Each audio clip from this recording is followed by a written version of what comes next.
got a fight that big early on in game one. It bodes very well for the series.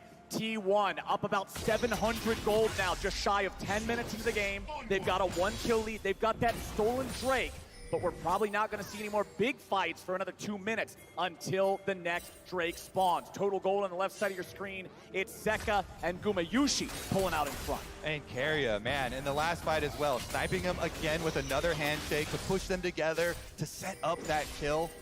Getting last hit for himself as well. Will be a fairly rich Renata, but river control goes over to DRX and they secure the crab. It's all about bot push really for DRX. Kingan's winning in isolation, and Zeka needs some kind of vision to threaten Faker to make sure that he can't push into his tower, keep him under his tower. Zeka has that looming threat of the second he lands a chain, he can push him back into Pyosik. It's all about mid-bot side here for both these teams. And you saw the way Zeka just used the spells, throwing out the E2, following it immediately with the R. If that E2 connects, boom, you just shuffle him right back into the lane. As we pan back topside, and Zeus is still in control. Owner coming up through the crushes now. Yeah, with all the focus on the other side with these little skirmishes, Zeus has been able to get himself that CS lead with his Yone counter pick, and Owner does have Flash and Lee Sin kick available. They're going to look for the knockup. I wonder if they can execute this dive. Zeka has TP, so the longer this play goes on, the more it'll backfire. I think they're hoping that Kingan takes a trade into Zeus and looks for a kill. Kingan showing a lot of respect, so no play to be made there, Owner.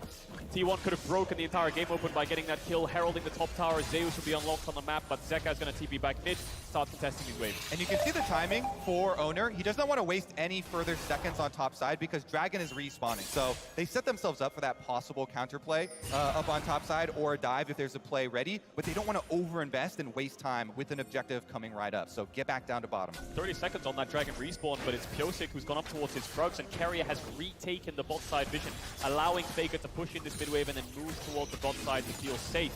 They should be able to secure that Dragon pretty handily.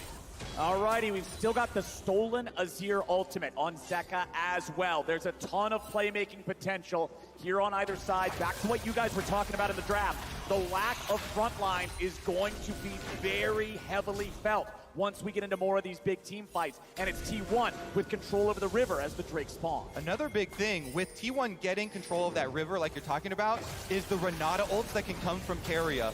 He can cut off these entrances with the wide crowd control that is afforded to him. Let's see about it though. DRX, they bully them off. Wow. DRX showing up, forcing T1 back a little bit. Zeka's here on the flank. The second Drake stolen. Owner gets it and he gets away.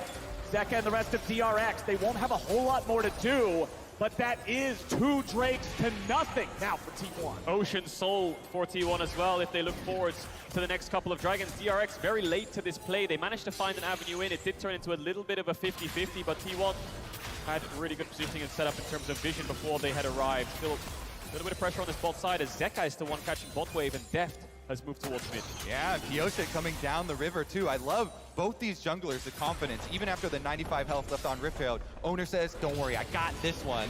Pyosik with the gank onto Keria gets at least his flash. Doesn't follow through the ult, a little bit scared of Owner. And if you watch DRX versus T1 the majority of this year, it's just been a slow bleed out for DRX. T1 had better macro in the regular season, they had more pushing lanes, they had more options to play for, and it was just a slow and steady loss every single time for DRX, barring the last time that they faced each other in round 2 of Summer, where DRX actually had a pretty good gold lead and a massive kill lead, but it was T1's macro that brought them back into this, and it's DRX's macro that has improved so much in this international tournament. And talking about macro, that's the other thing that really stood out for me about T1 in their semifinal last weekend. It was the bot tiff, and it was the decisions being made as a team, not just later on, but early too, to outmaneuver JDG and constantly find advantages. Yeah, I think T1 are one of the best in the world. In fact, probably the best in the world now at pushing these leads. When you get this gold lead, to be able to set up on the next objective, Owner comes top again, Zeus goes in, gets his turret plate, and Rift Herald number 2 about to arrive. But remember, Rift Herald number 1, despite the fact that there was a fight over this and a lot of players were there, the eyeball was never claimed. We never got to see that Herald used. So this second one, I'm hoping we get some more results from. Lots of lane shifts coming in here. DRX have sent their jungle support up towards top side for King and Deft to stay in mid, so I wonder if DRX just want to break the laning phase right now and put the Sivir in mid, put the Heimer towards mid and start pushing in these waves. building towards those 2 items so you can control the map a little bit better. Yeah, it's always so nice to be able to get mid-push when you're looking at the next spawns of the objectives. So then you can either move in to this Herald first, or once Dragon comes up, of course, you can do the exact same thing from the other side. And T1, get it first. Spawn's coming through. T1's going to start it up, and Zeka's moving his way towards mid. He doesn't have the TP, and Faker does. That allows him to stay in the lane. DRX know this has been started. The question is, are they going to contest it? This is very similar to the Dragon, where they're just arriving a little bit too late. Yeah, T1, like clockwork, going to these neutral objectives, continually posing this question to DRX, and they get this one without a fight. The gold lead continues to build. 1,500 now, 15 minutes into the game for the second seed from the LCK. As Faker gets away from the Everfrost there of Zeka, the extra playmaking potential. Somewhat countered by the fact that Faker does have Crown of the Shattered Dream, going to make it harder to kill him when they go in. And especially considering the squishy nature of both compositions, I like this purchase from Faker. Definitely agree, and T1 showing why a lot of people had them favorites in this matchup here. The lane phase, very oppressive from them, and being able to consistently push the tempo. Oner still hovering around this top side.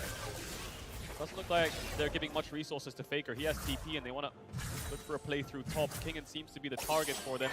Oner is actually going to base and move towards mid, you have to expect. So very stock standard swap of lane phases here, just moving around pieces on the map to try to control vision around mid. No neutral objectives just yet. Well, the big thing I'm looking at is we have solo laners hitting their level 11, second level ultimate power spikes here. That means that the dives, the burst potential is really starting to get high. So I'm expecting to see more of these plays. I'm expecting to see more of these roams. I'm expecting to start seeing some dives and a little bit of testing the water to see if they can just skill check their opponents. And T1 are the ones who can pull the trigger first. They have that Herald. They probably want to put it towards mid or top. I mean, every single tower is incredibly low. They're having push in all of these 3 lanes, which just allows them to control this map so well. DRX grouping up now, trying to find an avenue to get a little bit of vision. Maybe they can look for a pick. Keria still not having that flash up. There's a ward around him, but Oner's ready to cover. Yeah, I think their biggest advantage they could set up for themselves here, DRX, is trying to establish that vision control over the Dragon before it spawns, because T1, since they got that Rift Herald number 2 so late, they can sync up the activation of the second Rift Herald here with the spawn of this Dragon. You know, make a hard push first to gain priority on mid, then slip down to the objective. Heimerdinger does so well, though, this pick that has been so fun throughout Worlds, when your opponents have to come face check you into brush, and that's what Beryl is trying to accomplish.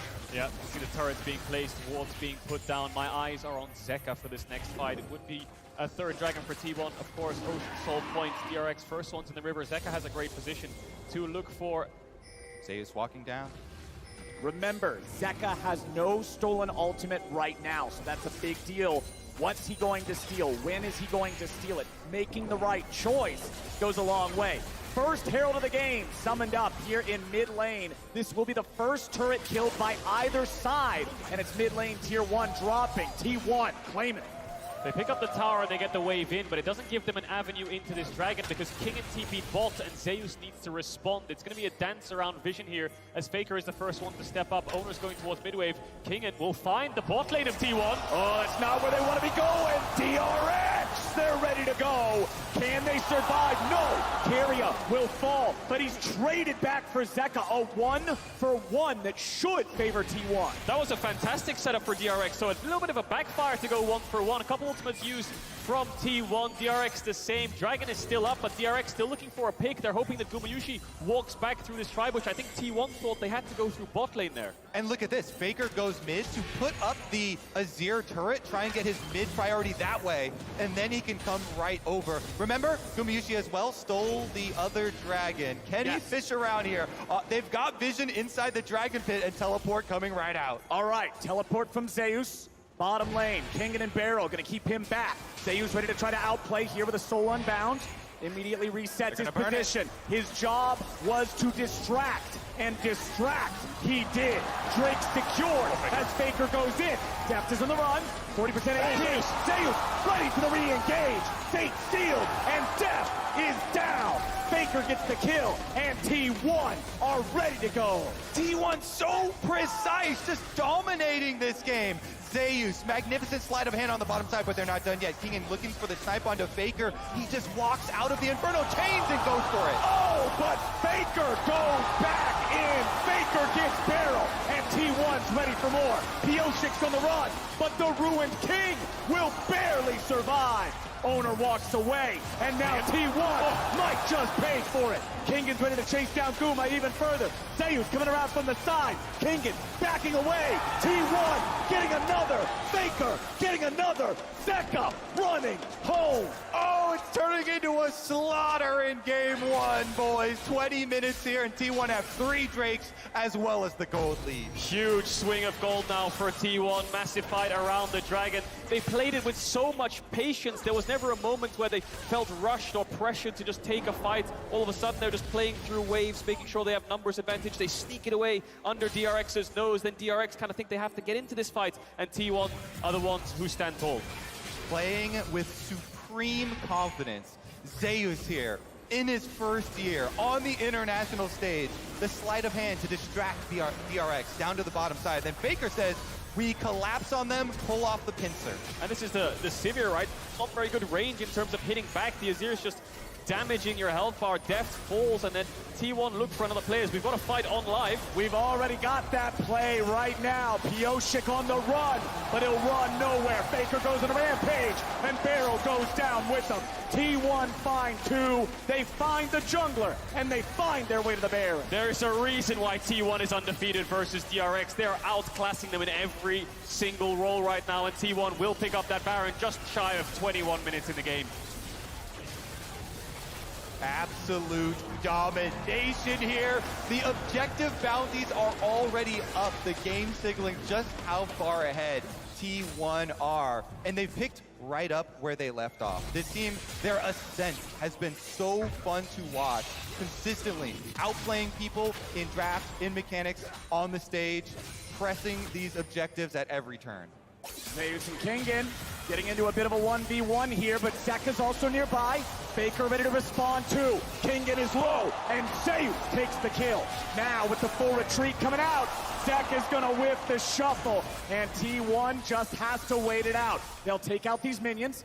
Zeka trying to find any sort of a way to get out of this one, but it ain't gonna happen. No, sir. Faker unstoppable. I especially love the story. Well, never mind. Owner's on Pioshik. We don't have time for stories. Owner looking for another. Finds the R, finds the Q, finds 2. There it is.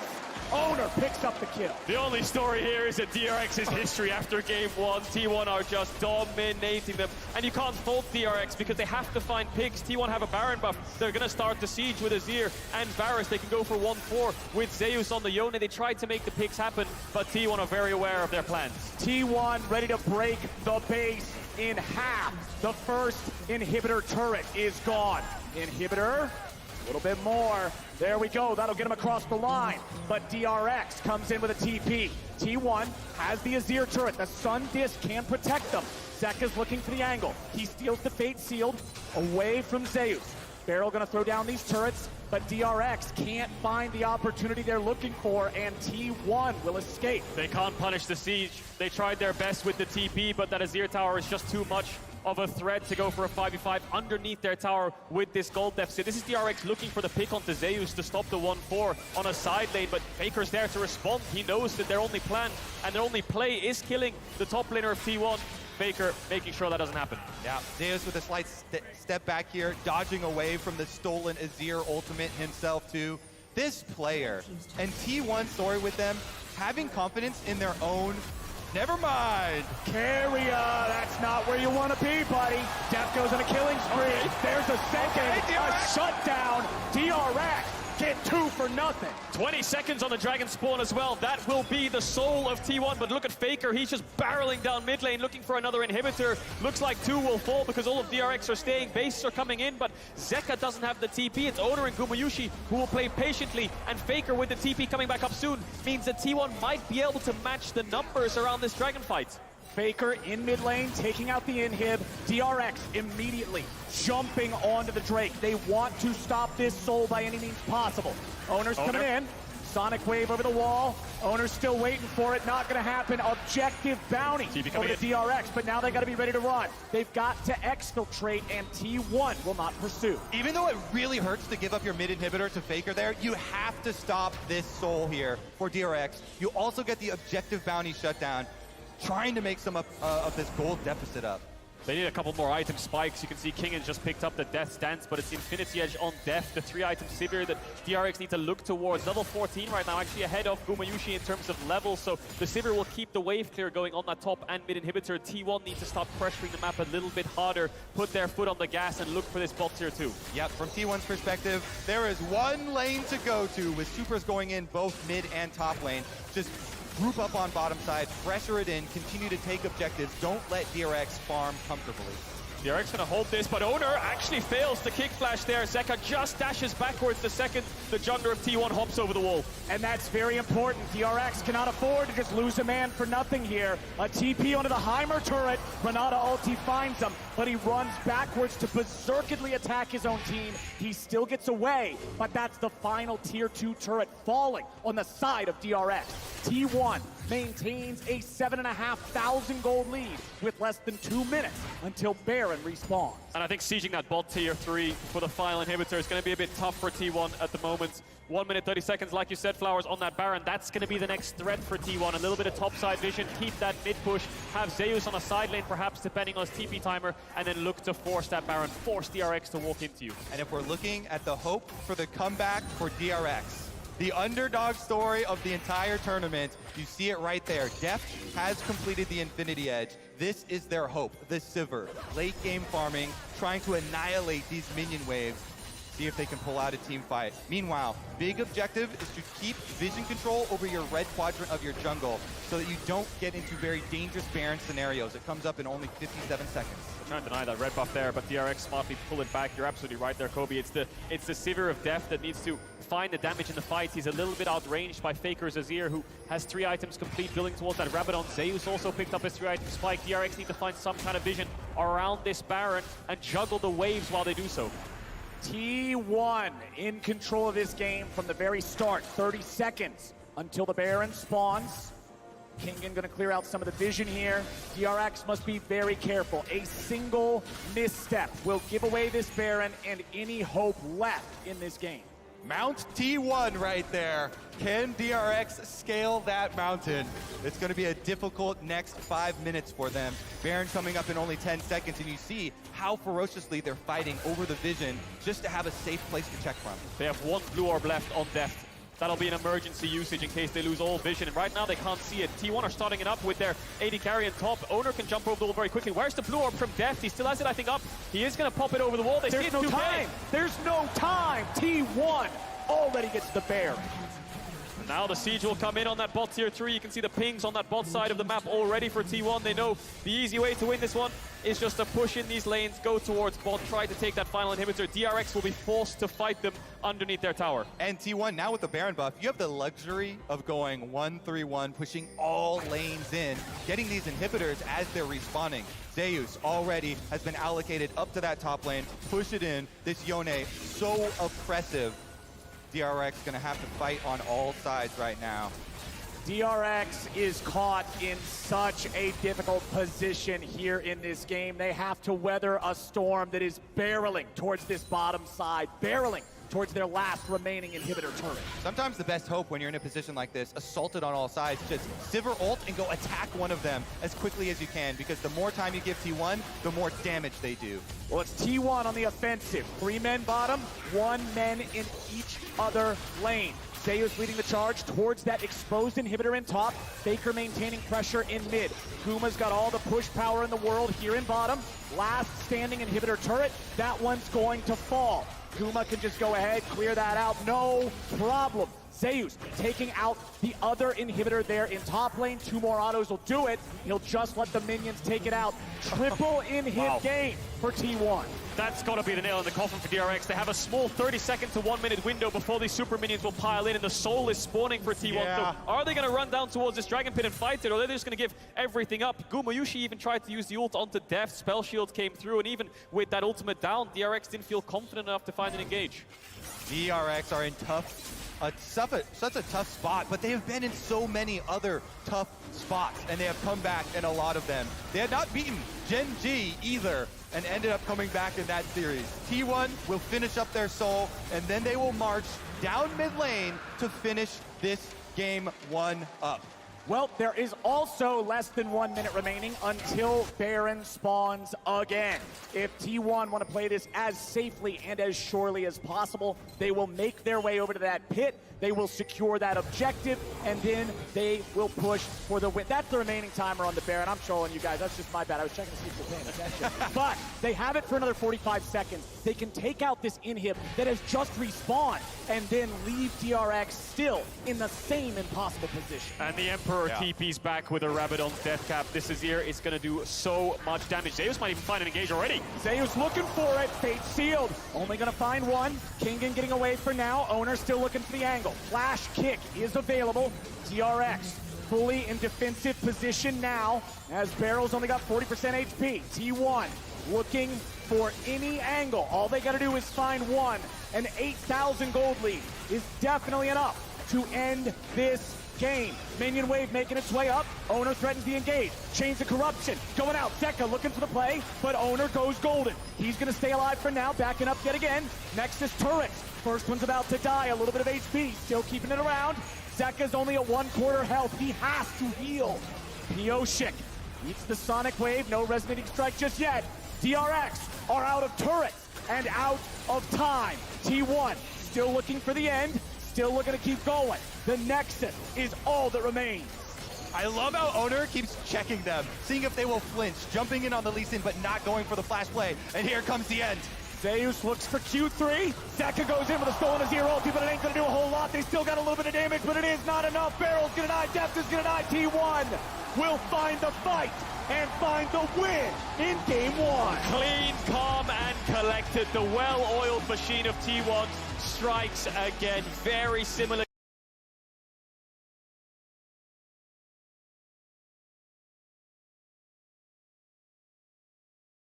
Game to the DRX Gen G series in that game one, where it was just clean from the get-go, out skirmishing, out setting up in terms of objectives and vision. That man on your screen right there on the Azir, just dishing out so much damage, was never really touched in these fights.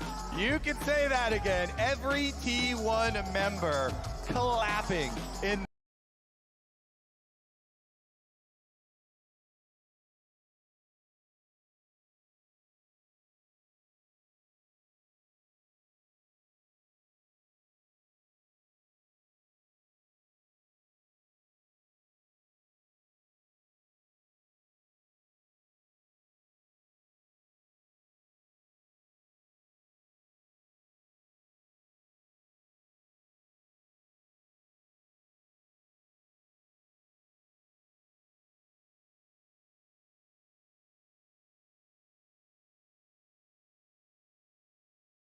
for what they just showed us. objective spawns, T1 are at it. They take it away. Yeah. What are you going to do? I think DRX were just arriving way too late, especially towards that second Dragon, second Herald spawn. By the time they got there, it was gone, and they didn't even cross-map or plan ahead and think, let's go try trade something on the other side of the map. Let's try to find the objective. Oh, we arrived too late, so DRX need to rethink the way they approach these games.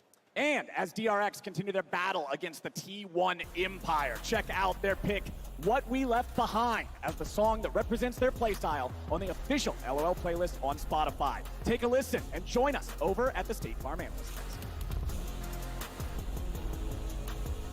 Thank you so much, Captain Flowers. Game one is in the books, and it's T1 that draws first blood. Almost so fitting for the story that we've built up for these two teams, that they're the ones to kind of set the pace, it seems, in this best of five. Yeah, they are the favorites coming in. They also had blue side, which is definitely a favored side. We went over the drafts beforehand where we thought DRX was going to have generally lock bans when they're on red side.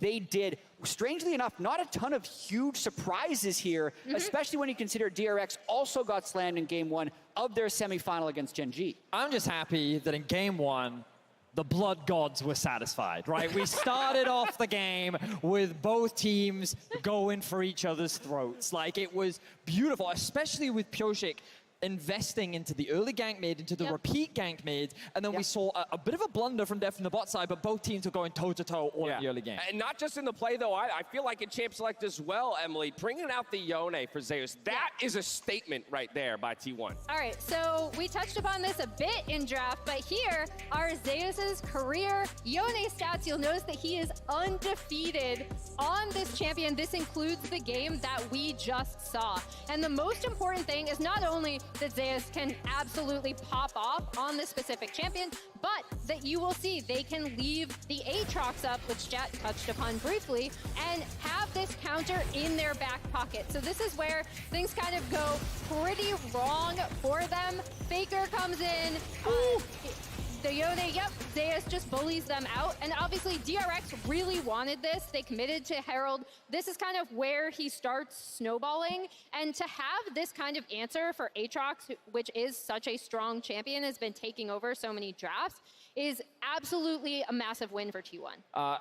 I find that his ultimates are always impactful. That's the craziest thing to me, in the way in which he transitions that pressure across the map. But of course, when it came to the early game, it wasn't really all about Zeus. He was kind of left isolated in the top. We saw a lot of aggression in the early game, in particular in the mid lane. And you can see here, Def just wants to get this underneath the tower, but incredible mechanical execution from Carrier, popping the spell shield with the shield of his own, and then getting the handshake to lock him in and secure this kill. Def doing what he can to try and escape, but ending up trading his life as well. And this kind of set the benchmark in terms of the early game, in terms of these early skirmishes. You could see the clear game plan from DRX was get Zeka into a position where he could dominate in the side lane, because he was really going to be the only one that could handle Zeus' pressure on the Yone. And if they couldn't find these early leads, scaling was going to be a problem. But the moment that you lose Def that early on, bot lane then becomes this big sinkhole that you then have to be very difficult to deal with. And then we saw this constant push in mid and top for T1 that DRX never really could shut down.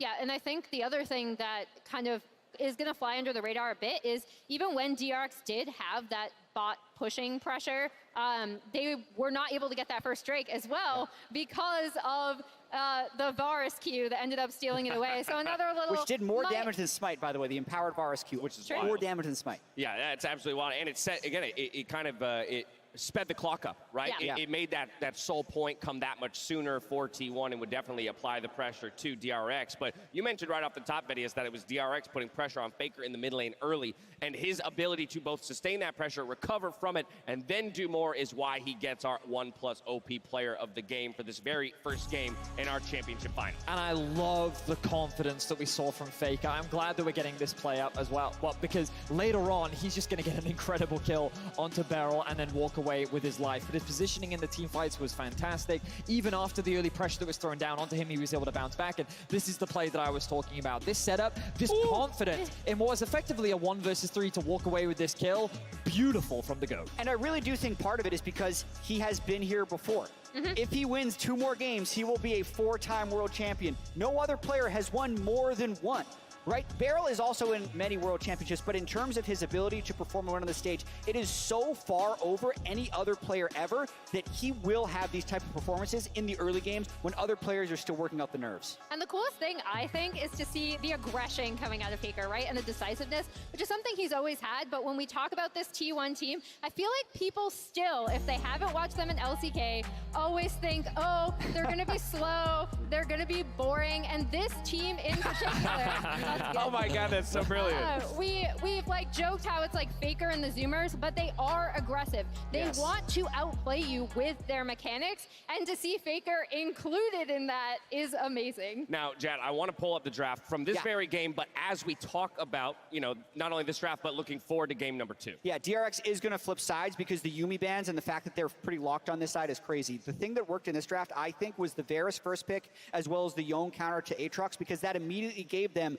likely prio in 2 lanes. DRX hasn't played that many team comps at this Worlds that are like traditional late game scaling team comps. They need to win lane. T1 took that away from them in this draft. So with DRX going blue side, they're going to be trying to power pick, I think, their bot lane prio and go from there. I think that DRX overall walked away from this draft pretty happy with what they got for themselves. But in retrospect, you come to realize we don't have push in top, we don't have push in mid, and the bot lane is hyper contested because with the double range bot lane, that Heimerdinger, it's much harder to get that control. So I think that when we think about how DRX wins in terms of those pushing lanes, this is what we need to see more of from DRX. Agency in the early game.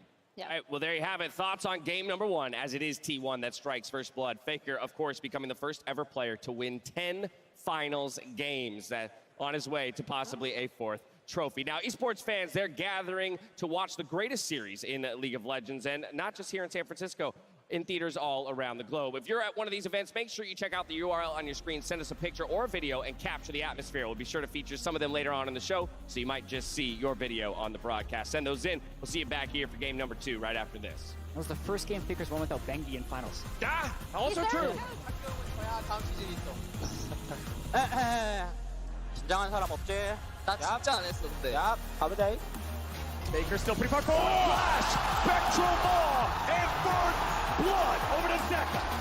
Drake secured as Baker goes in. Depth is on the run. 40% AP. Zeus ready for the re-engage. Fate sealed. And Depth is down. Zeus looks for Q3. Zeka goes in with a stolen to 0. People ain't going to do a whole lot. They still got a little bit of damage, but it is not enough. Barrel's going to die. Depth is going to die. T1 will find the fight and find the win in Game 1.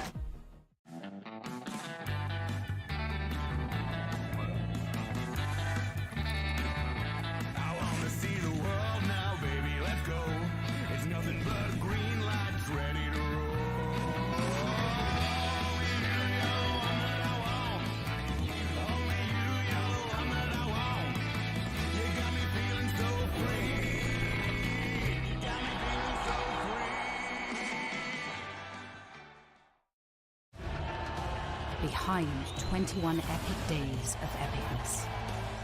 Behind 1 billion hours of dropped jewels. Behind every match, every broadcast, every moment at League of Legends World Championship 2022 is the network capable of making it all happen. The Cisco Network, aka The Realm. Cisco, powering the future of esports.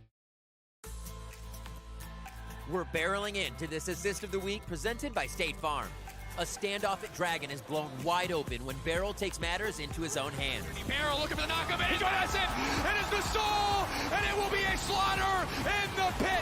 Pioshik and Deft back to back as brothers, slaughtering the front line and the back line of Genji. It is ruler versus the world, but the Gale Force will not be enough.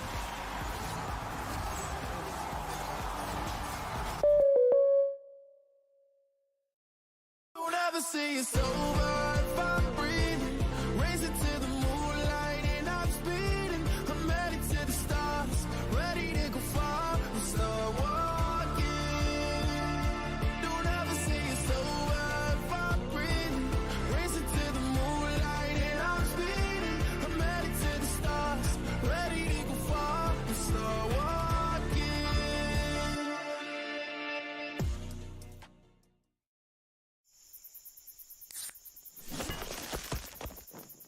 Red Bull gives you wings.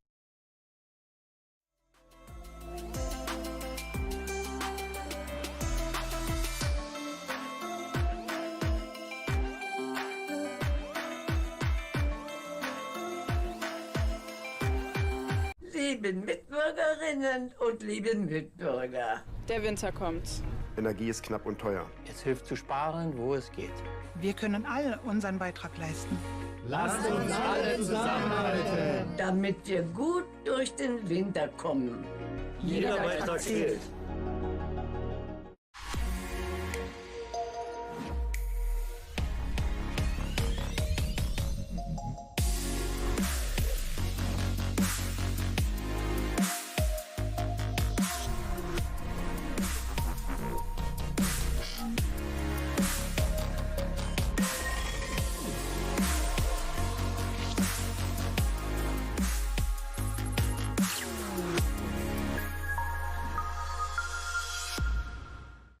Wir spielen nicht mehr wie in den 80ern. Und was ist mit deiner Geldanlage? Es ist Zeit, Geldanlage neu zu denken. Mit unseren Investmentfonds.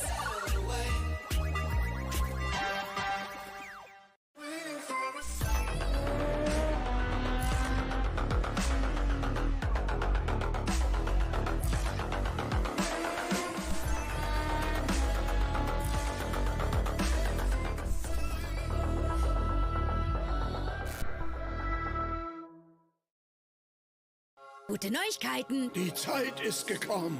Bist du bereit? Die neue Staffel der Simpsons ist da. Au!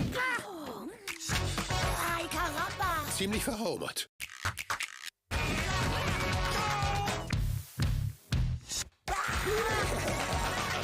Liebling, was ist los? Du siehst aus wie das, was ich jeden Morgen im Spiegel sehe. Die brandneue Staffel und alle anderen Folgen. Jetzt nur auf Disney Plus streamen.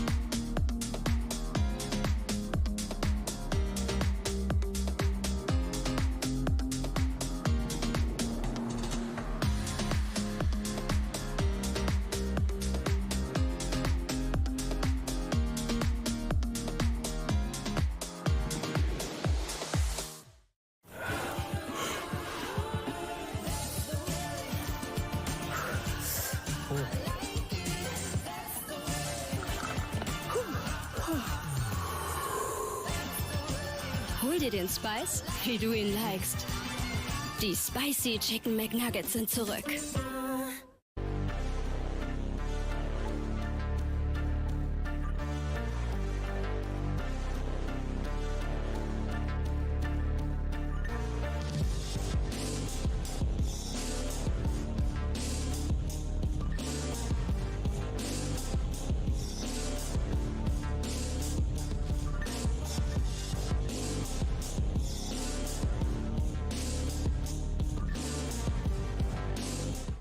San Francisco is an incredible city and the perfect place to host the final here in Worlds 2022. Y'all just saw some city scenics and behind-the-scenes shots from our feature shoot, Shot on One Plus. And now, my friends, it's time for game number 2. Time for the comeback to start.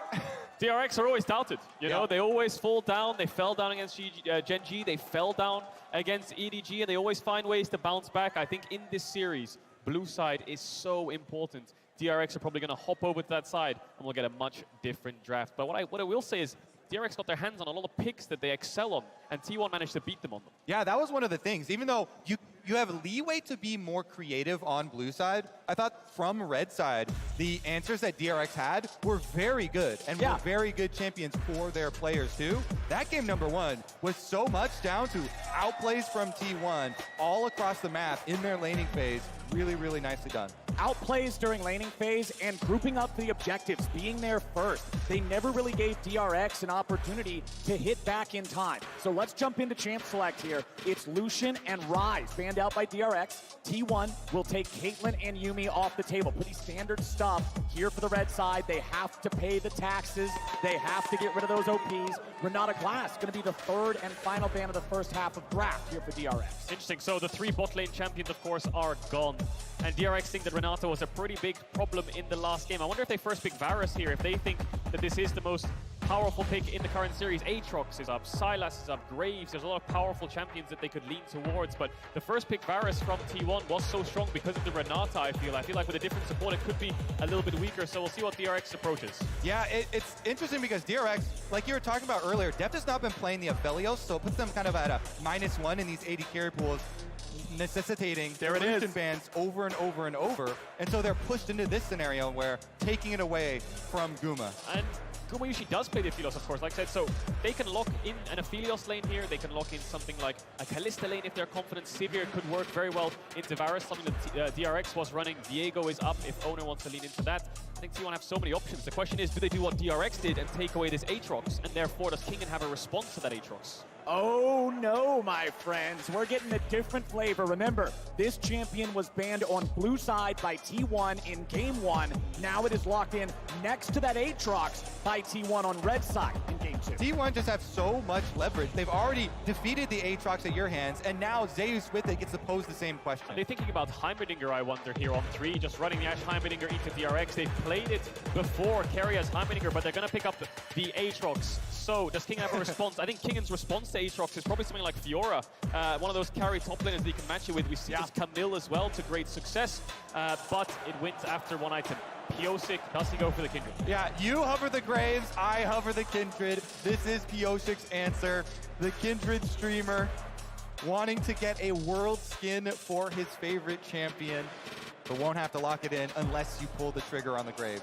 There's the hover from Yone, just teasing. There's the Camille Fiora. I think that's the direction the Kingen will go in. There's the Heimerdinger as well for Beryl once again. I think they were scared of giving that over to Keria on 3 and not having an answer in terms of having a pushing lane. I also love Camille against a champion like Ashe. You go for her, you hit her, easy kill every time. So now the answers for Heimerdinger lanes have been greatly discussed. I'm very interested how deep Keria goes. He's one of the supports with the deepest champions pool. Could go Soraka, could go Zyra, lots of things pushed around. Could also go Ashe support as well. We've seen it from players like Mako if they want to just flex this to support and pick up an AD carry here. No, they're going to go Ashe Lux into Heimerdinger Varus. Maybe they think they can get a little bit of push. They have a lot of follow-up and a lot of CC. Yeah, super long range, so you can try and fish around for those bindings and get really good poke. Obviously, the volley here for Ashe helping so much with that push. Plus, Heimerdinger's normally good at blocking certain skill shots with the turret. Lux binding will hit the target directly behind, so it can go through that little bit of a shield he likes to deploy. Very true. The E and the W from Lux and Ashe respectively will be able to burn through those turrets as well. Now we're going into the 4-5s. We've got top and bot. Both side lanes picked from either side. It's mid-jungle where the focus now comes towards. We've seen picks like Lee Sin, Graves is still up, Viego is still up, Sylas is still up, and the Azir from Faker as well. Yeah, you have to think, with the Ryze already being banned out, Sylas priority again rises up in this one. Azir answer is still possible, but with a Kindred ban, that also raises the Graves possibility again. If you've got no answer there for the Pyosik Kindred, it is going to be such a tough jungle camp to deal with. And T1 have a lot of damage right now. They have Graves jungle, they have a pushing bot double range. They could play a supportive mid laner in this comp. Something like Galio or Lissandra would be amazing for T1's comp. We'll see what DRX rounded out with in the mid jungle. Yeah, I think you want more aggression because the best pairings with Graves are when you also have Ashe lanes with the Hawk Shot to be able to find your opponent and get those Graves invades off. So T1 really setting Owner up to be the star this time around. We might just get the same mid-jungle from last game. Viego, Sylas coming out here from DRX. They're confident enough to not ban the Graves, take away the Azir instead, and then match the Viego into the Graves and run back. Something like the Sylas, as we expect. That takes away the Lissandra, that takes away the Galio. I think Galio and Lissandra are very difficult to pull off against Sylas, so we might see more of a control mage here from Faker, unless he wants to lean to things like the Ahri. Exactly what I was thinking, the Ahri, which Zeka himself used. Let's see about it. Last pick of the draft on red side for Faker. They know exactly what he's up against. They know exactly what else they've got. And what will they choose? It's Victor for Faker. Control mage makes a lot of sense. You've got 4 range champions on your team here, T1. So much poke, so much lockdown, so much damage. DRX have a comp that has to commit into it, so T1 wants to kite them back.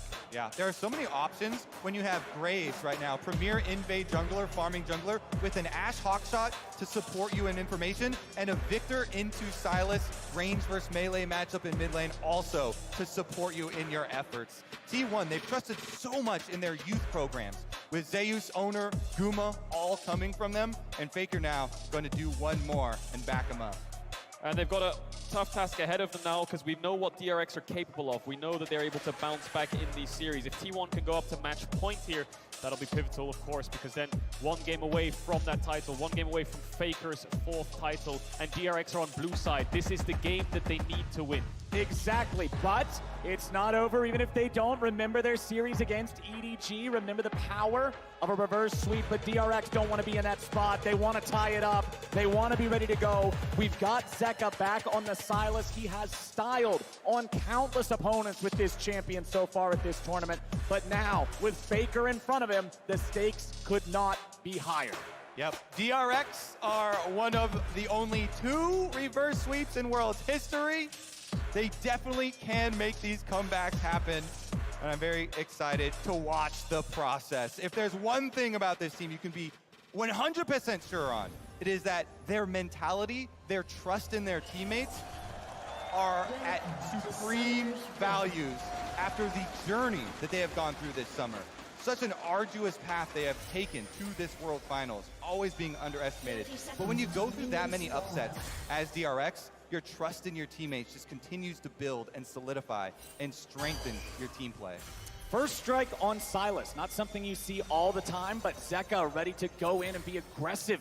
You would have to think up against Faker here. Again, T1 not running any big tank on their squad, but the same can still be said for DRX. Both sides, again, betting on their own skill to find the angles, find the engages, and find the plays. Aatrox going through the draft just means you're always going to get carry matchups onto. You can't match it with a tank. You talked about it, Kobe. Level 1. What will T1 do with it? They have the Graves buff spawning very soon. Looks like he's going to go towards his red, and there's no invade to be had. You saw DRX trying to mark any kind of aggression from T1 in the early stages, but Owner won't have that camp advantage. Yeah, a couple interesting level 1 things as well is the Graves, since you don't need that sustain, can start with the control ward here. Owner actually holds on to his control ward, does not use it early. Zeka coming to scout the Raptors and get the vision on that as well. The other thing is Beryl on bottom side with the sweeper uses it to clean out those side rush. If you look at the bottom side of the map, setting up those turrets on the sweeper activation for himself, very key for early lane phase. So I'm curious who gets the bot push here. It looks like DRX in the early stages are with the turrets, of course, but it's Owner that's pathing down, and it's DRX's bot lane that wants to push, and wants to poke you on the tower, and wants to look for plates, but Pyosik's actually pathing away from them. He can look to backtrack, but I think Deft has the lowest jungle proximity of any any AD carry in the entire tournament.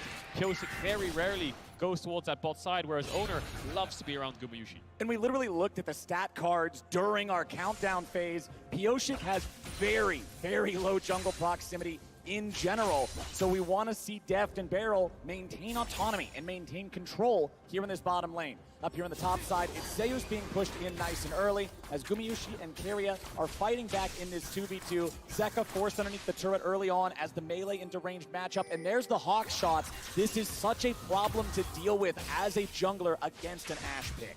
Yep, able to find him there with the snipe. As the expected route here, clearing up blue quadrant, does go right over to the Wolves, gives them the knowledge here that Graves can work down reverse clear as well. Faker, meanwhile, continually exchanging with Zeka, pushing in on this mid lane, setting up for Owner to go for it. So much experience, of course. In T1's mid laner, Faker, and Zeka at his first World Championship. Such an explosive year for him, struggling on teams like BLG in the LPL. Now, looked like not to be the favorite at all in the LCK, but here he is, and he's having the tournament of his life. He just needs to get out of this lane phase. Faker will have the advantage in this part of the game. He's just about kind of getting as many creeps as possible. And it's not like Zeka was a bad mid during regular season play, during domestic play. He was a top half mid laner. There we go. He was pretty high rated at any given point, but this tournament has just been an entirely different story. As Owner makes his way into the bottom lane, Beryl and Deft trying to get away. A lot of damage comes out. They will get the flash out of Deft for the gank. Where is DRX's cross map? Pyosik is up towards these Krugs. Zeus is still full HP. I don't think they can dive him with level 4 on Kingen, and this bot pressure is now in favor of T1, where both lanes want to push. Yeah, it was the exact same invades from both junglers. They both used their control wards behind the red buff to go get enemy Krugs. But it's a higher value, way higher value there for Owner, burning the summoner spell off of Deft, getting that bottom lane into an opportunity for themselves. Yeah, perhaps Pyosik thinks that they lose 3v3, so it's not really worth investing his time down there. He will do towards level 6, where these AD carries have so much setup on the enemy supports, right? Varus ult onto Lux, Ashe ult onto Heimerdinger. Your jungler can follow up so easy on that kind of skill shot, so we'll see what happens towards level 6 in bot lane. And the value of going with the bottom side there for Owner is so much higher because Dragon coming up for themselves with the extra summoner spell burned as well does give them the vision advantage, as you see DRX on the support jungle recall timing here, trying to retake. Yeah, both of our supports roaming around, wanting to guarantee the ability to contest this neutral territory, contest the river, contest the vision, as that Drake will be spawning in under 10 seconds. Deft just trying to use piercing arrows to snipe out whatever we can here in the bottom lane. He knows his support isn't back yet. He knows he doesn't want to walk into anything that could give away this early game to T1. Kingen doing pretty well right now. We'll look to TP back towards that top side. Camille will start winning even harder towards one item up against the Aatrox on side lane.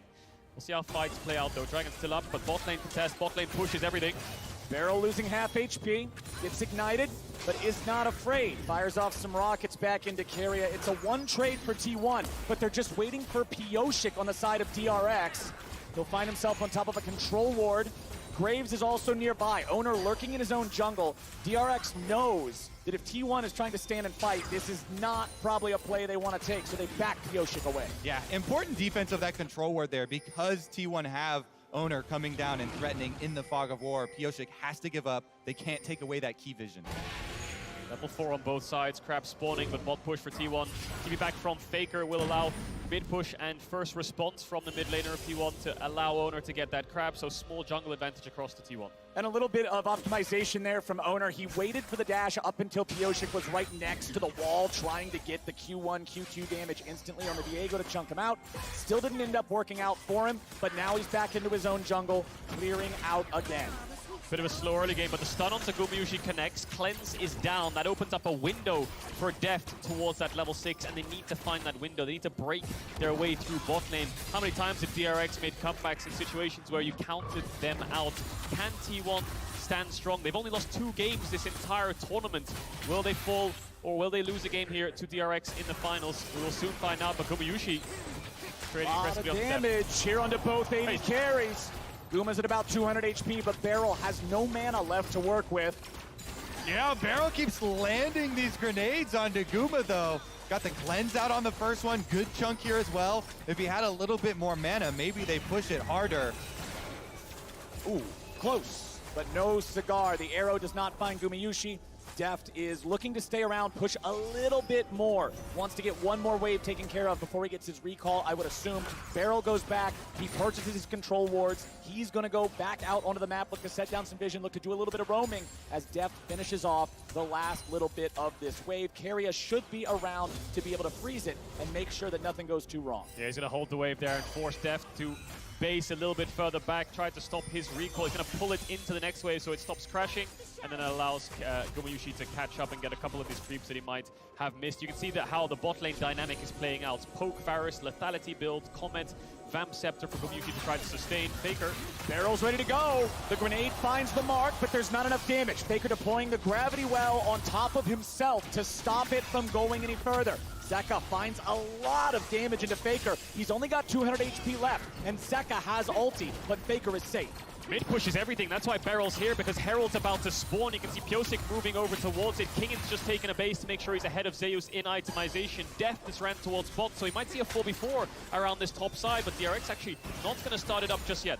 Yeah, super high value gank from Beryl here because of the fact that they already have used their teleports, allowing the push out. And Zeka on the Sylas. Highest CS in the game. He's so good at these Sylas and Akali melee mid lane champions that have to trade their health early and focusing on CS. He does such a good job of getting that money early. Keep your eyes on the minimap though, because Gumayushi's around mid, Faker's come out of base, Deft is sprinting towards the top side, Zeka on the way as well. It's going to be a 5v5 around this Herald. Zeus is grouping up with his team. Kingan's prioritizing top wave, the Herald resets. Level 6 on everybody except Beryl. That is a big factor here. He's not even close, and T1's got 5 men on the top side river. Owner did something interesting there. He used his regular smite on the Rift Rail to transform it into the 900 damage smite in case there's a smite fight, so he has the empowered one. All right, let's see it. DRX ready to contest. Gravity well over the wall. Gonna find Death. Forced to cleanse. Wants to get away. Has to flash. Down.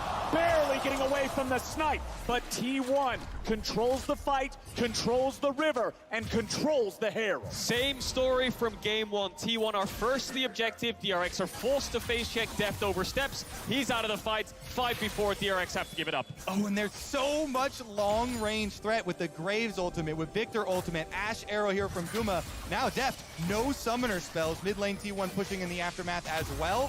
Faker wants some money. Zeka doing a good job sidestepping away from a lot of this damage that could be heading towards him. He'll farm up all of those minions, maintains an incredible CS lead, finds the E2 onto Faker. Q2's not going to get the damage, but he's doing just fine. Meanwhile, Beryl up here in the top lane.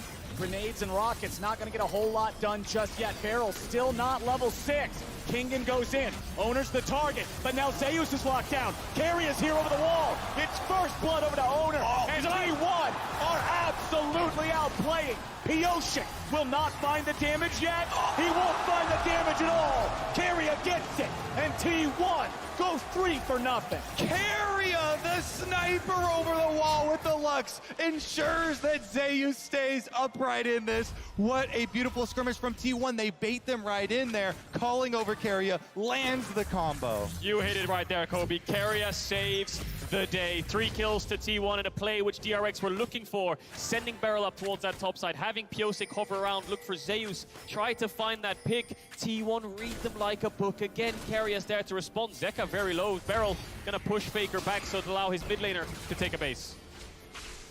Man, oh man, it is not the start that DRX wanted in game number 2. Beautifully played from T1 in that topside skirmish, but the Herald is still in the inventory of Owner. They can still use that anytime in the next 2 minutes, but right now, their sights are on the Drake. This is something that we've talked so much about in the pre-show. T1's ability to outplay in these skirmishes. And we've seen it in the semifinals, in the quarterfinals, them just dodging so many skill shots, setting up these even number scenarios and getting the huge advantage out of it. Another arrow lands into a full combo. It's just a big chunk, but it's while they're also getting the objective. And they have the Herald as well, so they can push in these bot waves, force DRX. Oh my God! Keria, are you kidding me? He just sets it up like it's point and click.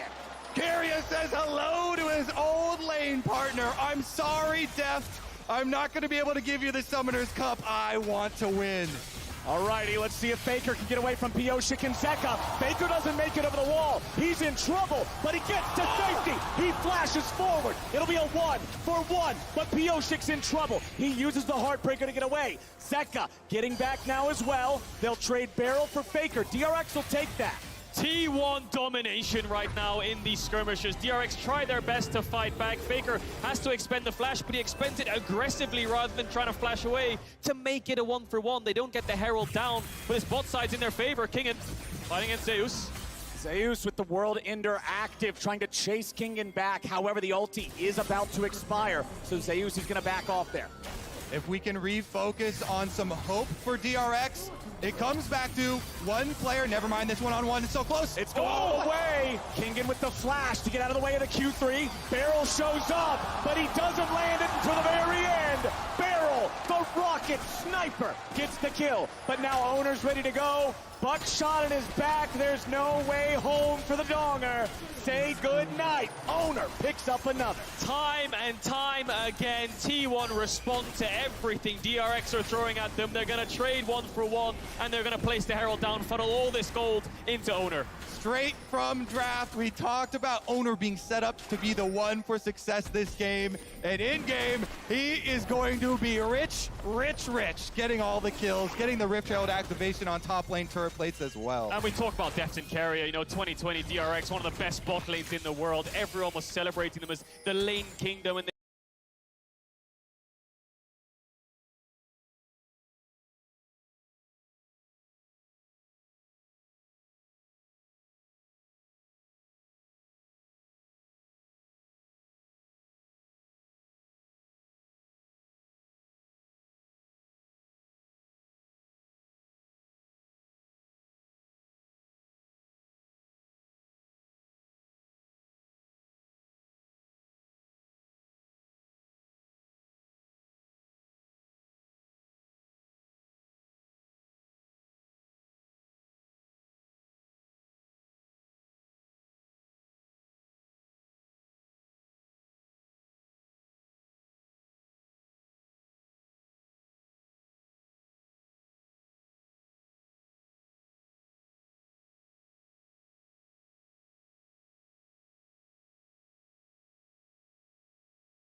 so bot lanes towards mid here.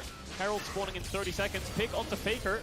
Pioshik gets Spectral Maw. Kingen's ready to follow. Hextech ultimatum to stay out of the gravity well. Baker will buy a moment here with the Zonias. He dies. Kingen grabs the kill, but now he's got to get away. Zeus lands Q3 on 2, but the damage ain't there. Zeus tries to get out, but Death is ready to go and shoots him through the heart. Zeka took away Kumyushi's arrow there and shot it into Carrier to stop Carrier from being able to peel for the solo lanes of T1. Explosive fight in favor of DRX. They're going to chunk out this mid tower, but more importantly, they're going to get the Herald off the back of this play. One of the first neutral objectives DRX have picked up in this entire series. This is huge. This is the first step in the comeback for DRX.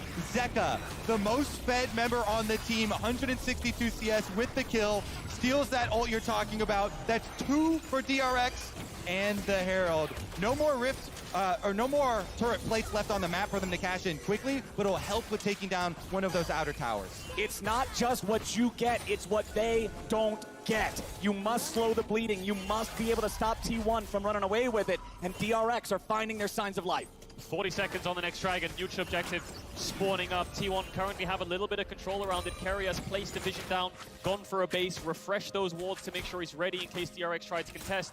Zeka still yet to base though. Faker has the TP. He can join that fight whenever he wants. Does DRX want to press the advantage and look for another fight around neutral objective? We'll see this one again because it's the initial pick onto Faker, but it's Zeka. Look at his positioning. He's in bot lane. I think he has an Ashe ult that'll come up and hit Carrier a little bit later on. But this stopwatch from Faker here was brilliant because it denies the Q2 from Kingen to allow the Chaos Storm to do damage. Arrow comes through from Zeka all the way from downtown. stops Keria from being able to peel to save Zeus. Boom. Boom. Nicely done. Nicely done. But now we find ourselves ready for another neutral objective fight. It is still almost a 2,000 gold lead for the side of T1. So DRX, they'll have to play smart. They'll have to find their moment, and they'll have to find a pick. Pioshik already going to start up the Drake down here. Nice CC on the barrel, but not enough follow-up to take him down. First turret's going to die up there in the top lane. It's Faker getting credit for that one. T1's not going to contest the Drake, so DRX will trade it for the first turret. Yeah, smartly cross-mapping there from T1. Faker saying he wants the top tier 1, but I think DRX are going to herald here. Yes, they are. So Faker will move down. Zeus will move up. They're going to get a bit sandwiched here, DRX. Barrel's very low. The heralds won't kill the tower, so they need to get the next wave in. Gumayushi has to use the cleanse. Nicely done. Gumayushi getting himself back, but the shutdown on Owner means that DRX now have a man advantage. The tier 1 turret still standing for now, but DRX wants to take it out. Minion wave's gonna collide. They're playing it safe. A little bit more damage into the turret is all they need, but they won't be able to find it. Barrel with a flash away. Zeus can't get the kill to follow. Lux Laser's gonna be sidestepped. Another kill over to DRX.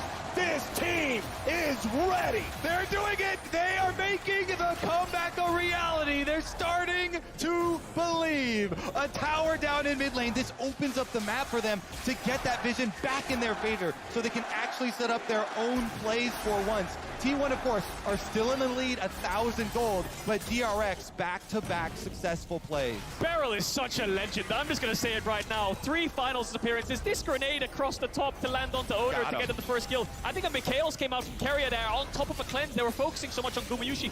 Keep your eyes on Beryl. This guy's 30% HP on Heimerdinger just walking up to T1, baits them into him, forces Zeus to flash to try to get the kill on the gap close, and then they turn it into another kill, another tower. Look how much confidence this player is playing with.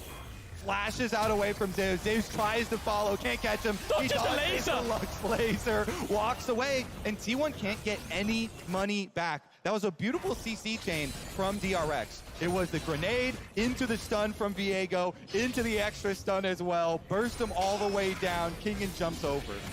The gold lead has shrunk to less than half of what it used to be. DRX are finding moments, they're finding moves. Stopwatch available on Zeka's Silas here as well. Still the only member on the team without a death for DRX.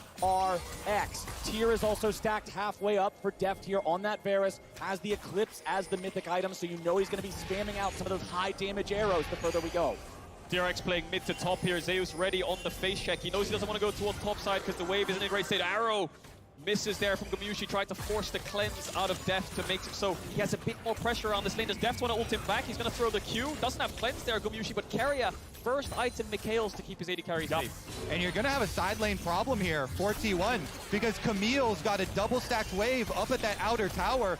DRX are going to take even more objectives right now. Pioshik cuts off Zeus, so Zeus can't go defend that tower. And look at the work Kingen is putting in. Great shift here from DRX. What you innately do is you push T1 back from mid lane to make them take a longer path to top. You take a shorter one so you can respond if they want to defend. Kingen doesn't have vision around the jungle support right now, but he knows that he's taken the objective. There's nothing left to be done. Zeka in isolation against Faker, who has a little bit of wave clear. He's going to proc the crown. Yeah, that was a beautiful intercept. Here we go, though. Steals the ultimate. Zeka's ready to go.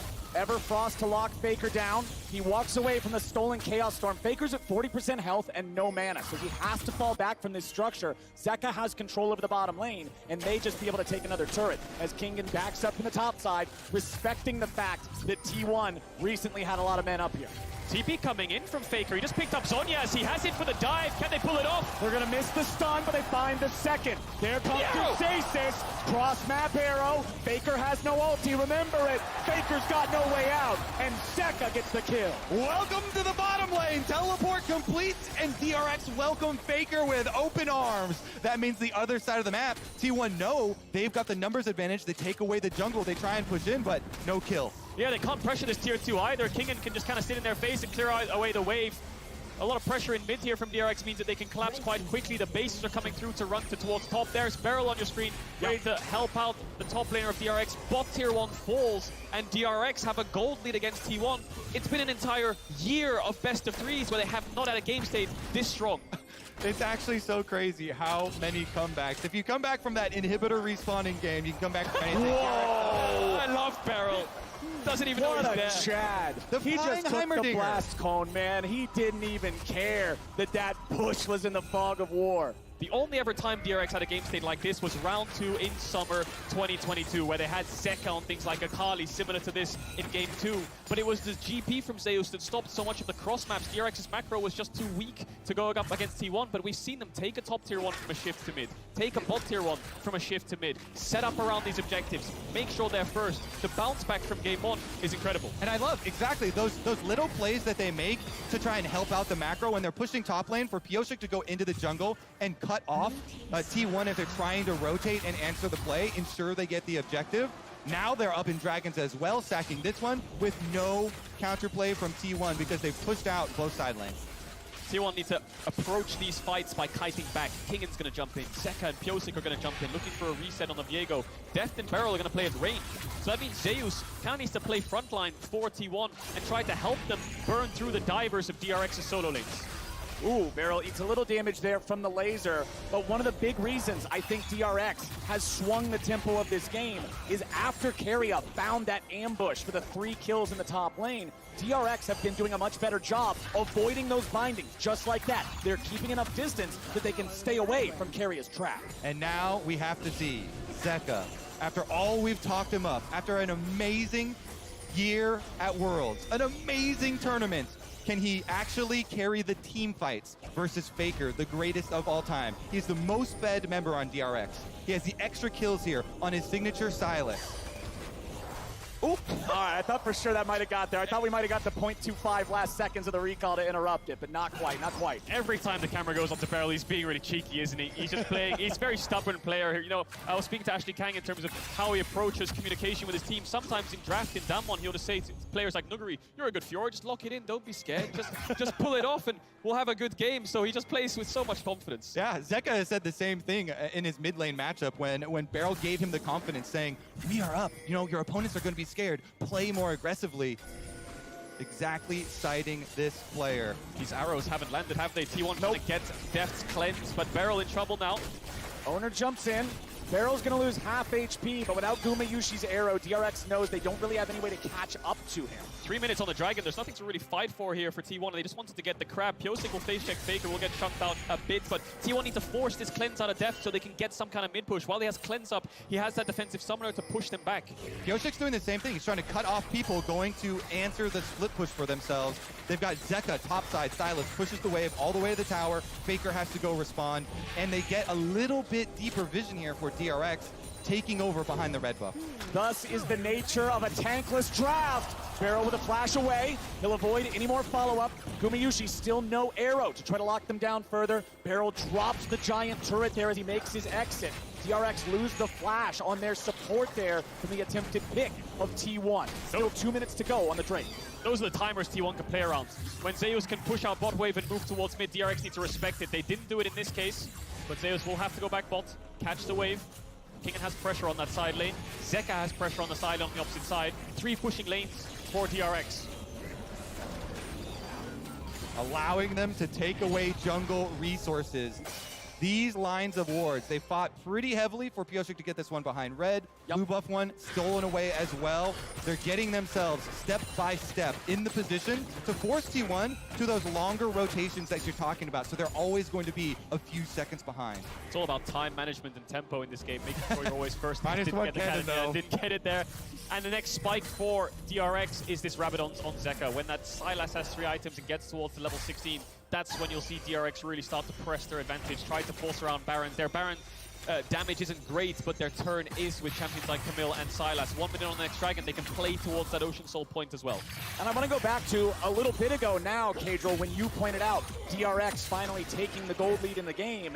It hasn't been by much. They've been 100, 200 gold ahead. We are dead even. 26 minutes into this game, teams are getting strong enough, both of them, to be looking towards the Baron if they find an advantage.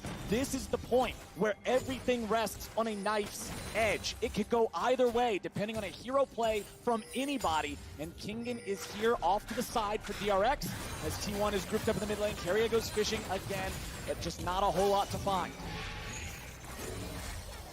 Remember, both AD carries have that cleanse. So looking for the picks on the other members. Ash Arrow on one side. Zeka not stealing an ultimate quite yet, going back for his death cap right now. Yep. Ooh, he cancels the recall though. Kingen gave up a bot wave just to hover around for so long. You can see it's at the tower now. He has to run down and catch that. T1 were spamming question mark pings in their blue side jungle, wondering where the top laner was. The poke is getting dangerous. 3 item spikes are coming in slowly. 10 seconds on the dragon spawn. DRX are first. T1 grouping up towards mid. Zeka taking the base, has the TP ready if his team needs him. Faker lost the crown of the Shattered Queen there from the arrow that came out from Deft, but the Rabadons is up for Zeka. 3 item power spike is in, and recognizing that, I don't know if T1 will be willing to contest the Drake here. He also has critical level 16 on the Sylas. Advantage over Faker, so T1 gotta give that up. It's really hard for T1 to face check. You've got a Camille in Fog of War, a Varus ult. Zeka can take away the Ashe ult. You've got 2 such strong single target damage lockdowns. The T1 can't afford to step up. They're going to face a DRX on Soul Point now. It's only going to get worse. They're going to be forced to face check in once again in 5 minutes time. And we'll see if DRX move towards the Baron. Exactly. 5 minutes is a long time in League of Legends. And that means for those next 5 minutes, Baron is the big thing. We expect to see both of the teams play around. Faker pushing out the top wave, likely going back to purchase his 3rd item now as well, I would assume, as you're going to see recalls happening across the map here from both sides. Everybody regrouping. Stopwatches and control wards in inventories. We know the Baron dance is about to begin. Let the dance begin. All the talk of Deft's last dance. Will it be a happy ending or will it be sad? DRX getting there first. Control wards already inside. Hawkshot's such a big advantage for T1 though, in being able to very, very safely keep their vision. Kingen's grouping up. They're not actually playing side lanes right now, DRX. They're just all hovering around this Baron pit. Kingen is going to move towards bot now. Pings on the tier 2. T1 have a window to find a fight. Whoa, Beryl the target of the enchanted crystal arrow, but he gets away. No flash as well. Beryl's just in their face. T1 now have to retreat backwards. Waves coming in. They have to catch top. They have to catch mid. Kingen still in this fog of war. Not pushing bot. He really wants to fight. Here we go. DRX in the enemy jungle. Beryl's going to be found by Keria, but he does not step into the CC.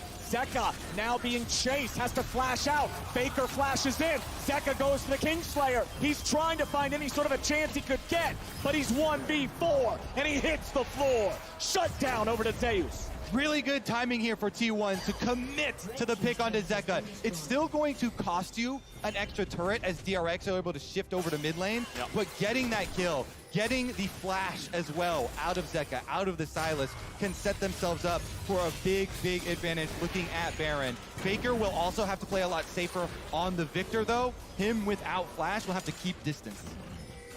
Base is coming in now, kill for tower trade like you highlighted. Dragon still 2 minutes 45 seconds away. That's always going to be plan B for DRX. Plan A is always going to be around this Baron, trying to force fights. Level 16 on your solo laners like this means you do want to press the advantage. Stopwatches across the board. Yeah. One fight will blow this entire game open either way. Kingen wins this fight, but he's looking for the blue buff. Kingen level 16 compared to the level 15 of Zeus. Pretty big difference. Oh, beautifully buffered with the hook shot. Kingen gets out from what would have otherwise been a very precarious situation, as Zeus now has to retreat, and Kingen has backup. Pioshik will clear some of the vision out of this bottom side jungle. Barrel's hanging around nearby now too. Kingen keeping the push going here. Lux Laser to thin the wave. Zeus wants to try to get rid of as many of these minions as he can. Kingen's going to step up, trade with him here a little bit. Hook shot right back to safe. The objective for DRX remains the same, though. They want to continue with these same setups where they're able to push in on top and bottom first. That way, even if one of the side lane pushers gets picked off, like we saw Zeka last time, they still get an advantage, are able to trade a turret on the other side with the extra pressure that they mount. T1 take this little timing window, though, to hard shove mid, and here comes the flank. Beryl going for the bouncing grenade. He's not going to find nobody yet. Change of corruption, find Faker, but a nice use of the Mikhails gets him away. Owner's now your target. Kingen goes golden, getting himself out of aggro's way. Now you got Zeus here in the front line. Zeka stealing away the Guma Yushio. He finds Zeus. Everfrost ain't going to hit the mark. T1 in retreat, DRX in chase. DRX heading back over to the Baron pit. Deft firing arrows to cover their retreat. Beryl in some danger, has to flash the chain, but they get the ulti out of Zeus. Summoner spells blown across the board. Still 1 minute on that dragon. Everyone needs to take a base, get their health bars back up, get as many items as possible, refresh wards, come back out on the map and contest these waves again. It's a dance around mid. DRX can't commit too hard into T1, and T1 really want to kite back. Yeah, the biggest takeaway from that fight is that the next one, there will be blood, because splashes are getting very scarce. The only 2 remaining ones are on the T1 bottom lane. So these arrows that are coming from Gumayusi, the flash bindings that are coming from Keria will be so much more likely to land, to find purchase in the next attempt. And just as big as summoner spells, Gumayusi has purchased a stopwatch. Kingen used his in that fight, but has upgraded it into a Guardian Angel, and Pyosik still has his. 10 seconds until what will be the soul spawns for DRX as Keria gets chunked. My eyes are on that Mikhail's cooldown. See if it comes up for Keria in time. Did Kingen take away that crab? No, he didn't. Zeus got it. So the Mikhails need to come up so that T1 can face check. They need to use it on the Varus ultimate of Death. Pyosik's off to the side. Kingen looking for an angle, finds himself on a control war. T1 need to stay as a death ball. DRX really want to sandwich them and squeeze the carries backwards so they can kill the front line. Pyosik walks out, using the mist to cover his retreat. Zeka's here on the flank. Kingen even further behind. Again, beautifully buffered with the hook shot. He's so good. Really quick reaction times there, and now no Ash Arrow for the pick for T1. They still have the flash advantage, though. Yeah, Dragon's already going to be started. T1 have the aggro, but Kingen is again on the flank. Gumayushi's at 2/3 HP. Drake is going to be secured, but Kingen's coming in. Keria and Zeus go over the wall. Gumayusi is caught, but he goes into the stopwatch only for a moment. Shut down back over to Zeka. Owner's his target. E2 strikes true, and Owner is trapped. Or is he? Now he's finally going to be killed. Double kill back over to Silas. T1 gets one back, but they're still retreating. Zeka, flash in. Zeka looking for the triple. Buys time with Zhonya's. Kingen's ready to back him up. Faker goes over the wall. Zeus tries to fight, but the damage pours in. Zeka grabs a third as they're now going to find Faker here in the bottom lane. Kingen and Death do the work, and that's money in Death's pocket. And DRX will cut them all down. That is 5 members of T1 in the dirt. DRX turn towards the Baron. They are making the push. And it all comes off the back of Zeka. This kid is the real deal. You give him these playmakers, he will make magic happen. From having a strong lane phase up against the greatest player of all time to being the driving force in that team fight to get them this Baron. No arrow steal, no chance, no shot. It is DRX with a 35-minute Baron.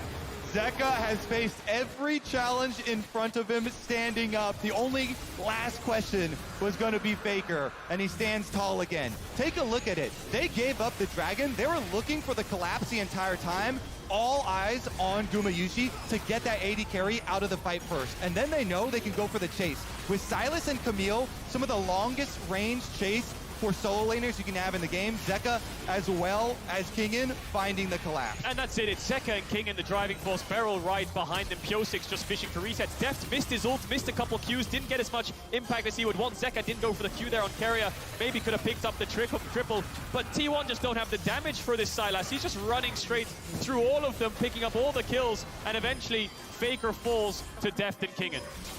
Faker without enough mana to try to fight back in this 1v2 as Keria runs himself into the turret, and execution is all he can hope for. And DRX finally found the fight they were looking for. They command a Baron and a 3,000 gold lead, and they're pushing into the T1 base. Oh, hold me close, boys. This is what we wanted from this series. DRX poised to strike back against T1. They're at the gates. They're knocking on the door. Zeka has stolen the Ashe ultimate. Keep your eyes on either side from a long-range pick. Zeus clearing mid-wave, Deft staying towards top. Arrow misses Kingen again. He buffered the E every single time Gumayushi's fishing for these arrows. DRX are dodging and diving away. It's a 1-4 right now. Kingen's pushing mid, 4-man top for DRX. Beryl is the bridge between them. Faker's on the side. T1 looks like they want to fight, but without the Ashe ult, it's incredibly hard. When does Zeka pull the trigger? Exactly. Keep your eyes on the Silas. Mid lane continuing to be chunked down here by the minions. Kingen getting chased after by Faker. Kingen could be in some trouble. Owner's ready to follow it up. Flash out. Faker gets the kill, and T1 holds the line. That's got to put a stop to the Siege right there. That pick alone, T1 have dealt with this critical timing window. While DRX are wearing Baron for another 50 seconds, they take down King and they relieve the pressure. Big mistake there from King, and he tried to E off the wall to land onto Faker, but he wasn't in range. Doesn't commit the ult because he realizes Faker has so much damage, and the arrow missed from Zeka. Tries to run away. The flash didn't get as much distance away as he might would want, but here's where he eased the wall and looks for the fight. Arrow misses as well. Faker doesn't get stunned. And then Kingen realizes he's made a mistake, has to run back around the tower in case he'll get stunned. Flash doesn't really avoid anything apart from the Lux ult, and he dies. Yep, this is what makes the difference. The moments on the biggest stage in the world with all of the pressure. DRX still can recover though. No problem for them. They've got the gold lead. They also still have Dragon Soul Point. Dragon arriving in 50 seconds. Exactly, and that afforded them a good fight last time. Death for the Cleanse, Death for the Flash. That is both summoner spells of the DRX marksman. That is huge for T1 in this upcoming battle. No ultimate as well. He should be in time for the Dragon spawn. T1 will get the mid tower though, and they will keep on going. The solo lanes are here to respond. Pyosik is lying in wait, waiting for this Dragon to spawn, waiting for T1 to move into this bot side river. T1 should know that he's around there with the mist and the wards being down, so they'll stay as a death ball, stay grouped up. Death will rejoin Zeka. Zeka walking right into a brush. Everfrost on 3. Honestly, Graves' collateral damage barely tickled him. That's half HP on the DRX mid laner. Yeah, T1 are fishing for big chunks on health that would allow them a better setup on Dragon. It's just going to be a teleport back from Zeka, though. Level 18 on the Silas carrier goes. Oh, flash binding. If they grab Pyosik, they guarantee the Drake. Pyosik with the flash back over the wall. He has Guardian Angel, too. Oh my God. Chain, CC. Pyosik goes into the GA. He's just buying time. The Dragon's already up. T1 trying to chase, but are they going to lose out on the Drake? The Dragon's still being burned. DRX are going for it. It's stolen away by Owner, and Zeka has to flash him the wall to live. Kingen stuck in the pit, tries to jump out, pulled right back in by the Infernal Chains. He'll resurrect as well. That is 2 Guardian Angels wasted on the side of DRX. Carrier finds the enemy jungler. He sniffs out Pyosik, flashes on him, forces him away from the Dragon. They kill the jungler. That allows Owner to flash in on the Graves and steal away the Dragon. So my goodness, it was at their fingertips. Carrier just does not miss, does he? With the Insane. Everfrost, with the Qs, he knew how much time he had to help Kumayushi gap close. We'll see it again. So pops the E to get a little bit of vision onto Pyosik. Then he just instantly Q flashes him the second he sees him. It gets better though, because as Pyosik ults over the wall, watch this Everfrost. Lands the tip of it onto him as well to allow Kumayushi to get damage down. Jungler falls. T1 are in time to take away the Dragon. These last 10 minutes have been immaculate. Then Owner knows, I've got to get to Dragon. They're burning down Dragon, so we see Owner rushing for it. Zeka tries to delay him. Zeka stunned him up there on the ramp. He ults backwards, flashes forward, and gets there in time. Split seconds determine that soul, and Kingen gets pulled back across just to rub salt into the wound. They lose another member. They lose another Guardian Angel. T1 are relentless. Oh my goodness. Such a close one. So well fought here as well in the setup, and we see the reactions. Joy on one side, concern on the other, as DRX have had this game going their way for a while, but now T1 have swung it back.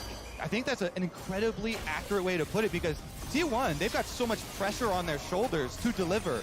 You know, trying to reestablish the dynasty here, coming in as the favorites. No overreactions for one fight. We'll see if DRX are unfazed by the last 10 minutes. See if they can still pull this through. It's a very even game state now. Gold within 500-600. Dragons even apiece. T1 have found a way to stabilize the game, and they're becoming incredibly strong. DRX haven't been able to force their advantage as much as they might like. And now it's a Baron dance as it spawns. Ocean Rift puts so much extra brush on the map, and DRX have to be so careful when they check these brushes. It was the brush check from Zeka that put him such low HP that he had to teleport back into the fight there for the last Drake. DRX now going to find a ward here in the Baron pit. They can't start anything up cheekily or sneakily. 4 full items plus boots completed on Zeka, working on that final item. Faker himself, full build, late game victor. DRX have really struggled in these last few fights, but they've faced way worse heartbreak in their series against EDG. So Devs coming out of base, has the Serpent's Fang, 6-item lethality, Poke Varus is ready. Summoner's coming up for Keria. Gumyushi still doesn't have the flash, neither does Owner. He had to use it to get the Dragon. Does T1 start it up? They have pretty good vision to do so. Zeus has the TP, but they have a free bot tower as Kingen decides to group DRX as 5, trying to get this next mid wave in. Yeah, #1 priority there for T1. They were trying to find out all these wards so they can't get flanked again. The flanking power of the Camille, of the Sylas, has been devastating. Trying to clear all of these brush and control the side lane push first. Make sure it doesn't happen again. Kingen gonna find Faker, but they're also gonna find Beryl. Kingen wants to get away. Beryl nearly dead. Had to flash to save his own life as T1 have a nice health advantage now. And you'll see Owner, Keria, and Gumyushi heading back towards that topside river, heading back towards that Baron. Def gonna do as much damage as he can, poking with these piercing arrows. T1 continues to stay together as Kingen tries to cut the wave, trying to make some space, distract T1. The Drake spawning in 1 minute, the Baron still up as they fight for mid lane control. Faker's Victor is a really big problem for DRX right now. He's scaled to the point of 4 items with a crown, with the Rabadons, and it just means that with this full build Victor, how do they get on top of him? They have to proc the crown initially, the ultimate comes out, Beryl instantly has to flash away. Kingen has a little bit of magic resist coming in, but this full item Victor is doing so much work to allow T1 to push forwards. At least DRX have been able to buy time for their Guardian Angels. They just had Pioshik's cooldown come back up on it and very short on Kingen's. 30 seconds on Dragon. T1 first to the river. Kingen in a position to look for a flank. Def needs to arrive. He's trying to clear out the mid wave. Lux ult from Zeka pokes out Owner, but Kingen trying to sandwich T1 here, who want to stay grouped up, who want to look for this Dragon. The poke wasn't a ton. The fruits are going to heal it off as Owner grabs all of those, and the Drake is ready to go. T1 has stopped this so long enough that now it's guaranteed for either side. Whoever takes it, and we're done with these Ocean Drakes. T1, they're going to start it up. They've got the aggro. They're going to burn through it a little bit, but they're taking their time. Kingen's coming around from the side. Keria trying to keep him away. Def with a piercing arrow. Faker goes in for the flash engage, and the Dragon's been taken by Owner. T1 ready for the chase as Zeka and Beryl run for their lives. Zeka's gonna be isolated. Zeka's gonna be caught. Is Zeka going to be killed? He uses stasis to dodge the arrow. He may be able to use the Kingmaker to get away, but no, it's Zeka traded for Keria in a 1-for-1. Now a TP coming back into the mid lane. T1 with a solid advantage here. Def's gonna look for some poke, finds it on Owner. They're so good at using these timing windows. T1, they focus everybody on pushing DRX off of the Dragon, allowing Owner to get it. Pioshik is sticking around for the Baron transition here, but Keria also sacrificed his life to keep Kingen out of the fight. It's a 4v4 and they started up Baron. Baron's gonna burn fast. T1 got it at half HP. Beryl also at half HP. Pioshik and Def ready to fight. Chains of Corruption fly out. They're going to find 3 different targets. Faker is low. Faker is down. Zeus tries to fight. Owner into the back line. Going to pick one back up. Def gets Guardian Angel out of Gumyushi as Pioshik is ready to fight. Sword versus gun. And Owner has to run away. Deft has one shot to kill the king, and he doesn't miss. Faker falls, Gumyushi and Zeus as well. Zeka's TPing in, and he has to TP as he spawns. Do they go towards Baron, or do they look to end the game? It's only Keria and Owner for 40 seconds. They gotta focus on the minion waves. They can't do it. They don't need to focus the minions if they're gonna be able to focus the enemy team. Keria drops as Owner is now the target. DRX, a couple minions at their back. They keep nowhere to go. Kingen wants Owner, but he ain't gonna find him. The push continues. Inhibitor falls. DRX want to make it happen. Owner trying to flash in, trying to do it, trying to save it. But no, DRX rise to the occasion, and they will tie this series. They lose the soul, but they win the game. DRX clutch it out. Oh my God, that game was clawed back by T1. They had a soul and they went for a Baron, but it's Deft who shoots the arrow onto Faker, gets the initial kill. Once the Victor is down, the rest of DRX can clean up, and with that one single window in the last 25 minutes of the game, DRX end the game. What a win. What a win that started off looking a lot like game number 1. What team play coming out from DRX to keep themselves going blow for blow in what is now the longest game of the tournament so far. That beat out game 5 of Gen G versus Damwon. My God. It was a mid-game drought for DRX. They couldn't get as many kills as they wanted. They got some towers. They lost 2 or 3 dragons in a row. Heroics were necessary in this game, and they were delivered. I'm sweating, boys. That was a game. I hope we get 3 more of those. 10 years in the making, this finals. It really is. And if DRX lost that game, it would have been such a heartbreak. Being in the driver's seat, their first win against T1 all year. They had it in their hands, and they almost dropped it, but they stood tall. 1-1. Remember, versus Gen G, they got their first win against them in game 2 as well. And remember how that series went. But T1 is an entirely different beast. This final is shaping up to be what we were all hoping it would be. And Worlds is a gauntlet, my friends. And the best way to keep up with all the action on the go is Riot Mobile. It's home to all things League, Valorant, and much more, where you can watch Worlds live, catch up with the series scores, and talk about all the action with your friends. Check it out and join us as we head over to the State Farm Analyst Desk. And we're all tied up, just like that. DRX, a strike back. What a game 2 that was.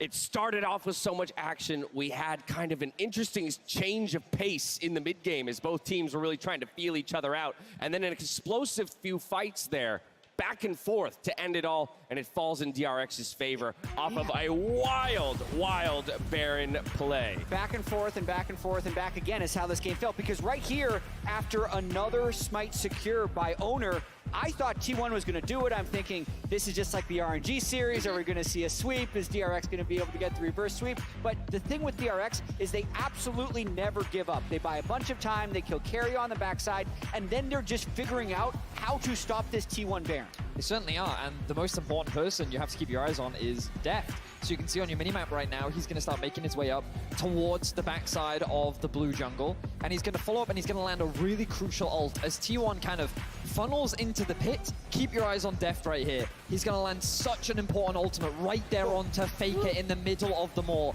Gumiyushi's then forced to flash very early on in the fight. While he's doing decent damage, it's not enough to be able to shut down Kingen. And on the other side, while Owner is doing a great job, all of T1 gets split apart, and Pioshik demonstrating his great Aatrox performance. And then crucially right here, decide not to kill the Baron, make the call that even though they have Heimerdinger dead, the wave is close enough. They're so late into the game, the death timers are a minute long, so they just make all the correct decisions in a very crucial moment. A lot of teams would just do Baron here. They do the call to end, they execute, and they win. And that's so massive for DRX, right? Because we talked about how back and forth this game was.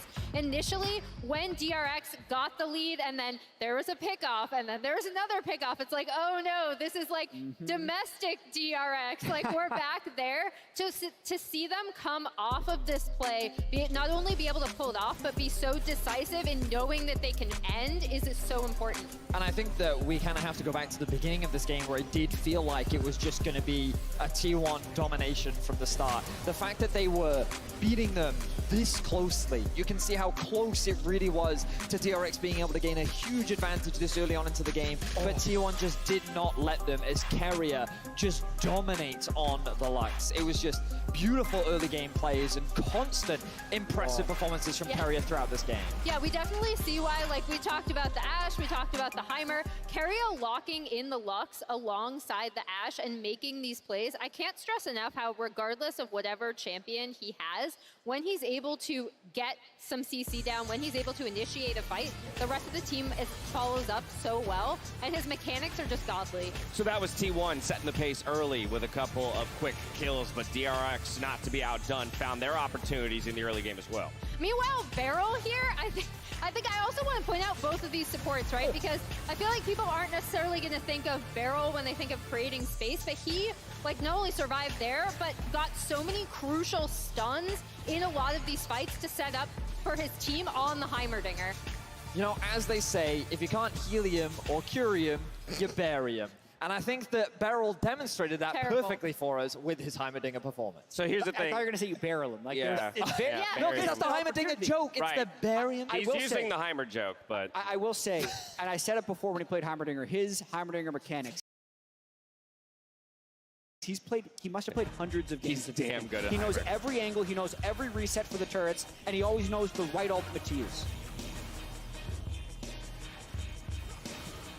And this fight really was one of the big swings in favor of DRX because we saw many close Dragon fights, and this one was really where we started to see DRX claiming full control over it and Zeka really coming online. This is the player that we hyped up so much in the pre-show. This is the individual that we put so much emphasis on that you needed to focus on, and getting his hands on the Silas once again, when you give him the resources to be a carry, this is what he's able to do with it. And the setup for this was also pretty impressive because they were actually able to get their 1-3-1 setup with Kingen, with Zeka in side lanes. And that was actually, again, such an improvement from what we saw from DRX in their domestic play. So while it was DRX, obviously, that took the victory in this game number 2, I wanted to point out a specific T1 play, and it keys into Keria and some of his top performing here in the series so far. As we know, every second counts, and thanks to the reliable Cisco network, in this play here, it's a twofer. First, T1's Keria pulling the trigger the moment he sees his opportunity, lands every single one of his skill shots that is CC related on Pyosik to make sure the jungler gets eliminated. And then, of course, T1's owner will have a couple of impressive mechanics himself to secure that dragon. It was feeling like this was going to be the moment that T1 has the sweep in hand. As soon as he gets all of the movement abilities, ulting backwards, like every split second counts in this sequence. I like it. We're updating the tagline. It's not just every second, it's every split second counts now. Yeah, it's such an amazing play by T1, and there were so many little moments throughout this 45-minute long game that could have gone either way, but it's so fitting that we are tied 1-1, guaranteeing at least 2 more. Exactly, and I just wanted to show that because it goes all the way back to your initial point, Jet, that when DRX takes a punch, okay, sure, but they get right back up and they look for that next fight because we were pretty much ready to call it when something like that happens in a high-intensity game. So here we are, reminding ourselves of the draft here from game number 2. T1 on blue side. What do you want to see here, Jet? Yeah, I want to see DRX, when they do the switch up, to have a better answer to Varus, because Varus has been the first pick champion in both series. I don't necessarily think that DRX is going to be letting through any of their major champions. I think that DRX just needs to keep getting these pro lanes. They had it in top, in mid, they had good control with the investment, and in bot lane, they're contesting that wave. Push is important, Dash. We're all tied up. We are guaranteed to not have a sweep here in the World Championship, and I couldn't be happier about that. Let's see if we can get all the way to 5. There is so much action that has led up to today, and while it can't, or rather can be hard to keep up with, Spotify and a few of our colleagues, this being one right here, have got your back. Be sure to download the newest episodes of both the Rip Reaction Podcast and Dive For Ya to get informed and to revel in the anime arc of our finals. While you do, we're stepping away. When we come back, it's game number 3 right after this. Kingen goes in. Owner's the target, but now Zeus is locked down. Carry is here over the wall. It's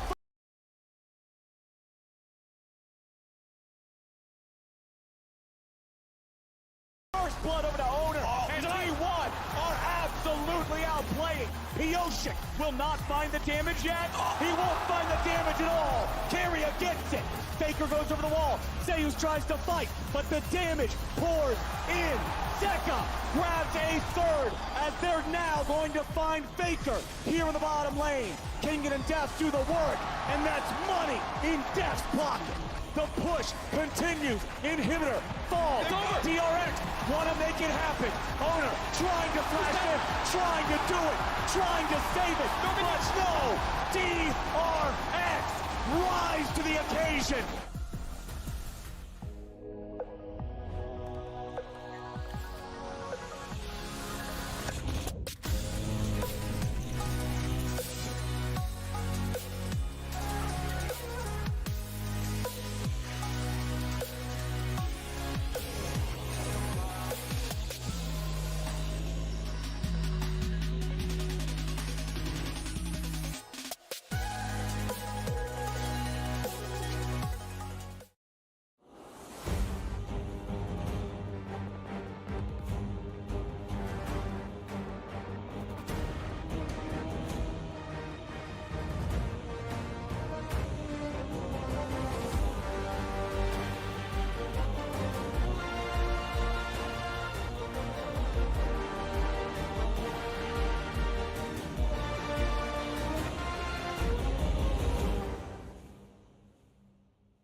Red Bull gives you wings.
Melissa as well, for example, they can't really kite back that easily. Because of course a boy will be able to do a lot of damage, and he is the highest damage healer on defense. But if your marksman is stuck doing very minimal amounts of damage, zoned away, it's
Welcome back to Worlds 2022 here in the finals, here in a tied series. Oh boy. I doubted them a little bit there, DRX, in the game, but I guess when you doubt them, they only get stronger. I just can't get over a lot of the reactions and mechanics too. How about Kingen and these hook shots? Every time an arrow is shot at him, it looks useless. He wastes so many of those cooldowns from opponents. Really nice play from him. Reaction time was flawless, really, wasn't it? Even on the ones that missed, he was already ready to jump away. Only had that one mistake in mid that hurt their Baron push. But T1, I expect him to be back on the blue side, run back something similar. Does DRX change it up? You know, we saw the Yuumi ban, we saw the targeted Lucian Nami, we saw the Caitlyn ban. Do they want to give one over and try something new? Because in game one, can you fault their draft? Sylas Aatrox, that's really DRX's bread and butter, but maybe they don't want to change the matchups and pick differently.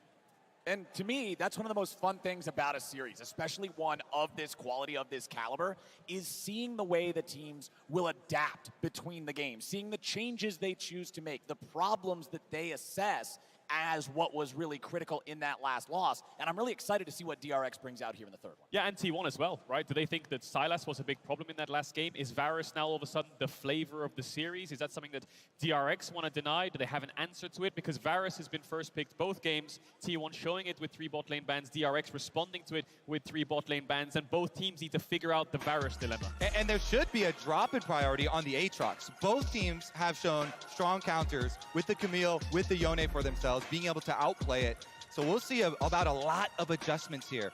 On the red side for DRX, though, it's so hard to get away from these bottom lane necessary bans because, like we talked about, Jeff hasn't played much Aphelios. You can't play the Aphelios plus Lulu into the Lucian. So Yuumi and Lucian remain permabans, and then probably the Caitlyn unless you want to pull out something crazy. So Varus first pick is probably going to be the answer here from T1. Now, does DRX take away Renata? They've left that open. They banned it in game 2. Kalista's locked in. Kalista Renata. That's their answer to Varus. Will it work is the question. What is T1's response here? Do they go for some kind of melee support into this Renata? Do they play Varus Karma to try to contest the push? The problem with the Karma is you don't have a lockdown onto the Kalista. So Aatrox is up, Sylas is up, Rise is up for Faker if he wants to blind pick it. There it is, looking at double poke here. More aggressive fight over the priority in that pushing bottom lane. If you go with something like Leona or Nautilus, looking for the all-ins, looking for the kills, immediately picking up for Faker, though. The security of the team fight is here. I wonder if something like Thresh could work. Kalista's very hard to hook. Karma will get the push, but I think she'll fall off. It makes sense. That's the default answer. As you expect, they're just going to go towards it. No Thresh shenanigans to be had. No Zeus Yone, no Aatrox blind pick. DRX have found a different response, and this draft will look a lot different in terms of side lanes. Yeah, I mean, the pushing on the bottom lane has just been so critical. They don't want to give it up. And now, though, the confidence of Zeka, this champion, he has mastered both the Sylas and the Akali sides of it. It's a big part of DRX's handle on the meta that got them here. Confidence to lock it into Faker again. Last time around, he actually had more CS, even with all the harassment from the Azir. Great ultimate to take away as well. Varus ult is just going to be so powerful through tropes. Yep. There's a Yone ban, so I think T1 might have to ban away Aatrox. DRX might look to pick Aatrox up on 4 here. A lot of powerful champions up and available. Camille, Fiora, Aatrox. We're looking at champions like Graves, Viego as well. Kindred is up for Pyosik as well if you want to look for that angle. Well, with Aatrox banned away, when we talked about last game being another no tanks kind of matchup, you guys said how it was Aatrox that wills that into being because he creates a carry versus carry style. Now with him banned away, with Yone banned away, we might see some big frontline for the first time in the series. I agree, especially if it's Poke, Varus, and Kalista, 2 champions which really struggle to get tanks down. They need to be careful though. Picking Ornn for T1 against Sylas, you just give them that engage onto your mobile carry. And they banned away the Kindred answer to the Graves.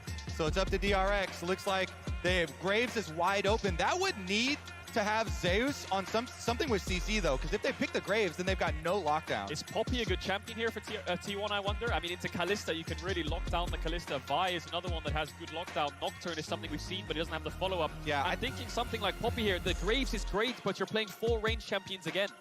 And they've done it before. T1 have been the team to play all damage, all range.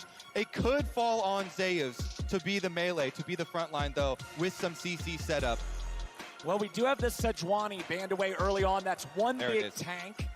But we'll see which other they decide to lock in. The Gragas hover lasting for quite a while here, but there is still a little bit of time left on the clock. They will lock it in. It's Zeus on the Gragas. Yeah, I think with Karma, you need some frontline there. I wouldn't be surprised to see an Ornn come out here from King, and Aatrox is removed from the equation. Double tank matchup. I worry for T1 with this Graves again because you're playing 4 range, but if you can punish early, then it will give you profit in the mid to late game. Of course, the champion can do a lot of damage, and they're playing with triple threat. The Meatballs have arrived at the World Finals, and now we get to see some of those big frontliners and huge engages. And that means increased focus on the bottom lane, especially for DRX here, investing their picks in the Kalista. This Kalista has not fared well at Worlds. Have to play it aggressively, pairing it with the Renata from Barrel. I want to see how DRX game plan looks now because we already got the Faker versus Zeka mid lane matchup of the 26-year-old versus the young new hotness. And now it's looking at bottom lane here, Deft. 26-year-old on the other side versus Gumayushi, 20-year-old hotness as well. Opposite sides, of course, from both respective veterans, like you highlighted there, Kobe. And bot lane will have to be a pivotal point of focus for both these teams. We saw Pyosik go towards mid earlier on with a similar kind of matchup in game 1 to get Faker's flash. Why did he do that? Well, it's good to get mid lane flash early, but in the Sylas matchup especially, it allows the Sylas to get the push into Azir early on, which he doesn't normally get, which allows him to get towards bot lane first if the mid laners decide to roam down there. And I'm excited to see how the early game objectives go in this one, especially now that we're back to an even series or an even state in the series, excuse me. T1's objective control in game number 1 was absolutely dominant. In game number 2, DRX and D1, they had one dragon each at the very start. There wasn't that same level of, man, we're losing everything for DRX, and T1 is grouped up as 5 here at level 1. Yeah, 5-man bot to get middle brush control. I expect them to either sweep or put a ward down here to make sure that the Varus Karma doesn't get any kind of cheese from the Kalista Renata, make sure that they can poke them out with things like the Mantra Q. They don't see anything yet, so they're going to walk their way into this bot side jungle, but they know that death is in the river, so T1 are first to bot brush, which helps the bot lane matchup level 1. Yeah, of course. So much focus on this bottom lane in this draft with the big tanky boys on the top side. Especially when you have Graves too, Owner trying to get the early information. Defensive ward from DRX behind their red though, trying to see if there was any attempt at getting that invade. DRX show themselves on the entrance. Owner is being a bit careful. They should know that there's a ward. And Gumayushi's playing with lethal tempo, so I expect him to go more towards an on-hit Varus build. We won't see a poke Varus come out. Normally you see things like Comet and Hail of Blades in that instance. And it makes so much more sense this game, right? You don't want to have lethality versus the Ornn. You want to be able to chunk through the front line. Well, alrighty, we're going to have a top side start here for both of our junglers, which goes exactly like what you guys were expecting. Attention on the bottom lane. Junglers want to be pathing down here to see if they can interfere with this and make something happen. And there's a commitment here of Zeus. Strong leash on the blue buff for Owner as well. So not only did Owner get Graves, he also gets the stronger leash, will be accelerated in his clear to try and slingshot down to that other side. I'm curious what Pyosik decides to do. He's on Red Raptors. He's going to move towards bot side. Does he do a camp and gank mid and try to relieve pressure on Faker? That ward on the bot side jungle could help him look for an invade. Alrighty, as we see how the lanes are going, remember to make sure to grab the exclusive Very Nasus Much Wow emote from Prime Gaming by connecting your League of Legends account with your Prime account. As Kingen has the push here in top side, Gumayushi and Keria have it in bottom, and Faker and Zeka are pretty evenly matched. Yeah, I would hypothesize that Pyosik would reverse clear up to the top side Scuttle Crab, because the bottom side pushing here with the Varus Karma means that it's so hard to fight over the bottom side Scuttle Crab, and it would be a little bit dangerous, but his sweeper doesn't see the ward. Oh man, Pyosik walking right past it. He's gonna wait here in the brushes. Keria and Guma are staying up. Pyosik with a flash engage. It doesn't matter that they knew he was coming. They're still gonna grab first blood, but it's a 1-for-1 trade. Barrel now trying to get away. Should be fine. The DRX killer instinct still comes out on top. Great first blood for Death. You have to wonder if Gumayushi, he should have known that something like that was coming and maybe tried to react with the flash. Either way, it's a 1-for-1. Despite it being first blood to Death, I think this is actually good for T1, because look at his CS now, Death. He's lost a lot of that wave. It'll start to bounce into Gumayushi, and they traded 2 flashes, 3 summoner spells from DRX just for a heal for Gumayushi. Yeah, T1, they saw him coming. They had the information. Guma still goes down to the forced gank there from Pyosik, and investing the flash as well could be troublesome for the jungle. Graves can be very abusive, going to harass the Viego. Faker, meanwhile, forces the teleport out of the Sylas in mid lane, and yes, of course, as we already know, did not quite catch it. And T1 are saying, get over here, Graves, right now. These are the comms. We're going to outplay him. But Pyosik was so quick with the flash, Guma did not react to it, and they just stand and they want to trade 1-for-1 instead. And with the Ignite going down, Keria gets the last hit there for the takedown. As you said, though, the wave meant a lot there as they're able to push it in, and they did get the kill. Yeah, kill gold in DRX's favor, but wave stays and Summoner's Blown is in T1's favor. So I think they'll be pretty happy with that kill, and it's a Keria which isn't the best, but can help in the early lane phase, has the early amp tome to try to poke them down. So now this wave state, we'll see how DRX plays it out, and we'll see what Pyosik does to try to help the bottom side of the map. Owner actually hasn't done his red buff yet, so he's probably going to move his way down there. That should be first, but DRX facing a lot of vision disadvantage here. Pink ward, double ward in the river, including the crab, another pink ward. They need to clear all of that out. They do have Kallista's little ghost walking around, trying to keep an eye on everything. Pyosik throwing out his own Krugs on the other side of the map. Owner finally going to pick up that red. Solo laners all at level 5, so we're getting close to that critical point where the ultimates are going to come online.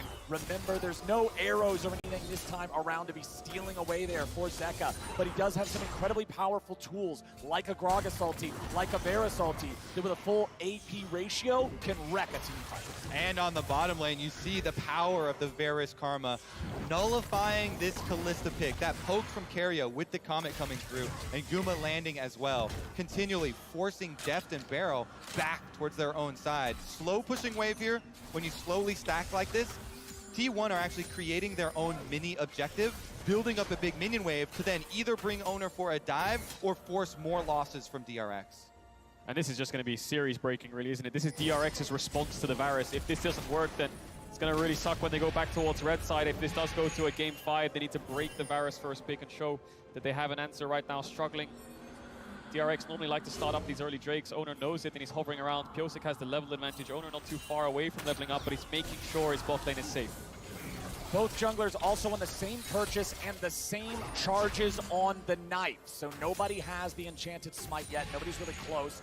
Pyosik going to throw down some of that mist as he'll move forward, look to clear out a control ward. But with the lane control for Gumayushi and Keria, they are going to be able to keep that control ward alive. Zeka stealing away Faker's ulti, but they are both level 6, so it would be shuffle for shuffle if they decide to fight it. Yeah, that right there is why Owner invested so much time and the control ward money to protect his bottom lane, to allow this to continue. Giant CS lead ballooning because of all that bottom lane attention. Zeka trying to solve some of the problem himself as well, though, reaching level 6 onto the Silas with the flash play as well. That's the power of the mid push. Yes, you might lose 3v3 or 2v2, but if you have that extra number that can hover down, it just means it's very hard for them to push out the wave. They're going to use everything they have there, T1 bot lane on the wave, so DRX are just going to start up this dragon, try to secure it. Owner trading it for a crab.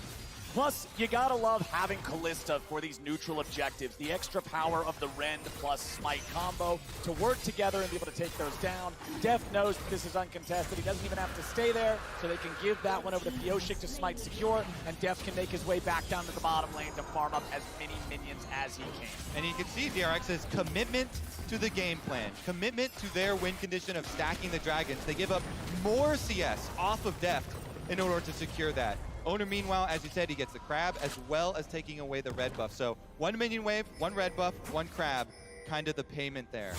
Jungle and bot lane getting off to a great start here for T1. Mid lane's been very quiet, top lane as well.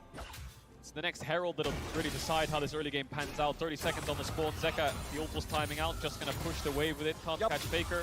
And let's keep our eyes on Deft and Barrel here because they're going to move towards this top side. Great body slam there by Zeus to interrupt the knock-up, but it's going to be a 5v5 around this Herald, and Gumayushi is still on the bot side of the map. How much can T1 get for this Herald? Does DRX just take the Herald and use it top, try to funnel everything into Deft? And remember, back in game 1, we got a 7-man fight at the Herald, but it resulted in the eyeball being unable to be picked up. I want to see both sides ready for a fight here. Ready for a big engage. And look at the lane matchup. All you have to notice is that they are keeping Guma and Keria bottom. So it's going to be a hard push for T1 towards bottom tower plates. Just give up this Rift Herald and see how much money you can get off the other side of the map. Meanwhile, Owner also counter jungling off the blue quadrant. T1 trying to get as much as possible. The race is on. DRX want to get this Herald quick and use it as fast as possible. TP there from Kingen to try to clear out the wave. Can they dive in? 3v1. Kingen's down here, but Owner's ready to follow up and make it happen. The ulti from the Ornn used to clear out the wave as Owner's going to get jumped on. Zeka's ready to go. Owner with the dash back over the wall. He'll stay fine, but DRX will hold here in bottom. Barrel lost his flash off screen. Zeus threw the ultimate at him and tried to knock him under the tower, so the Renata doesn't have flash. Deft isn't level 6, but Pyosik is around. He's taking the blue buff right now by the looks of it, and they can't get any plates, so they need to place this as soon as possible because T1 are currently winning. Okay, Barrel. Okay, Deft. Let's see how much money you can get up here against Zeus' Gragas. At bottom lane, the plates are still just being hammered by Gumayushi and Keria. As T1 winning the race, Pyosik's coming top. Can DRX make the dive happen? Gragas would be the target, and he's a pretty tanky guy. Pyosik's going to step forward here, connects with the Spectral Maw, but Deft's just going to be able to chase him away. Zeus tanky enough to not die here. All they got to do is take down plate number 3. The Herald will be able to finish off the last 2. Deft and Barrel, that's not quite enough. Nope. It will not die to this. They can't get the tower. The charge, there it goes, okay. The turret's still standing. Zeus, however, is not, and Pyosik will grab the kill. He was focusing so heavily on trying to deny the turret that he gives up his life, and DRX aren't done. Oh, but bottom side, it's T1 also trying to hard force here for this turret. We're still 4 minutes away from plates dropping. It's not like these things are going to become squishier anytime soon. Pyosik will grab the crowd as Owner makes his way into the top side river. Pyosik should just be able to get over the wall there. Has to use flash to do it, though. Ultimate on cooldown, had to use it to kill Zeus. T1 still pressuring this bot side. No jungler or mid hovering. Kingen has no ultimate either. T1 really want to get this bot tower, but no ultimate on Gumayusi. Planning to take a base soon, has a lot of gold in his inventory. Overall, slightly even, but T1 favored because of how long it took for DRX to set up. Will they get the tower? Oh, almost they get it. And Kingen has to flash away as well. Definitely T1 favorite then. Yeah, huge amount of money on Gumayusi, and there you see it in graph form at the top of the charts. And of course, he is going the on-hit build, as we said. So going to be able to chunk through this front line, all these melee champions, this short range of DRX. Kingen's going to be late to top because he was holding bot side, so Zeus will get another plate. Faker's having constant mid push. He's taken a plate. They're slowly bleeding out here, DRX. They're trying their best to speed the game up. Dragon's in 50 seconds. Dragon in 50 seconds, a 2,000 gold lead while being down a single kill, just shows you how much has been built by T1, getting all these plates, getting all this money, and getting nearly double the farm in the AD carry position. Gumayusi, 113. Deft at 68 here on the Kalista. This is not the early game you want when you draft this champion. Now take a look at the setup for this Dragon. Number 2 arriving. Stacking is kind of critical here for them to continue. See how much they can commit to it. Control ward already placed in the Pixel Brush, trying to set up for it. It's very difficult though with bottom lane already having outer tower down. T1 can just push through this bottom side and get the early move for a possible flank. And T1 have the TP as well, so DRX need to look for a pick. That ward could find it, but the Uproar Glaive will spot it out. They don't have vision on Gumayusi, so they have to catch the wave. And like you talked about, push in bots, move towards river. Faker has mid push. Zeus is first and has TP. And DRX are going to have to give this up. Well, the silver lining for DRX is that this is the second Drake of the game, and they got the first. So T1 will not be fast stacking towards a soul, but they will tie up that neutral objective as the Cloud winds quicken, and we get ourselves a Cloud soul here in game number 3. Zeka just trying to clear out the waves here in mid. 1.5 minutes left to get more plate money, which T1 has been doing a really good job of here so far. Zeka tries to jump in and go after Faker. No E2 means he won't be able to follow it up with the stolen shuffle. Carry is hanging around nearby, as are Pioshik and Beryl. Faker with the flash away. Zeka with the flash follow to throw Faker back into his own team. But now Zeka stands alone. He'll try to get himself away, and Beryl provides covering fire. Zeka with a re-engage back after carry, and Zeka will finally die to the arrow of Gumayusi. Now you gotta look at Zeus, who there's just not enough damage to take him down. It's mid for mid, 1 for 1, but Pioshik is trying to get away behind enemy lines. Another engage comes out here in mid. Gumayusi with the chains of corruption onto Kingen. A flash mid comes out of the arrow, and Gumayusi is punished. The bailout will not save Kingen. It is another 1 for 1. Beryl and Deft ready to fight back as Oner gets shunned up. There's the maul. There's the kill. There's the money in Deft's pocket. Pioshik never recalled. He ran into the enemy jungle and hid there, lying in wait, choosing his time correctly to strike. He takes down Oner. They get the extra kill for DRX in that scramble. And he came back for revenge, didn't he, Pioshik? It's a 3-for-2 overall in favor of DRX. Zeka lived for so long, so it took T1 so much time to get him down that the rest of DRX arrived. Great land of a skill shot here by Zeka. Faker can't get the sidestep. They both push each other back, but Faker dies fast because Pioshik can dash over the wall with his ultimate. Zeka kites into the hostile takeover. Looks like he's gonna live. And as Zeus comes down, he re-engages onto Keria. And here with the barrel, he's gonna live. But it's just Gumayusi's last auto attack that finds that kill. But by the time he falls, the rest of DRX arrives. Exactly. And then look at the mini-map. You've got Callisto all the way over here, only now starting to run. And Pioshik in the mini-map cancels this recall, waiting. As soon as this fight starts again, goes in for it. It's the overchase, actually, isn't it? Gumayusi tries to get Kingen down, and Deft arrives in time because of this overchase. T1 forcing a bit too hard, and DRX fight back. Oner, no flash. Pioshik stays around. They land the stun, they get the kill. The patience out of Pioshik there as Deft gets hit by the ulti. Has to retreat a little. Hostile takeover, a really good disengage. But Kingen and Deft still got to get the hell out of town. Pioshik and Zeka, in the meantime, have taken the second Herald of the game. Yeah, that was an incredibly big cooldown here. The flash off Gragas, the Gragas flash engage used onto Deft. They only got the cleanse. No kill secured for T1 there. And remember, Zeus is the last piece of this composition. He is the critical playmaker. It has to be the Gragas, and without the flash, those big surprise plays. Faker, no flash. Here comes the Ornhorn, finds the knock-up. Zeka with a little bit of follow-up CC, but that turret, standing at 2% health, saves Faker's life. Yeah, Zeka didn't have the ult up in time to take Faker's, and I think he thought he was going to get pushed back if he went in. Don't know if he had information on Owner either, but they force Faker back, and their objective is the top tower, which they will pick up. So in these last few minutes, DRX have been winning the skirmishes, and these kills on Deft have negated the gold lead that Gumayushi had from the plates in the tower. Yeah, so a little bit of small advantages now as DRX looking like Zeka pushing on top side. 2 hits, 1 hit even will finish that tower off, and then they still hold on to Rift Herald number 2 for their push. Ideally, they could try and get a setup here for mid to push down that mid tower and allow them much more control of Summoner's Rift.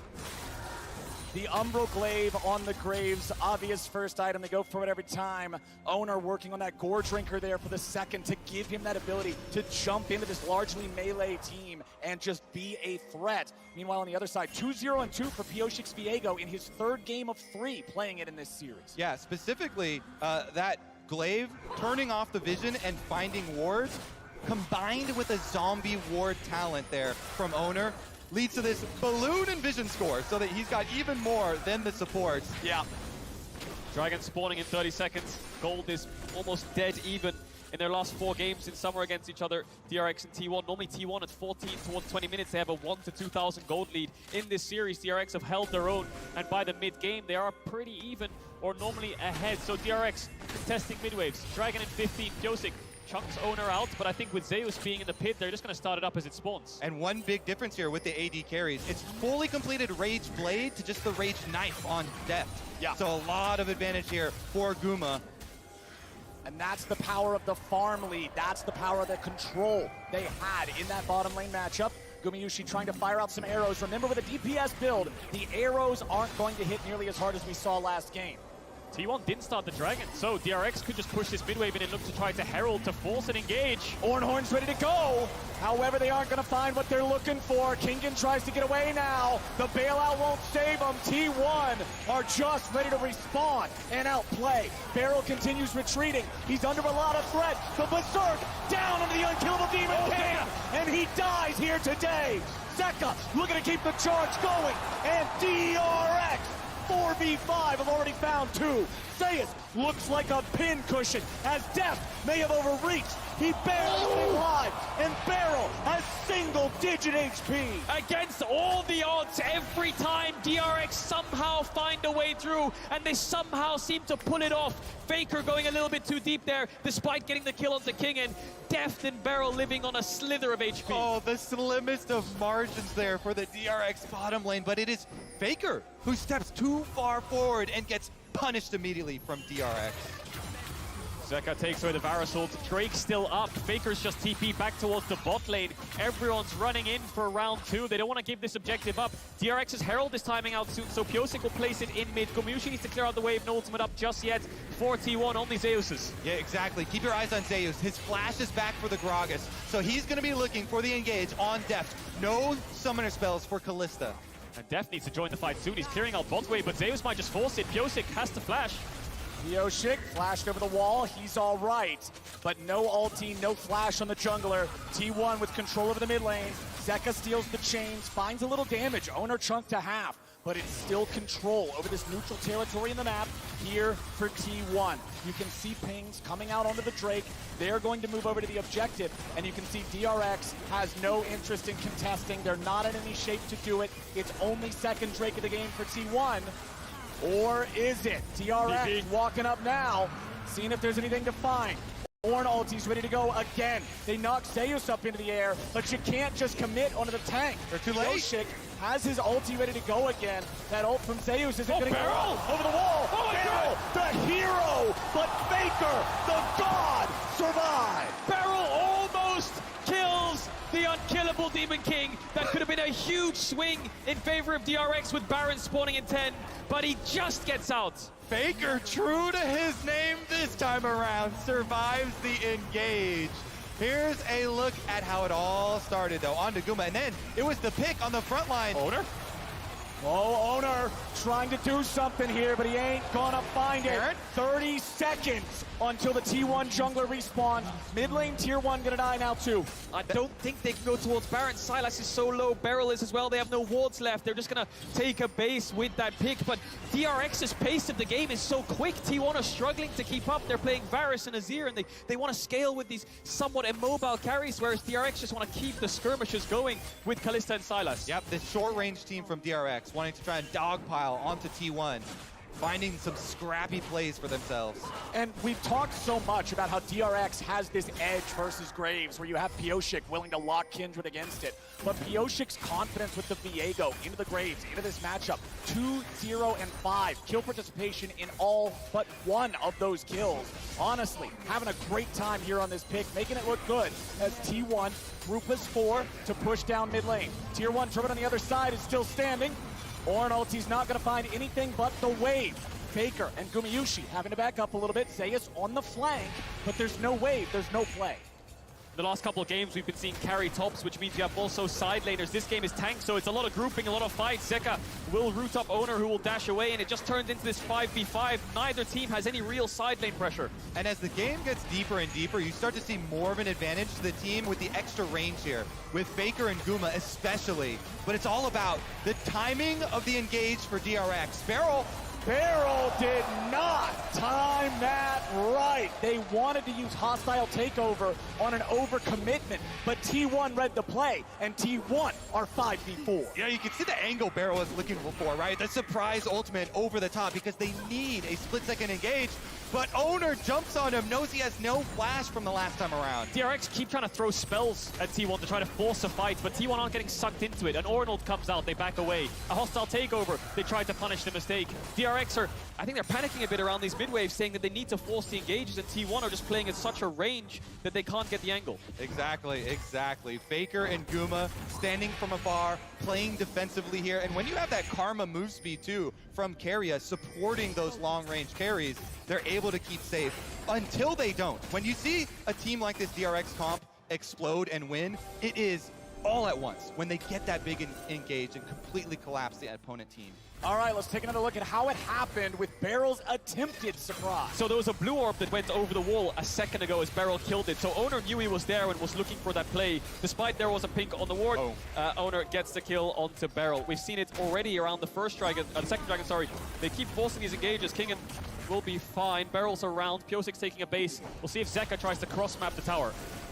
Tier 1 turret and topside ain't long for this world. Owner and Faker will work together to take that down. They're going to build T1 back up to a very, very modest gold lead. But Zeka's about to get one back just as you said. And he has TP, so if T1 stay around for too long, once this tower dies, Zeka can TP in and they can look for the 5v5. Here he comes! All right, TP ready to go for DRX. Pyosik had to ult defensively. There's the shuffle, getting DRX away. They're getting juggled around a lot, but Faker's alone. Pyosik finds him. Faker is down, and Zeka gets the kill. What's next for DRX? They've got a stolen Azir ulti. T1 grouping back up in the top side. They know their opponents may be looking for the Baron. 30 seconds on Faker. He has TP. Does DRX start Baron? Beryl has no flash, no ultimate. Zeka has the shuffle though. He has no flash, but he's looking for T1 lying in wait. They know he's there. They have started it up. T1 need to find a response soon. 15 seconds on Faker. T1 ready to go. Trying to see if there's an angle. DRX are in the pit, but this is so risky. Owens ready to try to fight, ready to try to steal. Beryl at 200 HP. Baron at 4,000. Zeka ready to use the stolen ulti. He throws Owner away. The Baron is stolen by Owner in a hero moment. The shutdown of the ocean. And T1 get it done. Hot pursuit as Beryl will die to Faker. As the entire world holds their breath, watching, Owner steals the Baron away from the Rend Smite combination. He does it again. He stole the dragon. He steals the Baron. Owner smites are sick. DRX though, Kingen might be in trouble. Zeus looking for Mazekas on the way. Nicely done from Keria and from Zeus. Death is just gonna give him another as DRX crumble around the Smite steal. T1 are running away with it now. That's 4 kills despite losing Faker at the start and DRX forcing that Baron. Owner is showing up in this series with the smites against Kalista and the smites from Pyosik. They didn't time it properly and he sneaks his way in despite Zeka trying his best to keep him out. Oh my goodness. All right, Pyosik fishing around. They want to make something? They might just find it. Pyosik flashing out of the Azir ulti, staying alive. But man, this game went from neck and neck to T1 stepping on DRX. There is no way to deal with it when Owner is this damn good. This steal from Owner could be one of the defining factors that makes him win his first World Championship. And it's similar to the one on Dragon. Zeka this time steals away Azir ult, he pushes him away, and he just flashes over the Azir wall, still gets in there. You always talk about syncing up the timing, picking a number with your Kalista. We smite and rend at whatever, 1500, 1800, but Owner gets in there right in between, flashing over the Azir wall, actually insane stuff under high pressure. A lot of people talk about if T1 win here, it's Faker's 4th, but it's also the first and the beginning of such a strong legacy for players like Owner and Zeus. Keria and Gumayushi so young with such a long career ahead of them. This could be the first step in being so dominant and staple names in League of Legends like Faker. And I love that story so much because T1 trusted in their own amateur program, in their own youth programs, bringing up these players. But DRX is ready to go. Kingen with the ulti. They're going to look for Gumayushi, but they're going to find Zeus. Half HP here on the Gragas. They fall back to the ruins of the tier 2. T1 confident to hold their lines. DRX's engage fails. They will protect their tier 3 turret, but just barely. And another wave is on the way. Yeah, Baron buff wave coming in. Summoners blown from Gumayushi, but no ultimates left. Zeka needs to take a Gragas ult or something along those lines if they want to fight this. Giving it up is not the end of the world either. Takes the Varus ult. Does he decide to throw it out, or does he hold on to it till the next couple waves come in on mid lane? Bot in it falls. They find Zeus there with the chains. Locking him up with the Everfrost now too, but they gotta be careful. You don't want to engage on the big man, and that means one inhibitor over to the side of T1 thanks to that Baron that Owner stole. Owner. Funny origin with his name as well. When he joined T1 and was brought up through the program, he had so much respect for the T1 organization. He wanted his name to be Oner, like T1. But everyone just started calling him Owner instead, and that became his name.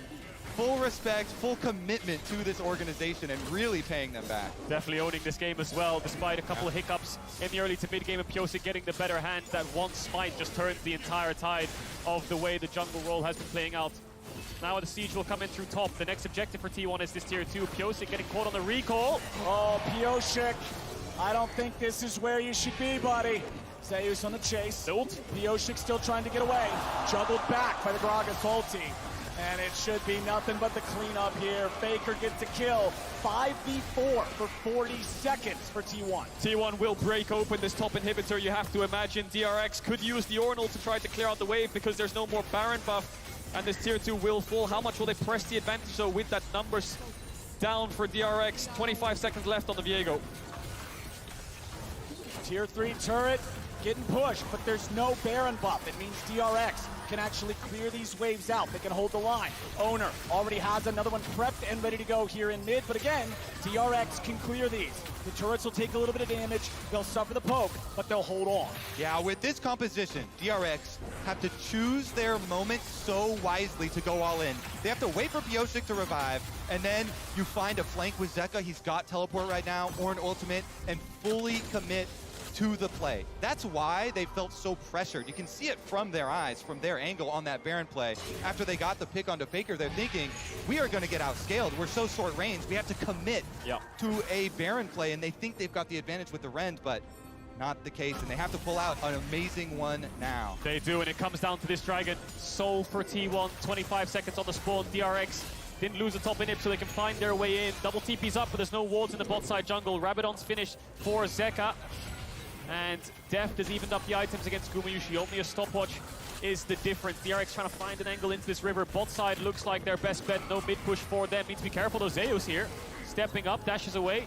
See Deft trying to push out this bot wave so they can find their way into this river, but T1 are trying to keep this mid push so they can threat an inhibitor. Yep, Faker done this before for T1. They're trying to pull them apart. Inhibitor down on the bottom side, and Faker shoving up mid. Well, we've got a 4v3 standoff here in mid right now. Owner gonna join up, Faker gonna join up. Everybody's here except Zeka. He just now hits level 16. Beryl is zoned away from the rest of the team, but he might be able to find a takeover angle. Owner again, looking for that Renata, looking for the opportunity to blow him up. A TP's coming in, but it's coming in pretty late. They try to go in, but it's going to be the objective bounty for the side of DRX. They go for Zeus. They're going to find a ton of damage. Owner's focused down. Owner, he goes golden, but he ain't going to live long. Piosik, he steals it back for DRX. They get the objective bounty shutdown, and then Owner ultimate the wrong way. DRX, now they can go for Baron. Stop doubting them. They always find a way. TP coming in from King in 5v4. 35 seconds on Owner and Beryl. That hostile takeover was beautiful. Carrier's trying to find a little bit of vision. They have no smite though. Can Gumayusi steal it? Eyes on Zeus. Alrighty, let's do it. Zeus is going to have to disrupt a lot here. Carrier looking to zone Beryl away. Deft pulls him right back to safety. Ingen is ready to go for Faker, and they find him. Deft again will kill Faker with the Baron, but Zeka dies to the Baron auto. T1 is fighting back. The Baron still at 3,000 HP. Deft looking to get no way in the world. Deft dies next. Gumayusi just stole Baron. Are you kidding me? Guma does it again. He did it last time with the Varus as well. Empowered Varus snipe. It's over. I think T1 can look to end. 30 seconds on Deft. Waves coming in. Bottom's down. They're pushing. One Nexus tower left. This game will be defined by two. Baron steals. Kingen tries to get him as much time as they can. Nice hostile takeover onto 3, but it will not be enough. Beryl is knocked back. Kingen trying to frontline this, but T1 knows what they gotta go for. They're looking for the Nexus. They'll take it down, and T1 are on match point. I cannot believe it. Twice in a row, Piosik. One was against the Smite, but Gumayusi steals it. They had Kalista and the Smite both times. This is heartbreak for DRX. Get me a replay of that second Baron right now. Get me that right now. I need to see that. My goodness. DRX. They are now going to face another elimination game in the year where they have had to face so many elimination games. The perennial underdogs must do it again. They always have heartbreaking moments in every series, but this one stings so much. The amount of pressure that is on these players now in this Game 4 is unreal. At the very least, this year has prepared DRX for these moments. The strong mentality to deal with the inhibitor respawning, still coming back with a reverse sweep. They have gone through so much together. They trust each other so much. They have to calm down and reset for the next game. But T1, my goodness, they also never say die. Get right back into that Baron. 2 clutch steals. Yes, you think the other team should be able to secure with those Rens, but the timings on these steals too, from both Owner and Guma, amazing. It's one of those moments when your jungler is dead, you assume, man, it's a 1 in a million shot to steal that away.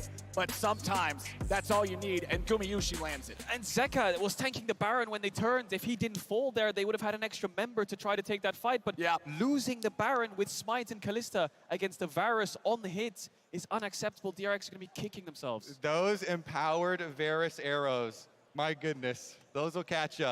And they have multiple times here in this series already. We can see it in the gold graph with the bounce back and the swing here. My goodness. It has been an awesome series, and Game 3 was no exception. But with DRX's defeat, we are readying up for match point at the State Farm Analyst Desk.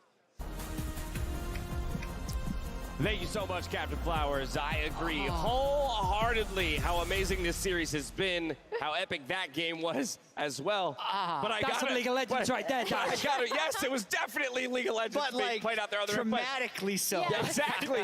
Because that's the thing, you watch it and I'm like, I don't know how to do our job. How do we do our jobs now? How do we do?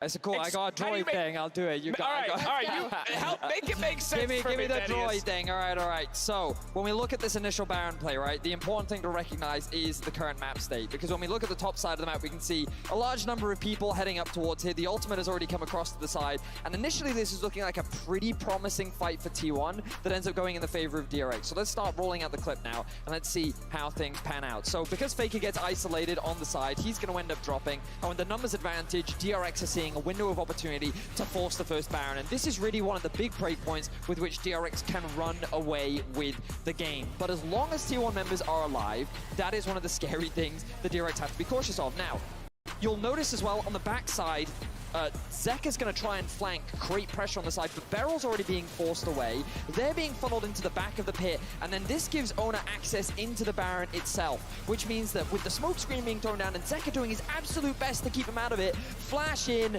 smite, and the smite doesn't actually come out from Pioshik. So the moment that the rend is popped, that synergy needed to be there, and all he really did was set up the Baron for Ona to come and steal it away. And I gotta believe that's what Kadro means when he talks about them.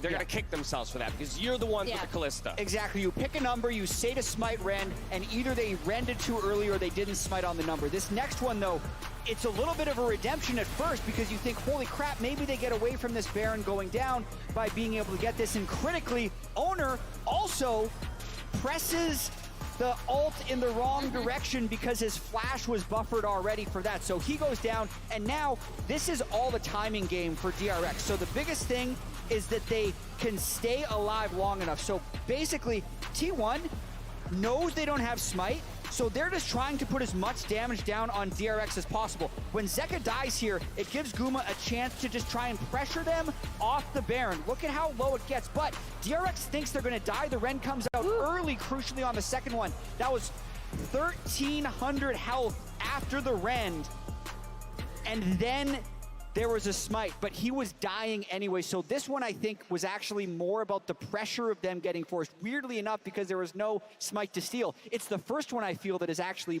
more what they should be kicking themselves over. Yeah, absolutely. I think the big, like, just not syncing it up in that first Baron. And to be fair, like, DRX, again, they're much improved from a lot of the things we saw in the LCK season. And they overcame, I think, an early game where they lost out on bot side really hard once again.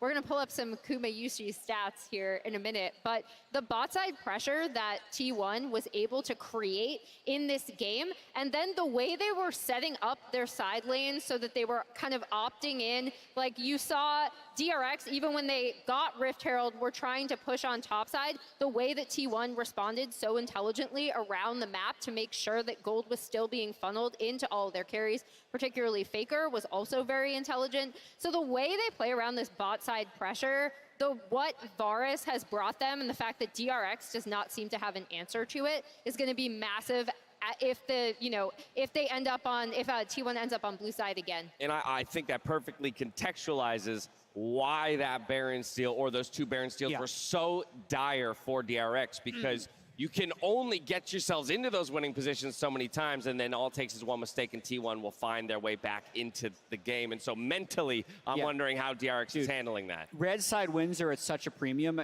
T1 won the coin flip. They get blue side at the first game. They had opportunities here to get the game on red side. I actually still think DRX has a high chance of forcing a game 5 from blue. But it's like, how much mental resilience can one team have? So many things all of feel it. like They have all of it. They have all of it. So if any team can bounce back from having 2 Barons when you have Callista and a jungler in the pit not go their way twice, it's got to be.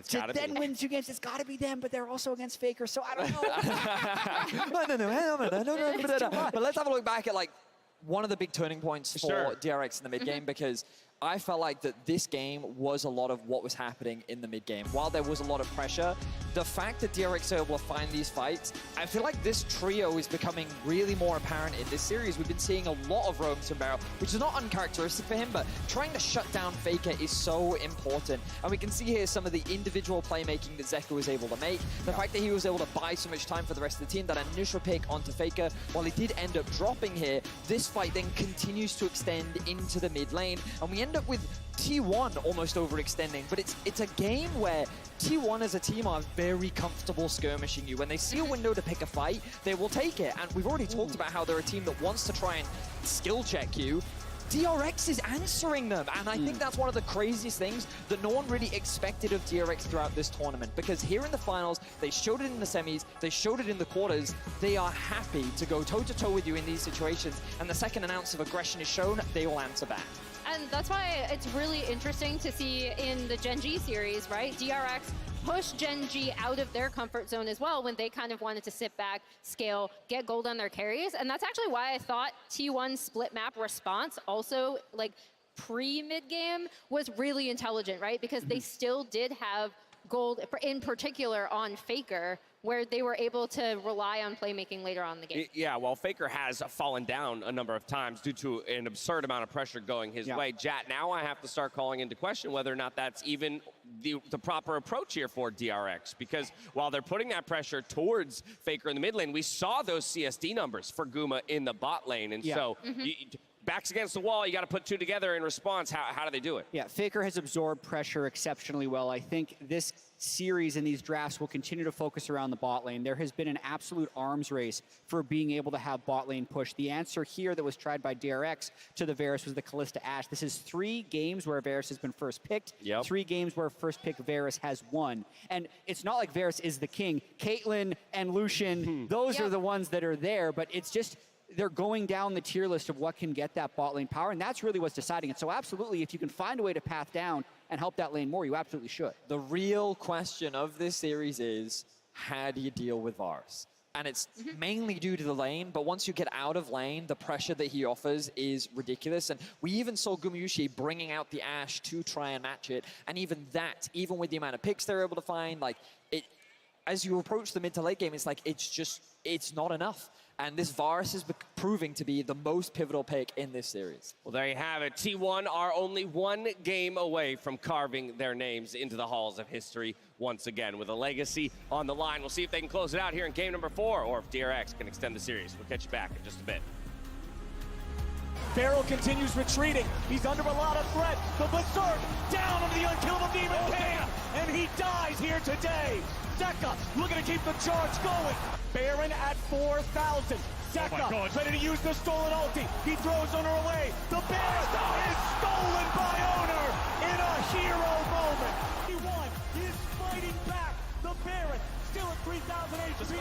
Death looking to no play in the world. Death dies next.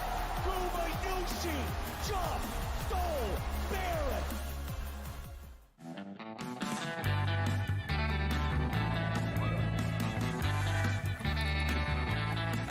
See the world now, baby, let's go. It's nothing but green lights ready to roll. You're the one that I want.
Welcome back to the World's 2022 Finals.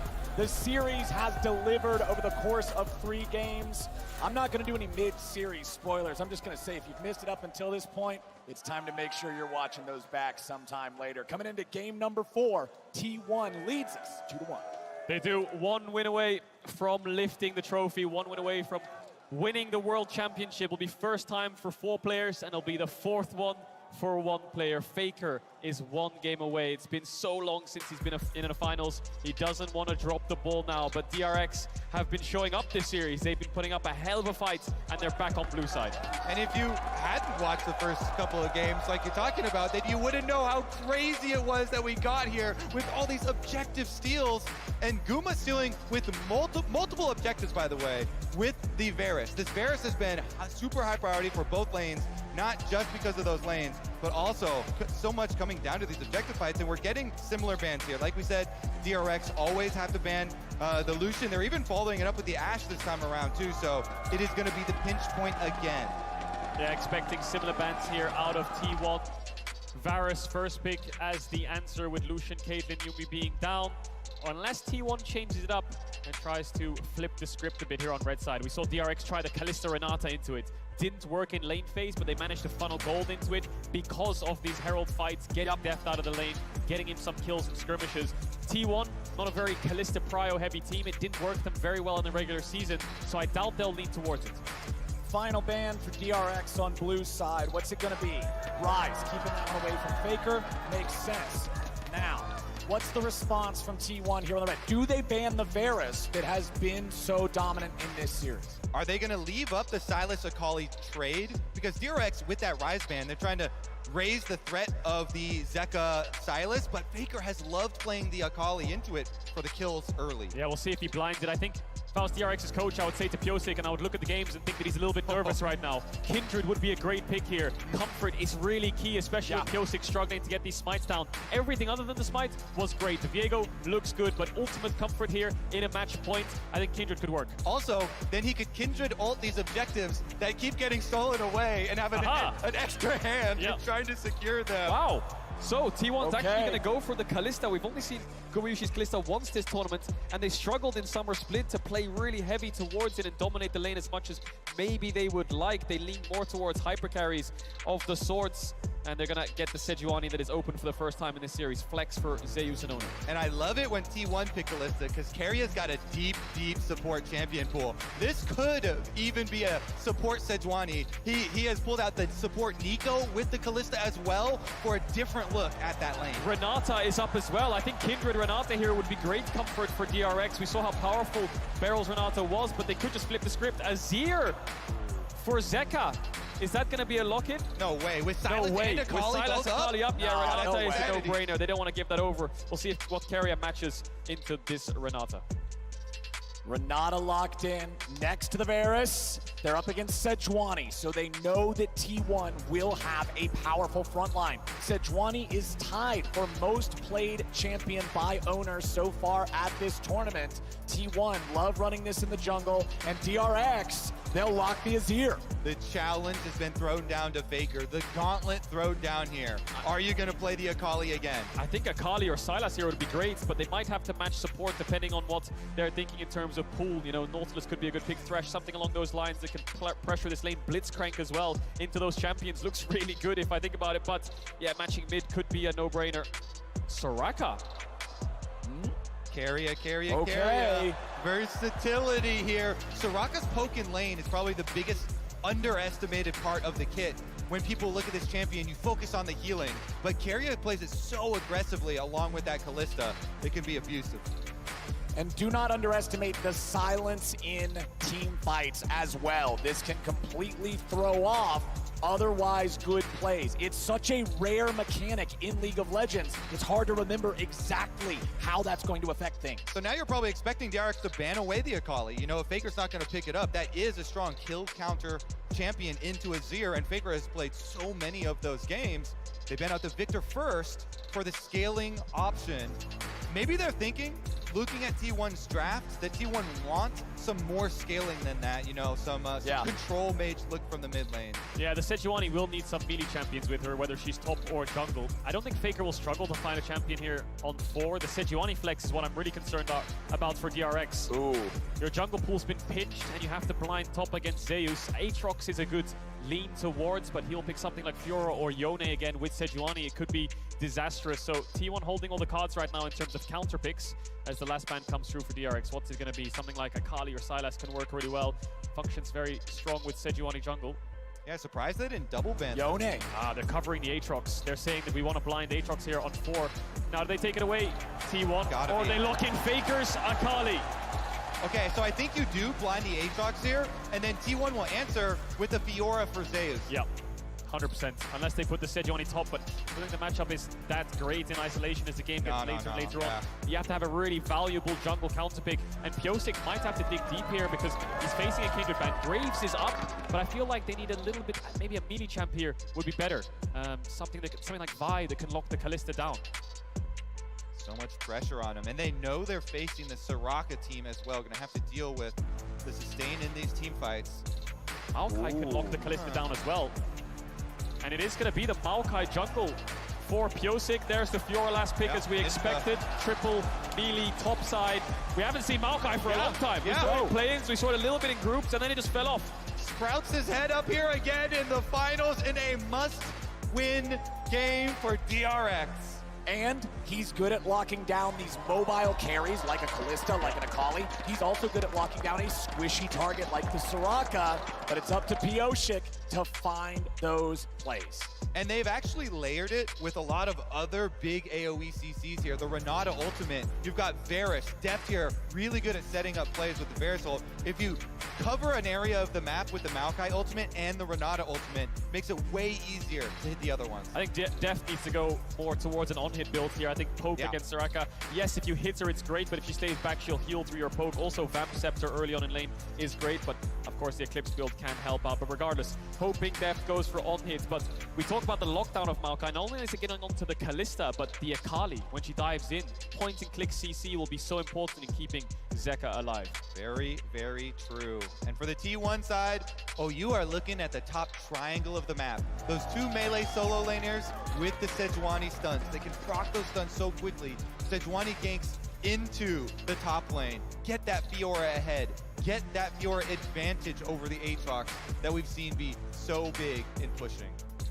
DRX must step up now. T1 are on match point for their 4th World Championship. The other 3 earned under the SKT banner. This would be the first time they claim it as T1, and they are a single game away. When Zeus last faced the Aatrox and he picked the Yone, they also had Owner on the Sejuani, and they had Owner go gank it. Go gank it early, get him these kills, get him that priority. See if they do it again here. Double tank junglers, but lots of CC setup, lots of gank opportunity for them. I'm excited to see Faker on Akali, see what damage he can get done. We saw games where he's just dominating the backline in fights. DRX have lockdown for him, and he'll try to navigate his way through. The benefit is the enemy mid-jungle is double AP on both sides, so itemization and runes shouldn't be too difficult. Yep. It's all about the side lanes, really. How far ahead can this Fiora get, and how much can she leverage that lead in team fights versus split push for DRX, who have really good engage. They have good choke control and everything along those lines. T1 just have better skirmish, and they want to look to flank and find these angles. It's been T1 finding these scaling drafts, which want to be death balls. Now it's flipped its head as T1 pick things like this Kalista and Akali who want to dive in. But remember, blue side has won every game so far in the series. Pyosik starting off with a control ward here to be able to clear the vision on his own chicken camp, so then he can do his jungle without being seen. Zeus just hanging out here in the brush top side. Kingdom being nice and patient. Level 1 is going to get spicy here in the bottom lane as Beryl, Deft, and Gumayusi trade blows. Yeah, the support's determined so much of this matchup here.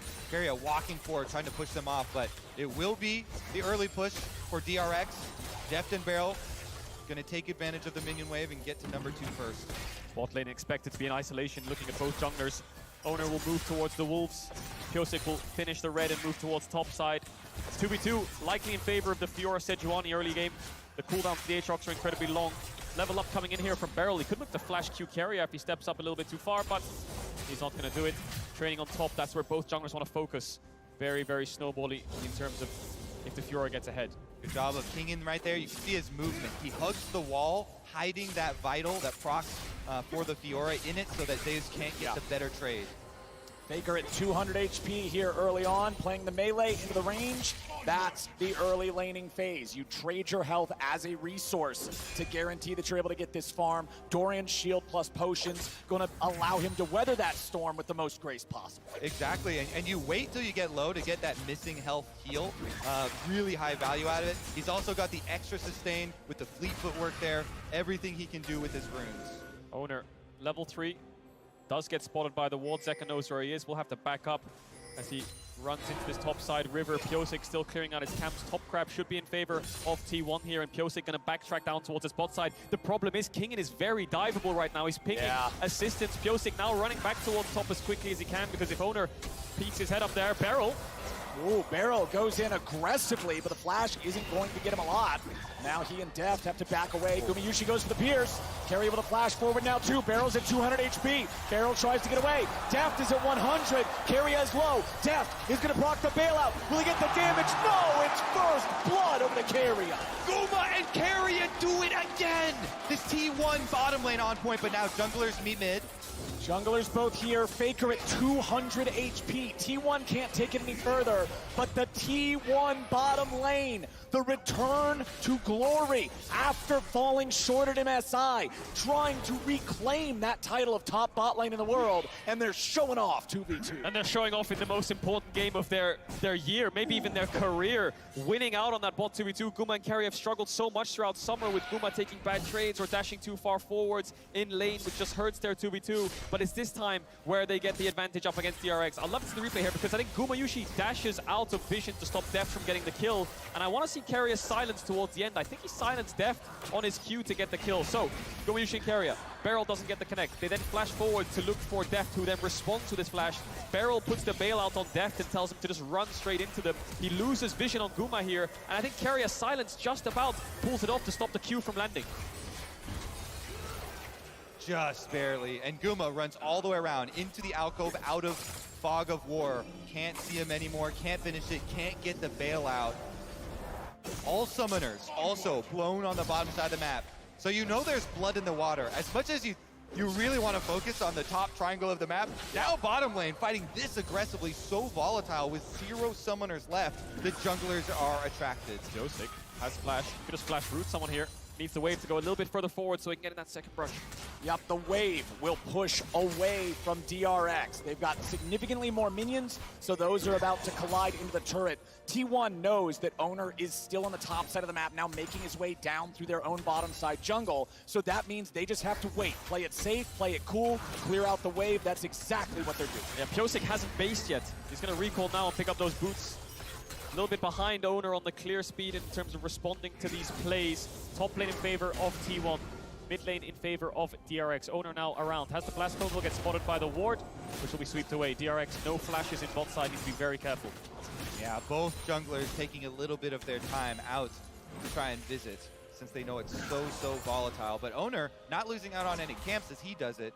Dragon spawning, control ward placed as well, and now he's just hovering around, putting this silent pressure onto DRX. He can Q-flash onto Deft here, and I think he will die on top of a silence, but Owner is calling it off. They don't have vision on Pyosik just yet. They might spot him on the entrance towards top side, but Top Crab is spawning, and once they spot him, they'll realize that this dragon is free. And there it is, exactly as you say. Owner making his way over to that one. Q3 from Kingen. Zeus in trouble, but still manages to walk it back underneath his own turret. Uh-oh. Pyosik ready to stop this recall here. Ghost and Teleport, both available for Zeus, if he can get back. Pyosik will not kill him 1v1. They do need extra damage. Faker making his way up to top as the dragon goes down for T1. That was a critical heal. Zeus got the fleet footwork heal off of tapping Pyosik, so able to sustain under his tower, and now the bottom side with Owner. Owner's ready to go. Deft is the target. They're ready to try to fight back, but DRX are 2v3. Gumayushi will not fall, and DRX will lose their AD carry for the second time. So close. I wonder if Deft had heal in that exchange and he could use it before the bailout. Either way, they don't get the reset. He dodges the Sejuani Q, which is pixel perfect, but they can't trade in the 2v3. They knew Owner was bot side and they still felt confident enough to take that fight. T1 come away with 2 kills onto Keria. Yeah, and they just got that Dragon with the alert going up as well. Huge stuff for T1 starting to snowball in this game. Exactly what they need. It's one of those things where the bailout might be expiring, so maybe that's why he didn't use the heal. So we'll look at this one again. Owner's there. I think Flash Q comes in and Deft doesn't actually flash, just dodges away from the Q. Bailout comes onto Deft. He has to heal up, but he chooses not to use it. Maybe that extra auto weaved in would have made it a 1-for-1.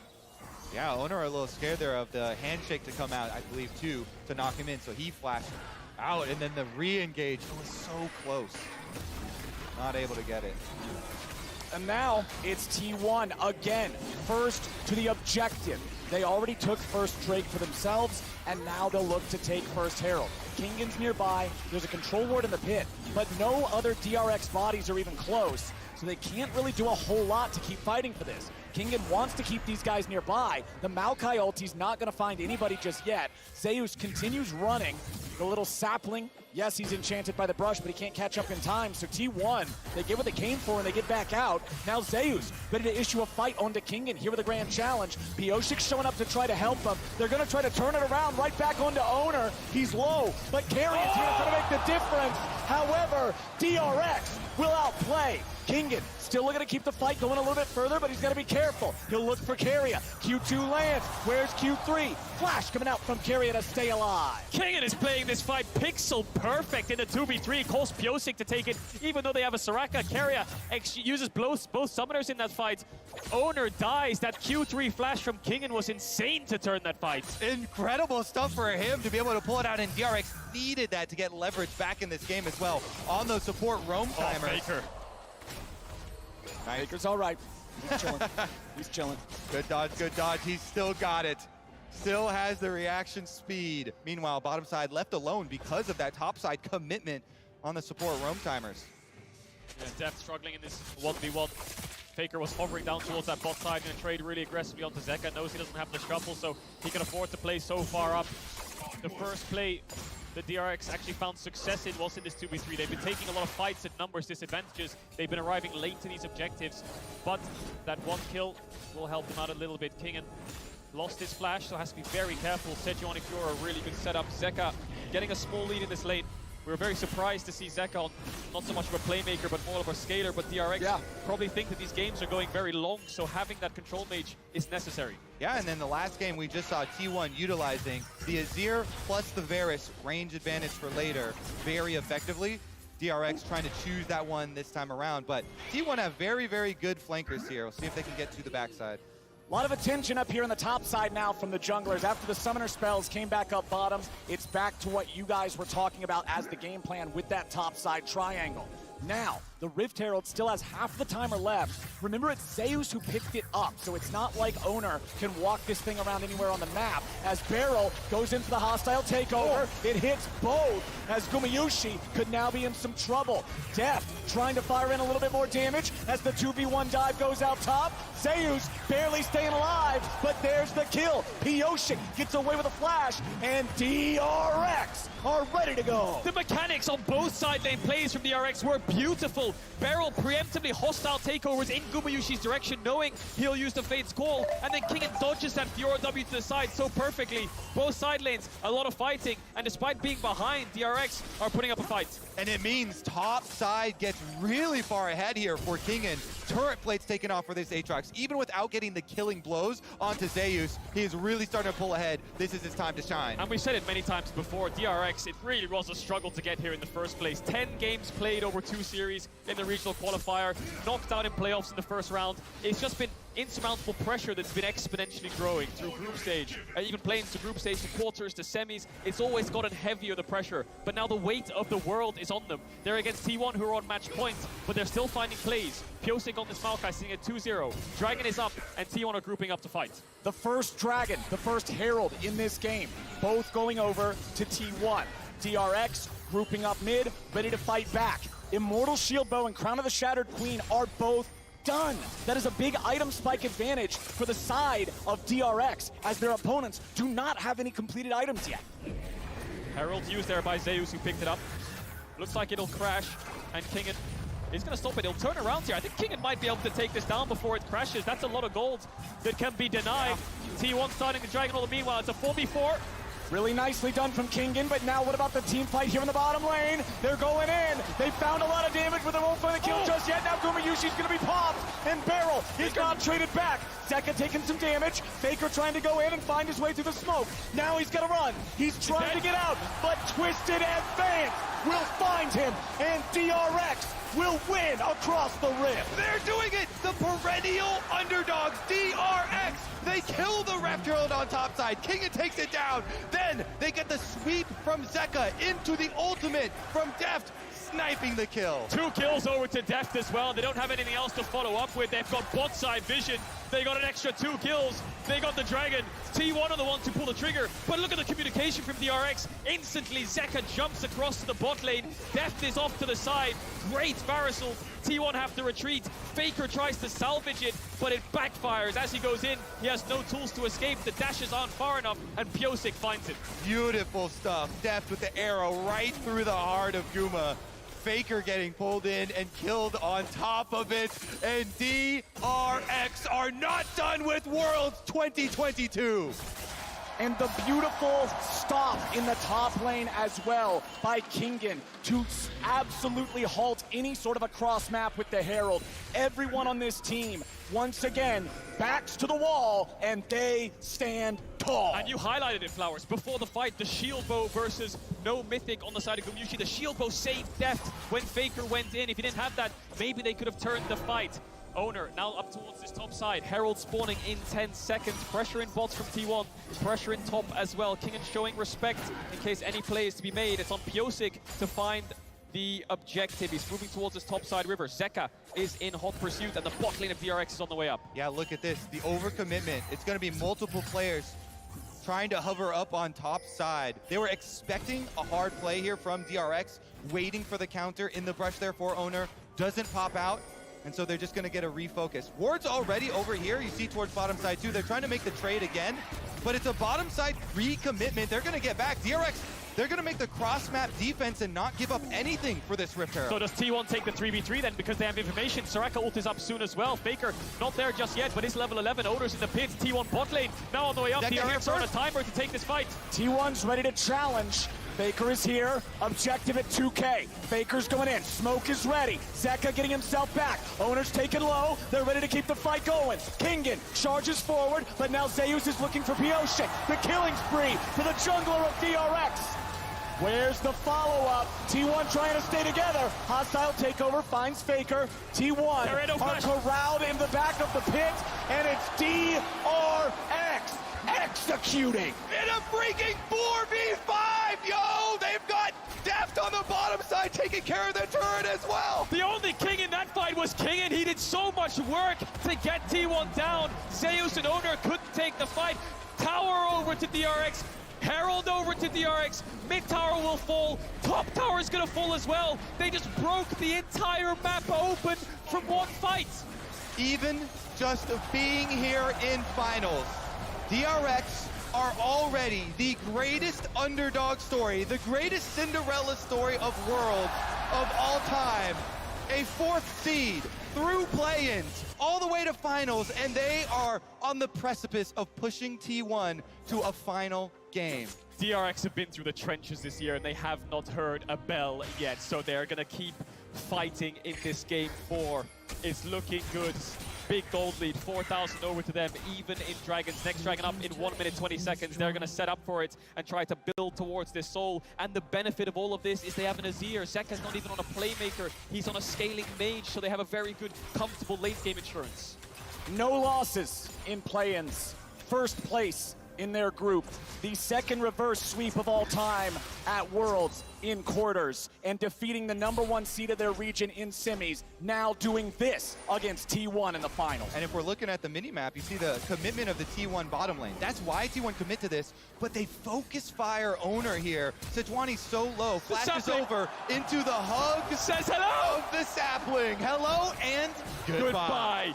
Owner goes down. Heroic sapling from Piosik. Nice pushback by Zeka to stop Faker from EL to dive on top of them. T1 retreat. They run for the hills, but there's a wall in their way, and DRX sandwiched them down. Carrier no flash, he falls. T1 have the mobility to get the rest of the members out, but that's enough to put them at such a sizable advantage. DRX coaching staff elated with that fight.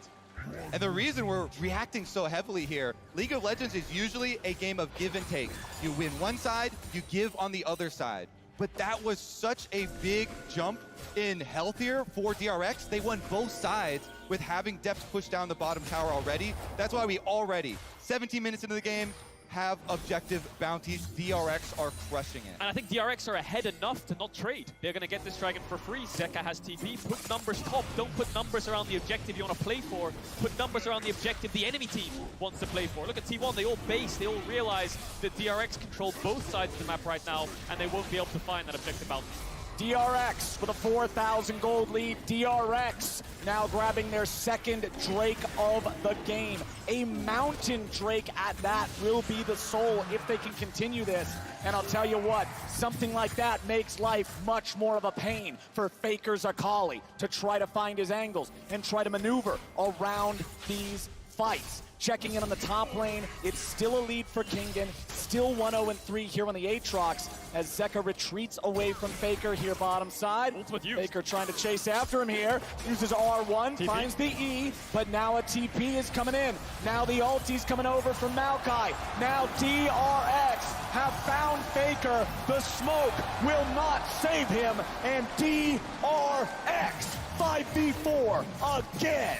DRX kill Faker, and they're going to push down through bot lane. T1 are playing on 2 lanes, but the TP salvages that. They'll get this mid tower, but DRX will get the bot tier 2. More gold over to Kingen. More side lane pressure for this Aatrox. Zeus still yet to find his second item. DRX are collapsing. They're not even going to get the mid tower for T1. Gumayushi running away there, throwing the spear out, getting himself a safe distance away from Barrel. Bottom lane tier 2 falls. DRX winning out again. 5,000 gold now ahead of T1. I mean, you can see. Zeka? Whoa. Zeka. Goes over the blast cone, finds 2, but it might not be Zeka who's in for a nasty surprise. Carrier gets chased, Sejuani ulti on Zeka to get T1 away. You can see which of these two teams is feeling the pressure. And guess what? It's not the team that is facing match point right now. DRX controlling the map here, forcing some misplays from T1, some over-aggressive attempts to try and pull the game back because they know they're facing the outscale that DRX faced in the last game. They've got Azir, they've got the Varus advantage, they have the front line to work behind as well. And so DRX pushing in these side lanes, the map closing in around T1. They're running out of options really, T1. Scaling is not really in their favor. It's more so the Fiora that is the scaling because she will win out on side lane against the Aatrox. But Kingen is so strong now. I don't think that scaling can even factor in anymore. They need at least 20 minutes to leverage that or even it out. So DRX will play with the Aatrox in bot, and they'll try to push out these waves with Kingen and move towards mid and threaten this Baron constantly to make T1 second guess themselves until they walk in to the waiting arms of DRX. Kingen has 2 completed items. Fiora has Divine Sunderer and still some pieces. It'll be a while before he's able to deal with that Aatrox. I want to see if T1 can go for one of these trailing split push plays, try and hide the Sejuani behind one of the split pushers and pick somebody off. Because that's what you have to do, one of these surprise plays. Sejuani ult into melee champions, proc the stun, and take away some of this pushing power of DRX, because look at them, they're playing the whole map right now. They are, and that's because of these pushing side lanes. How are they going to start up the Baron? Looks like they're thinking about it. Okay. Not sure if they can do this though. No tank in the pit. I think Death's just going to hit it. Yeah. And it's the solo lanes of DRX with the push, and it's Kingen who finished, we talked about it, he finished last place last year in summer alongside Piosik. Then he convinced Zeka, who was a very close friend of his, to come back from the LPL and join the LCK and join him in the ranks of DRX. And he took the gamble. He joined the last place team. Look at them now. World's finals, both having the side lane push, winning out in their respective solo laners.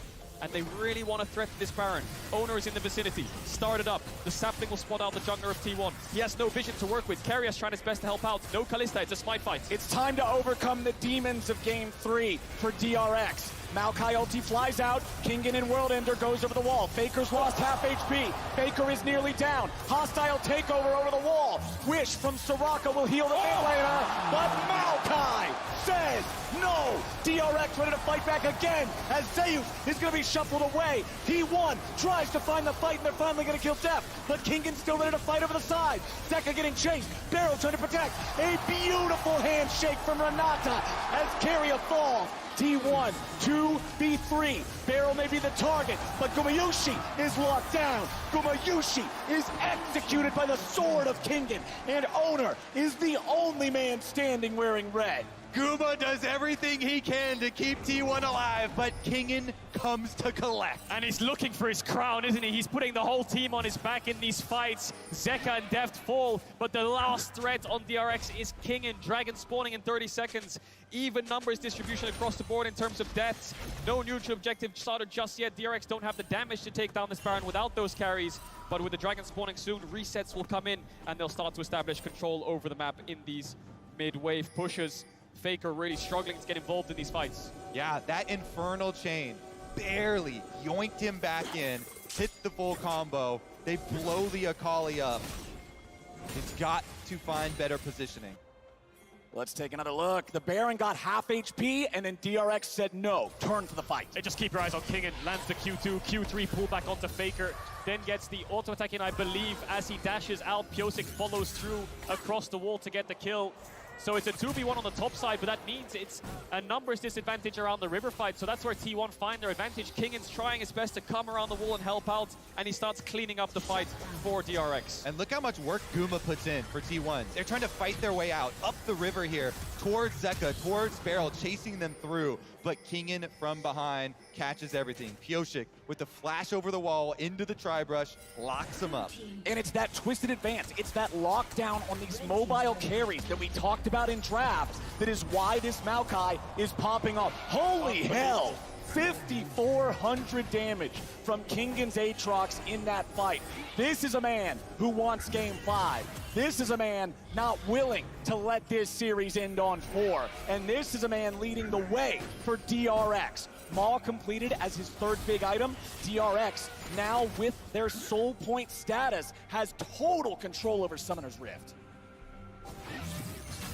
Kingen, he'll look for it. He'll only find Owner. Keria's nearby. He's trying to get away. He has to flash. Nice stun from Owner to stop Pyosik.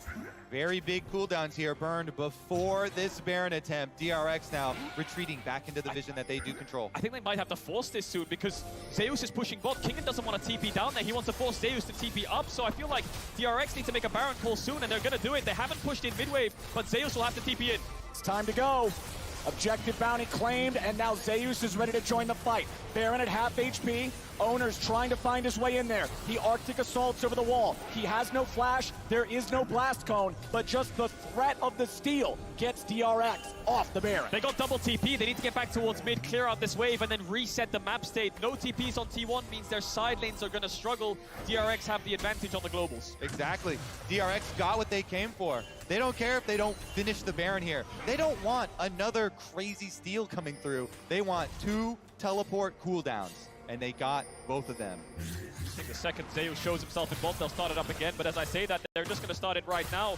Faker took the base, Keria did as well. It's only Owner that's around here. Kingen will jump over the wall here and start to zone him away. But it could only be Owner that they need. He did a miracle last time. Kingen wants to stop him this time. Baron at 3K. Owner goes berserk. He's locked down. The Baron for DRX. They did it! They kept him out this time! Everything thrown over the walls there. Owner can't get in, and DRX secure the Baron. And they'll use the Baron as a blanket to secure the soul. They'll keep waves in onto T1's tier 3 towers. Maybe they'll look for the tier 2 top if they want to play 4-1. But the Dragon Soul is what they'll look for. They're playing Fiora, Akali, Kalista against Mountain Soul. This is going to be really tough for T1 to find any avenue back into this game. The pathway is laid to the prophet, the foretold game number 5 here. DRX so heavily advantaged now with Baron buff. You're talking about the instant reset, push out side waves, easily set up for Soul, and it is Mountain Soul as well. So good against Akali, so good against this T1 composition. T1 looking for a pick. They found Pyosik, but Zeka's right behind him. They're committing so many numbers down here to try to find something before the waves start to crash onto their towers. Zeus will get an objective bounty top tier 1, but the rest of the RX are running down mid, and T1 are cut off. Kingan's going to spot them out in just a second. Do they take the fight? They'll try to stop them as much as they can. DRX is just controlling priority over the mid lane, getting that wave pushed up into the tier 3 turret. They've already taken half HP. T1 have now finally found their positioning again, but it may already be too late. The cannon minion's still alive. The cannon minion's still firing. The cannon minion kills the tier 3 turret. Zeus, in the meantime, is still top. He's taken out the tier 2. DRX, they're going for broke. They're going for anything they can find. The second inhibitor turret's going to be the target. Faker is now the target. They're trying to push Owner way in. Owner's on full retreat. Zeus finally making his recall back into the base. DRX, 5-man push, still looking for Nexus turrets. Gumayushi's gonna be caught. Kingan looks for him, but the Kallista's able to get away. Zeus wants to jump in.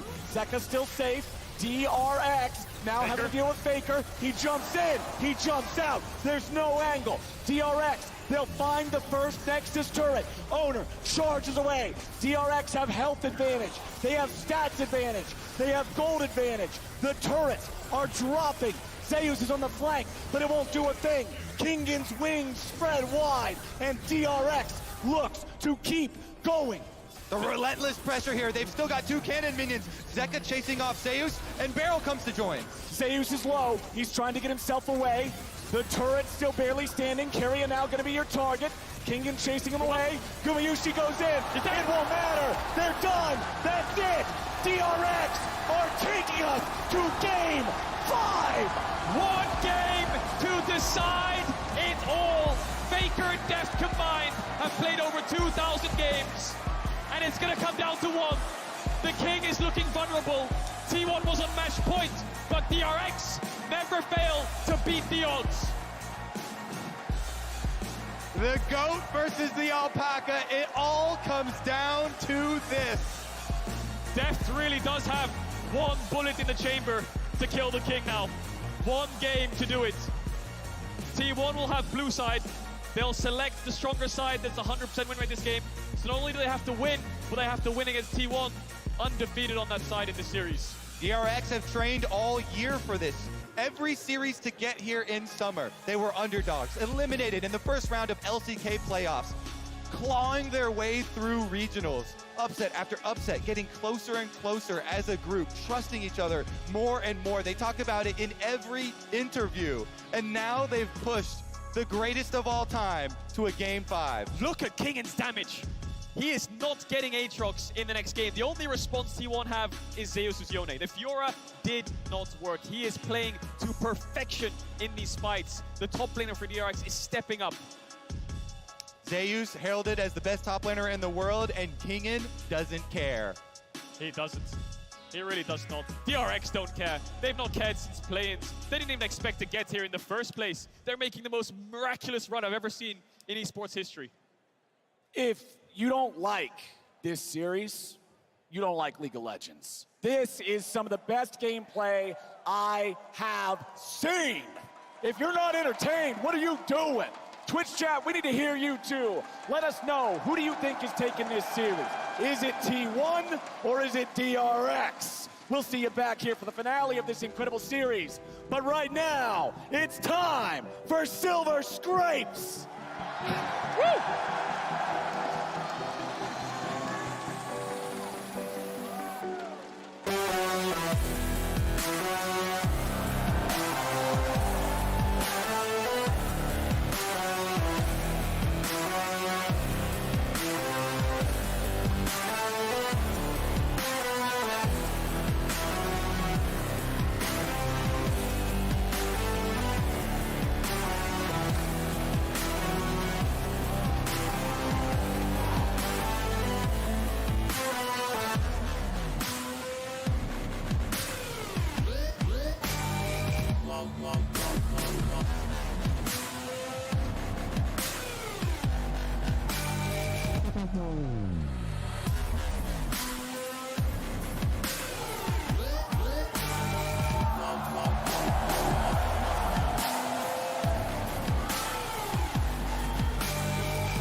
Let's try and calm down.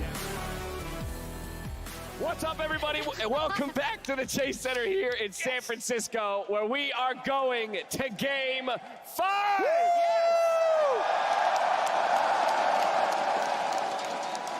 I hope everyone in the stadium has a little gas left in the tank, has a little bit left in their vocal cords so that they can scream their heads off for this 5th and final game, because I gotta be honest, I wasn't sure we were gonna get here, Jack. Can we just acknowledge how unrealistic this is? I just say, yeah, yes, acknowledged. Yeah, how Faker, Deft, same high school, 10 years ago, World Finals now. DRX have an inhibitor respawn on them, have 2 Barons get stolen away with their chance of winning red side, but they just keep doing it. The more they lose, the better they get. It's unrealistic.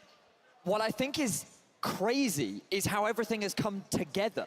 The fact that this could be Faker's 4th title in his 5th appearance, the Deft story, and the fact that there's speculation around could this be his last year, and like no one thought that this roster would take him this far in his final year. Like it is just a movie that we're all just a part of, and the games are delivering. It is constant back and forth. We are seeing both incredible league, sloppy league, we're getting all of it, right? And it's just a beautiful culmination to the year, especially being back in front of an arena after 2 years of finals where we haven't had that same opportunity. I'm glad you brought it to this DRX roster, because I kind of want to set the stage based on like expectations domestically, right? Because I was like messaging with Chronicler during the series, and I was like, I can't believe DRX are taking this to T1 in this game, but also they're doing it through topside and Kingin, which is not at all what we expected. Like, this team was not the worst in the LCK, but they were certainly not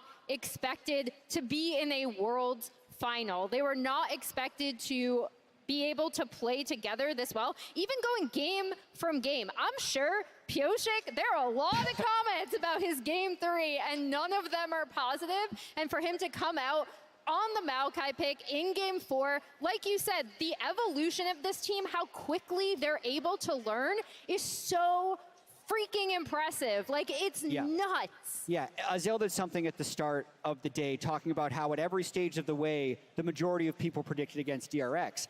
And there was a good reason for that. You can look at their performance in the series before and the team they're playing up against, and it always felt like the other team was going to win. Even in this one, the 3 of us analysts before the series all did think T1 was going to win this series. Myself as well. I'll jump in on that. All 4 of us did. And it's because you have Faker and the experience, and you have T1 with the undefeated spring and how good they've been start to finish, and you have DRX, who didn't make playoffs in spring, barely scraped into Worlds, yet, as Emily says, here they are doing it in such an unexpected way. Yeah, and I love that we're talking about the fact that this journey for DRX has always had accompanied with it this idea that they've been doubted.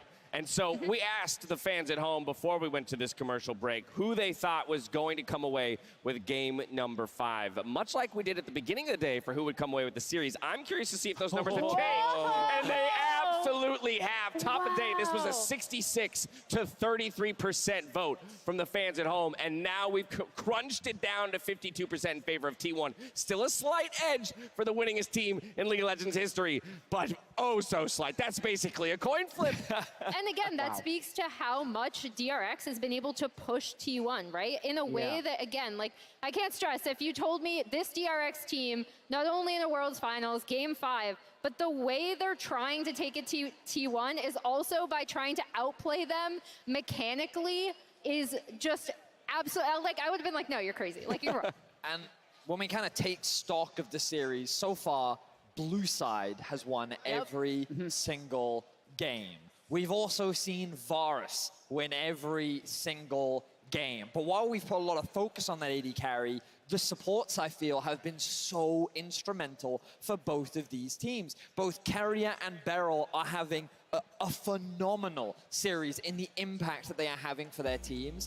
And it is just crazy and incredible to watch, especially when you think of Carrier being this player that was always hyped and anticipated. In his first year, he left a notable impression. In his second year, he made World semifinals, and in his third, already at the World Finals. Whereas Beryl, his third year in a row at the World Finals, supports often get left to the wayside, but to me, these two are the superstars of this series. I mean, Back to stage. So it's a little fun fact there, right? Faker, most games played in the World Final.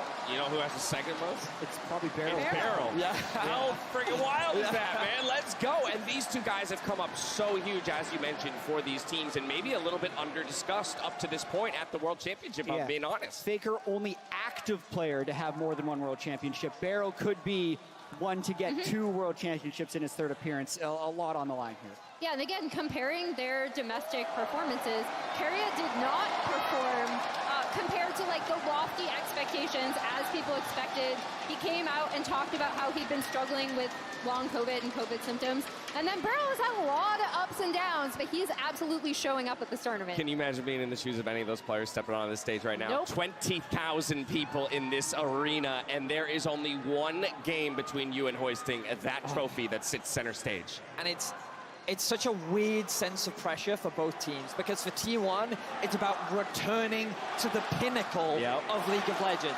It is about reclaiming that throne, and you can hear the number of dedicated fans that exist behind this man on your screen.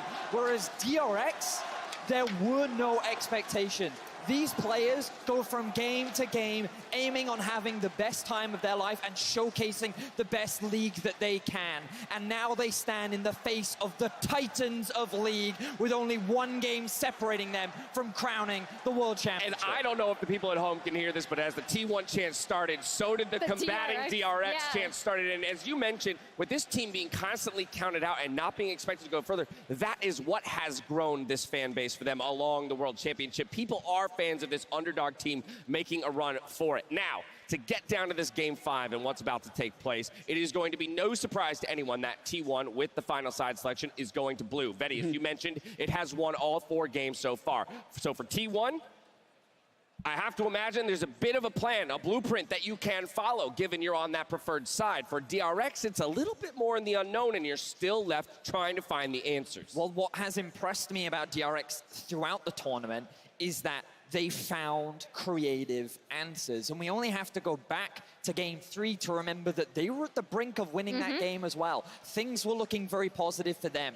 So when we get into this draft, I feel like DRX will have a plan to the Varus, and somehow they'll be able to come up with something crazy. Having what it takes to find the answer and actually finding the answer are two very different things, Jat. Let's talk predictions. Game number 5, I'm going to reset the scorecard for all 3 of the who takes it. Who's the world champion? Can I start? Yes, you may. Okay.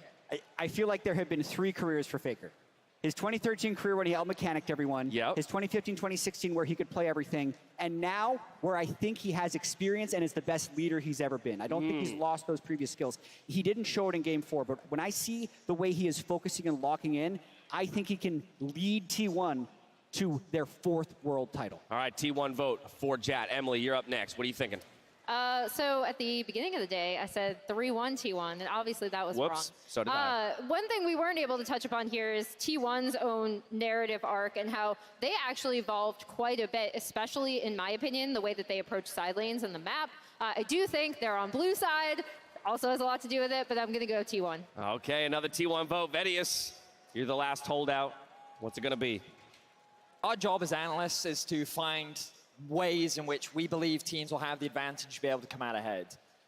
I cannot use that analysis to determine the outcome of this game because I have nothing but undenying faith in DRX. This roster has done nothing but surpass expectations. And there is something about the atmosphere and the energy in this arena that makes it impossible for me to not believe that they will win this next game. I believe that Deft will hoist his trophy, and I believe that Zeka is about to have the best game of his life. You gotta love it. I am already over the moon that we've made it to this 5th and final game, but it really is anyone's for the taking at this point. Both of our teams have arrived at the final hurdle, the final chapter of this legendary story, and we're handing it over to Kadril, Kobe, and Captain Flowers for the call.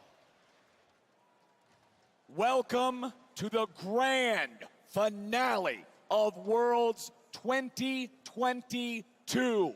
We've had 4 games, 4 battles, back and forth and back and forth. And now, gentlemen, it's down to this. The entire year for all 10 of these players boils down to one more game. And not just a year for 2 of them. For 2 of them, it's been 9. 9 years in the making since Faker won his first. Deft struggling to get past semis in Season 4. Finally made his way back in Season 12, 8 years later. And now he's 1 game away from accomplishing something that he's never done before, winning a world championship. You got to be wondering what's going through the minds of these players as they're preparing for this final battle. I'm sure something is related to the draft right about now, as it is on DRX to solve the red side conundrum. It is. It's the red side dilemma. We expected this coming into the series, that blue side would always be favored. DRX tried the Kalista into Varus. What have they changed up? What's the final plan? The last dance is here, but what's the last draft? 1 more ban to go. Is it Caitlyn? It's always been Caitlyn. Yeah, I think they have to ban Caitlyn. Heimerdinger's down unless they want to play Varus into the Caitlyn. But do you really want to give Gumayushi that champion? It's the Lux ban. So they've given Caitlyn, but they've taken away the Lux. You can pair it with Morgana. You can pair it with a bunch of other poke long-range supports to have a similar pushing effect. Gumayushi's Caitlyn is 9-1 all-time. Career record. What's the plan? Does T1 first pick it? I think this is a surprise to them as well, the Lux ban. You gotta throw out a surprise to crack this red side. You have to upset the meta. So they think the Karma is the pushing factor. It's not Caitlyn or Varus. Yeah. So now does DRX take away the Caitlyn, but there's no real supports left that can contest this push. T1 have now picked away the supports for the push in face of this Lux ban. This is already spicy. The lack of Caitlyn ban is already changing things up. What will be the first pick in the final game? The Azir, I would not be surprised. It's been so powerful in the series, and it's locked in for DRX. You know, I think taking a Varus is probably the better idea. And then I think maybe we won't even see Caitlyn. No, they are going to go for the Caitlyn. They must have a support response. What has Beryl got up his sleeve? I cannot wait to find out. He can pair with Zyra, Soraka, so much stuff. Let's see what he goes really deep for on the other side. I do think T1, like you're talking about, with the Varus, high priority there. And then do they want to take the Sylas before we go into the next 2 bans? Because DRX will protection ban. There's the Varus. Aatrox is still up. Could see Faker's rise for game 5. Bit tough in terms of range, but it's his Victor that he's going back to. Was incredibly pivotal in their almost winning game 2. Did so much damage, but it was Deft who shut him down. Zeus lost too. When he picked the Aatrox to Kingan's Camille, really strong Camille from Kingan that time around, so they're not too scared of it either, and they're gonna let it drop through as well. There's the Varus. So what's DRX gonna pick? They're gonna pick away the Aatrox and then ban away 2 top laners. It worked last game. The Kingan's Aatrox was absurd, so Beryl's definitely got something up his sleeve, and he's keeping T1 guessing. Something is planned. Remember, Beryl is the only player outside of the T1/SKT banner to ever make World Finals back to back to back. The man's creative, the man is effective, the man's impressive, and I can't wait to see that pick. Morgana, Zyra, Soraka. What will it be? T1 even trying to decide what does Beryl have? Can we snipe it? They don't even want to try and snipe him. And they go with the Sejuani instead. Sejuani ban coming out. Maybe they're going to ban something like Viego or Graves as well. I think Pyosik looks really comfortable in the Maokai, and against these mobile carries, it could work again. There's the Lisa ban targeting out Owner. We are in for a treat in this last pick ban phase. What has Beryl got for us? What has Zeus got for us in the top side into this Aatrox? Does he really want to run back the Fiora? Owner's going to have to dig deep for a jungler. Kindred is up. If Pyosik wants to play a game 5 and he wants comfort, he can go towards Kindred. But against champions like Varus and Victor with so much poke, it is very tough to pull off. It'll be banned away anyway. The final ban of the draft for T1 is that pocket pick, that comfort for Pyosik. We need to see jungler and we need to see support from DRX. I would expect the support to be the final pick of the draft for maximum surprise factor. Def smiling. Is it Bard? Is he going to go for the Bard in game 5? Yes! I love this guy's confidence. Beryl doesn't give a crap.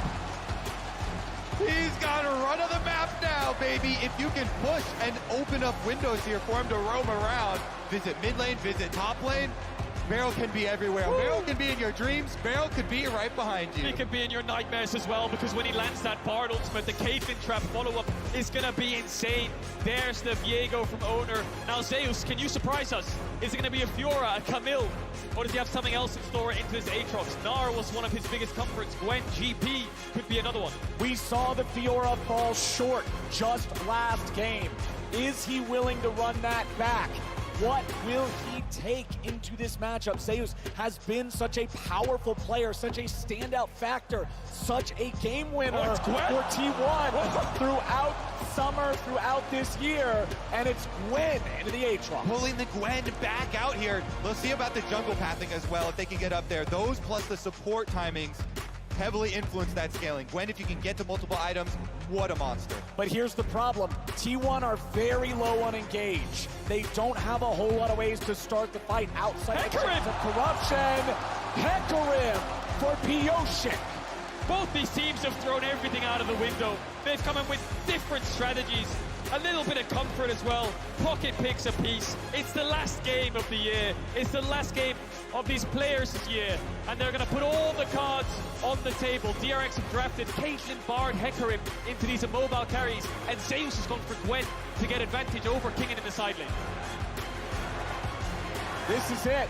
This is your Game 5 draft. This is T1 versus DRX. The Hecarim and the Bard of DRX going up against the Gwen and Faker's Victor yet again.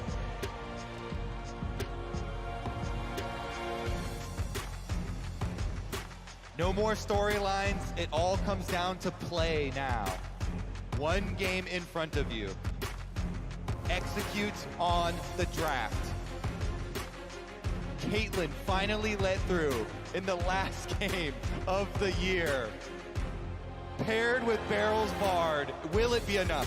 Will Faker break another record? Will Beryl be the first person outside of the T1 organization to do it back to back in terms of getting those 2 titles? Fell short last year in the finals in that Game 5 Beryl. He lost to EDG, but now he's in another Game 5. Faker is also no stranger to these Game 5 scenarios. It's the experience from the players of Faker and Beryl, and 4 players on either side that could hoist their first title. It's not just a test of mechanics, it's a test of your mind, it's a test of your endurance, mental, emotional, physical. Everything is now on one final game of League of Legends. Faker versus Zeka, the greatest to ever do it, and one of the most impressive Worlds performances we've ever seen from an individual, head-to-head, one more time. And Zeka has been a monster. Zeka has been punishing Faker over and over this series. Level 1s seem a bit stock standard right now. Keria very deep in the enemy jungle. I think DRX know that he's around there. Beryl's gonna base and swap over to Sweeper. We'll see if Keria can find a little bit of support gold here. T1 want to invade. It's a Hecarim. Hecarim is so weak level 1. It looks like they want to take away that buff. Pyosik knows it. Needs to be very careful though. He could face check all of T1. If he moves towards this bot side jungle, he's around mid right now. Thinks twice about it. Is he gonna... Oh, this is so concerning. Pyosik sees them. Okay. Patience. The patience pays off. He waits. He goes for the safe route just over the wolves. T1 immediately on spawn. Yeah, Keria can push him off these though. So Pyosik's gonna lose his bot side jungle. try to keep the Q stacks and move towards Raptors, clear up. What can DRX do with this Gumayushi? They're going to try and zone him away from the lane, try to deny him some creeps. That means you're going to lose out, though, because Owner got level 2 off blue buff, so now you're pushing the lane away. Jungle coming down to help out Guma and Keria get right back to lane. Yeah, Guma will pick up all the creeps, gets the experience, might lose a couple in terms of gold, so DRX get the wave in, and they're facing a split map scenario, but I think Owner will go through mid to top side and try to control these 3 quadrants. I think it's really smart getting the early level 1 invade on this Hecarim. Very vulnerable champion to getting invaded upon. See if Pyosik can salvage some of this. Zeka, mid lane pressure, definitely has a big part in if he can get something back. It's just the blue buff that was stolen away, though, and DRX saw Viego going back into the jungle, so not going to be too heavily hit. And let's remember the state of the draft. It was Caitlyn left open, but it was Karma picked first. That means T1 really wants to be able to have push, wants to be able to have control in this bottom lane early. With the Karma and the Varus together, you can see Zeka pushing in Faker here early on in the mid lane matchup, as top side Zeus has lane control versus Kingen. In terms of the state of junglers, you can see it's still just Owner pathing through his jungle. He skipped Krugs, going towards that top part of the map. Pyosik's already done his recall. Yes, he has at that. Just clear off red quadrant. Very low health he was. You recall early for Hecarim. It's not that bad. You can still get your boots for the extra move speed, the extra damage conversion there, and go clean up his Gromp and Wolves. As we said, only the blue was taken, so not too heavily hit. There's no vision right now either. Yeah, he can smite this grab and go for it. Yeah, he could, but I think T1's bot lane are very cautious. TP on Varus, of course, into the Caitlyn. And this really stinks for DRX. They need this Caitlyn lane to get the push and start poking the Varus on the tower. The Karma is the factor that allows T1 to push back against the Caitlyn. Zeka needs to react to this flash W from Owner. He needs to react to it, otherwise he's going to die. Owner does not give him the time. Zeka flashes late, and T1 takes first blood. Genius move here from Owner over the back of the Raptor wall, and it's even worse for Zeka. He flashes afterwards and still dies because Faker's got the Q-empowered auto in the air. Owner testing Zeka there. Zeka failed the test. First blood over to T1, and that kill will get him a Caulfield's in base. Owner now going to cycle back through his camps. Pyosik struggling to find anything. All these lanes from DRX are getting pushed in. The Aatrox, the Azir, the Caitlyn are sitting on the tower. If Zeka reacts to this flash W, then it's just an even trade and he'll TP back, but he doesn't. He steps back into it as he gets the auto attack weave in. And like you said, Kobe, to rub salt in the wound, he flashes and dies. Yeah.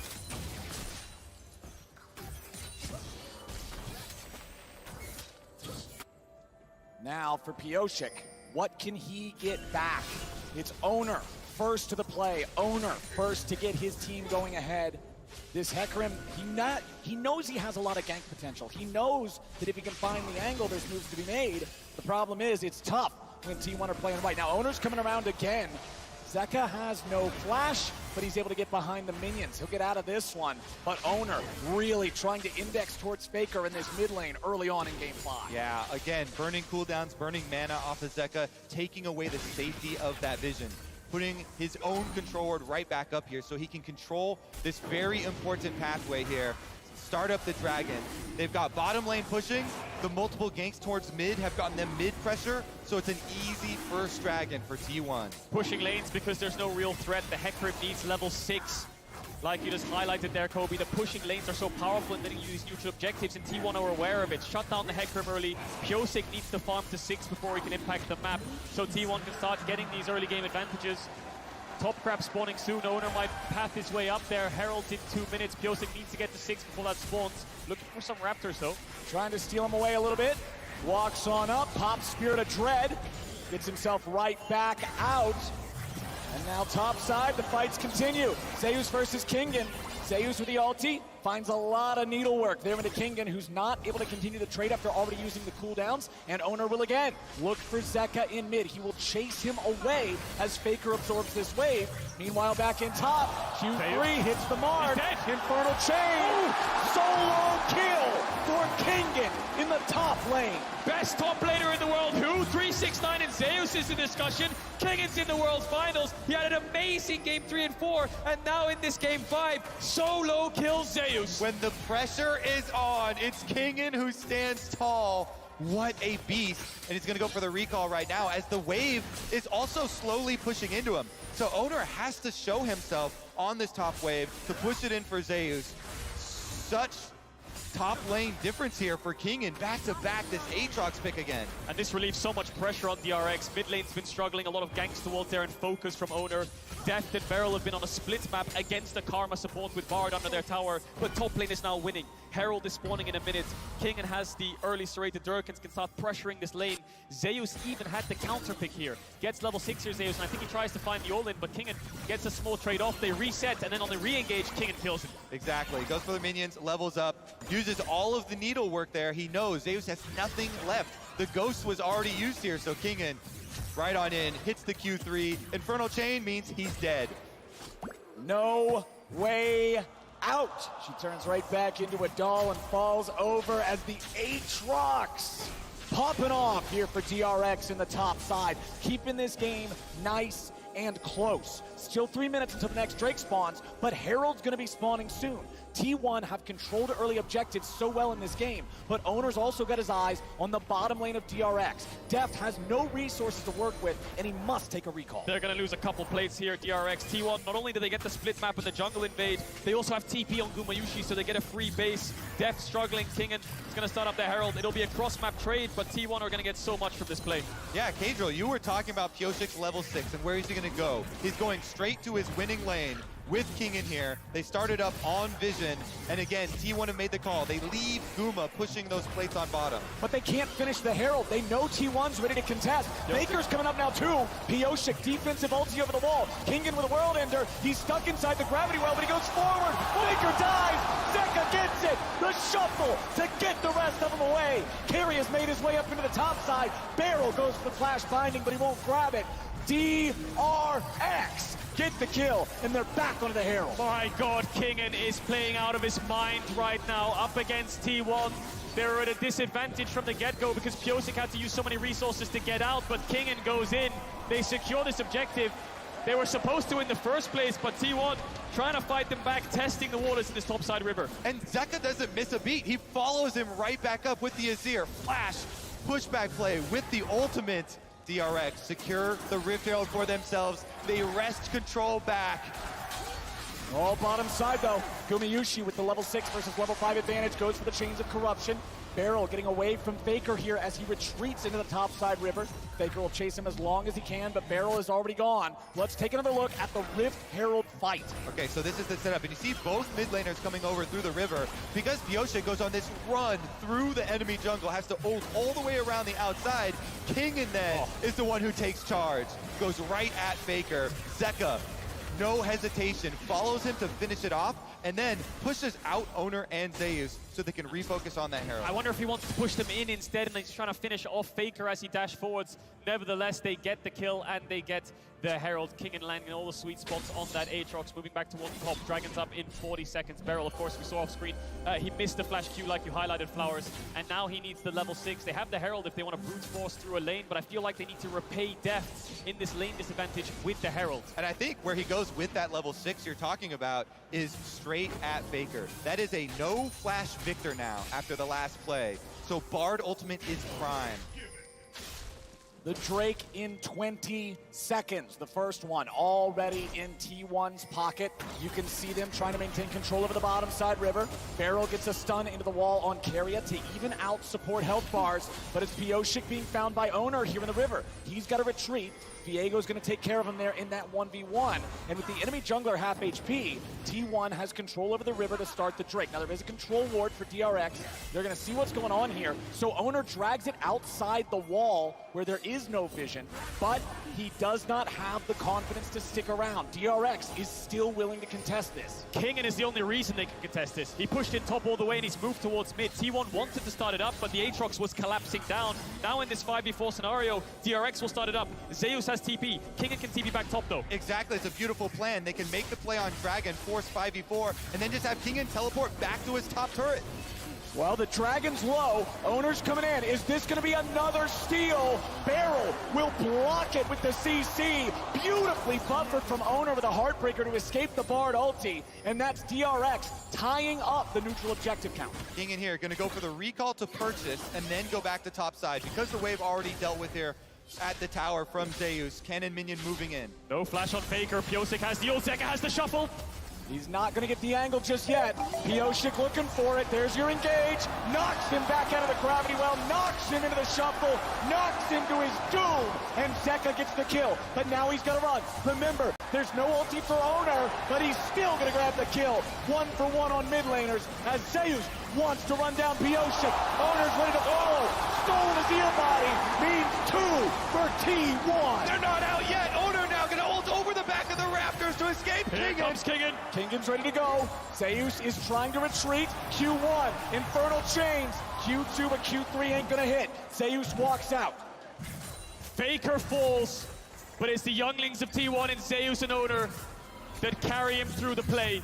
DRX are focusing down this mobile Victor, but they're ready to respond. Owner gets a couple kills back. Zeus chases Pyosik away, and it all comes off the back of this engage in mid, Kobe. Exactly, Zeka starts it out. He doesn't want to fully commit at the beginning, waiting for the Hecarim here to get just close enough. Ults Faker back into the wall. They know he has no flash, so he can't disengage, but Owner's not gonna let them get away with that one. Nails the stun onto Zeka, then picks up his body and is able to use his ear to get over the wall to follow up on Zeus's play. Owner has targeted Zeka twice now with that Spectral Maw, and twice now he has found his mark. T1 are fighting back. Herald used mid. Little bit of gold over to Zeka. Mythic in his favor, has the Ludens already. Faker has flash up. Zeka's ult's coming back off cooldown as well. 1 minute 30 seconds away from the Herald. DRX need to keep this mid pressure. Deft has been struggling in the lane phase. Herald used mid. Doesn't get a couple of plates gold. Needs to get towards that Mythic. God, Owner has done so much for T1 this series. Yeah. So many clutch objective steals. And here, answering these kills in game number 5, setting themselves up to retake some vision. Now working with Keria on that support roam timer. Meanwhile, Pyosik wants to look top. Zeus has no ghost. Zeus also now without the W. Gwen is not immune. Pyosik with a devastating charge, bringing him right back into the range of Kingen. And Pyosik gets the kill. Great setup there for the DRX top jungle. Kingen is 2 levels up on Zeus. Mid and bot have been a little bit even and behind for DRX on the bot side especially, but top lane, Kingen has been taking charge in this game 5. And now bottom side, it's Gumyushi and Keria trying to push up as they know their top side has just taken another hit. Gumyushi and Keria, without having to deal with turret plates anymore, should be able to find the first turret of the game right here. Yes, they will. It's Gumyushi getting the credit. They've been so powerful, so reliable, and they showed it. The first pick, Karma. Instantly locking this one in. They pay their team back. They take down the first turret. Massive gold lead once again for Guma. And this time, he's on the lethality Varus, so that poke is really going to sting. It is indeed Kobe, and Barrel's looking to cancel some bases there, try to stop the backs, try to give DRX more time around mid. Pyosik might look to get Faker's flash again, but Zeka gets stunned up. Barrel just trying to move up and down the river. Bot tower is down, so the Bard is free to roam. And we can have them roam over to that Rift Herald. Rift Herald number 2 just arriving to the Rift now. So we'll see about this setup. No hesitation from DRX. They're helping Zeka get the mid push first. And they're grouped up as a team. They're looking for picks. They're seeing what they can do. Meanwhile, T1 again, they've got Guma on the bottom side, and with Guma channeling this recall here, looks like they, not gonna go for it. Teleport comes out here from Zeka though. Guma also has a teleport to be able to join up. DRX have started the Herald, but T1's ready to fight for it. They're gonna bring Faker in with the TP now too. Caitlyn trap hits Zeus. He's gonna lose a little bit of HP, but a lot of patience being lost on the Herald now. Down to 1600, down to 1100. It resets. And now what about the fight? Pyosik at half HP. DRX still grouped up. T1 still trying to contest for this. Herald at 7,000. Kingen back into the pit. He stands alone from the rest of DRX now. He'll continue holding Herald aggro. This could be the decider of the championship. Kingen off the side. Pyosik getting chunked out. T1 get the Herald. Dragon's coming up pretty quickly here in 16 seconds. DRX gonna retreat through mid lane. Oh, Zeka's gonna put some damage on him. Kingan staying on the flank. He's gonna look for it, but a flash out from Faker keeps him safe. World Ender is a very important cooldown on a very fed member of DRX, but they've got prio, they've got first shot here at the bottom side objective now. And they can just trade it. That's actually a pretty good trade for them. Getting secondary tower. T1 though, you look at the response instantly with their macro. Owner goes topside, they've got the Rift Arrow, they're gonna shove down these towers and make a hard push. They might look for tier 2 as well. DRX have to use a lot of time to get this dragon down. Kingan's moving up, should be in time to cover it, but look at Faker, he's trying to back up the top jungle of T1. Trying to look for that second tower will be a huge gold injection into Zeus if they can get it. Kingan needs to be very careful here. Faker is still around. Keria showing mid. Deft backing up his top laner. Zeus goes forwards. Zeus trying to look for Kingan here, but Zeus losing a lot of HP. Still has the big shot of needlework, throws it out now. Kingan's gonna keep chasing him off. Ace in the hole, only hits Owner, no big deal. T1 will get the one turret there in the top side, but a defense on the tier 2 from DRX. Small gold lead for T1, but DRX have that second dragon. Mountain Soul, incredibly powerful the longer this game goes on. Can negate a lot of damage in these team fights. Zeka's gonna pick up the blue buff. All towers still up for T1 though. DRX yet to crack one open. T1 have found 2. Guma has been so good with this Varus, with these snipes. I want to see what he can accomplish this game because the slow reduction on the Boots of Swiftness works on self-slows as well. We'll see if that means the difference between hitting the snipe, hitting the critical kill. Pioshik, though, making use of his move speed on Hecarim has been very lithe.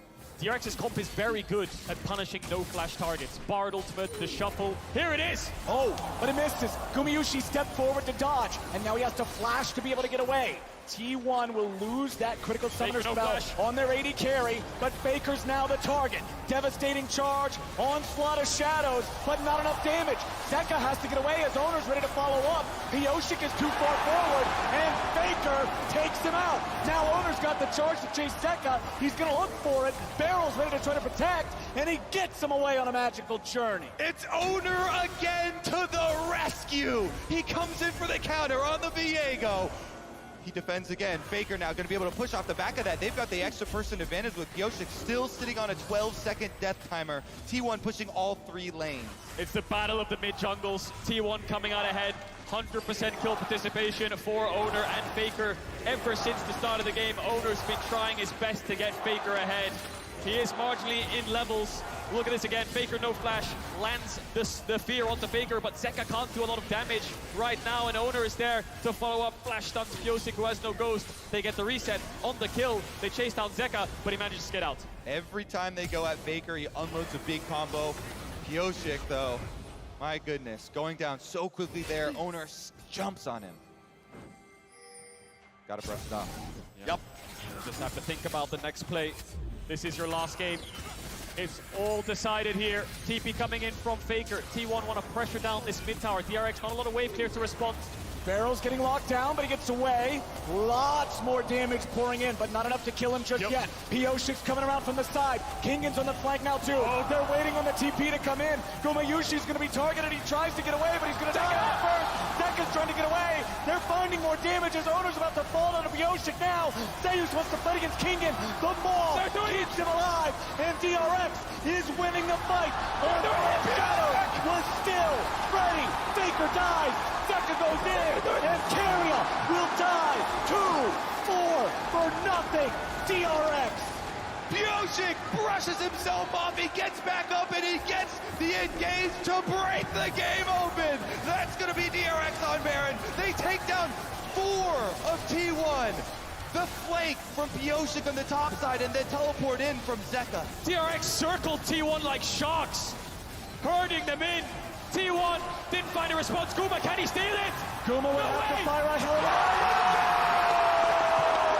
What the fuck? Gumayushi steals Baron to save this game. The Varus pick. Again with the Empower Q snipes. Guma snipes away the hopes of DRX. I'm speechless. DRX, how? It's all falling apart again. Well, look at the play. DRX collapse onto T1. They get the kills, and they manage to pick up 4. Then they move towards the Baron. It comes off a great engage from Pyosik and Kingen. Deft almost dies to Zeus. The TP from Zeko is great for the flank. But again, they go towards Baron, and it all falls apart. Again, you're exactly right. This is amazing. Zeka with the flank comes in. They get 4 kills off of this. Pyosik chases it through with the headroom. His ultimate came back up. They get Faker, they get Keria, but they don't get Baron. Holy. TRX, I think moments before disaster. Yeah, that's after the fight. Yeah, moments before. How does Gumayusi get this? Does he even have vision? Blue Orb comes in, he must just about see it. The arrow of a lifetime. The steal of a lifetime from Gumayusi. That's twice in this series he's done it. T1 grab onto a miracle, and they have a chance in this game again.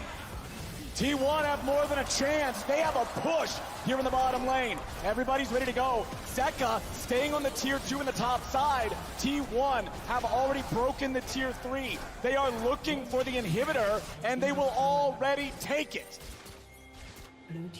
Dragons up. T1 want to move towards it. They got the inhib. Tier 2 top fell as well. Faker has flash. He has the flash. Pyosik's trying to get it from him. Nice ulti coming out from Barrel, but Kingen is here in a 1v4. Kingen is about to die. He will drop. T1 has taken out the Fed player. Barrel gets away over the wall, and DRX are collapsing. T1 are running this game now. The push in mid comes through, but Zeka's here to respond. Dragon is up, so that should be a pretty easy exit objective. 2,000 gold lead for T1 right now in this game 5.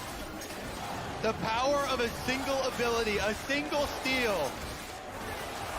T1 picking up the kills, they pick up the Dragon in the aftermath.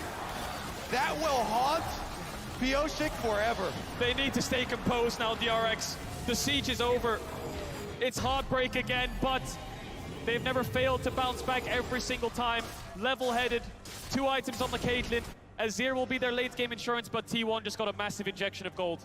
Absolutely incredible from T1. When the pressure is on, leave it to the winningest organization in the history of League of Legends to have the players, to have the composure, and to have the skill to claw their way back.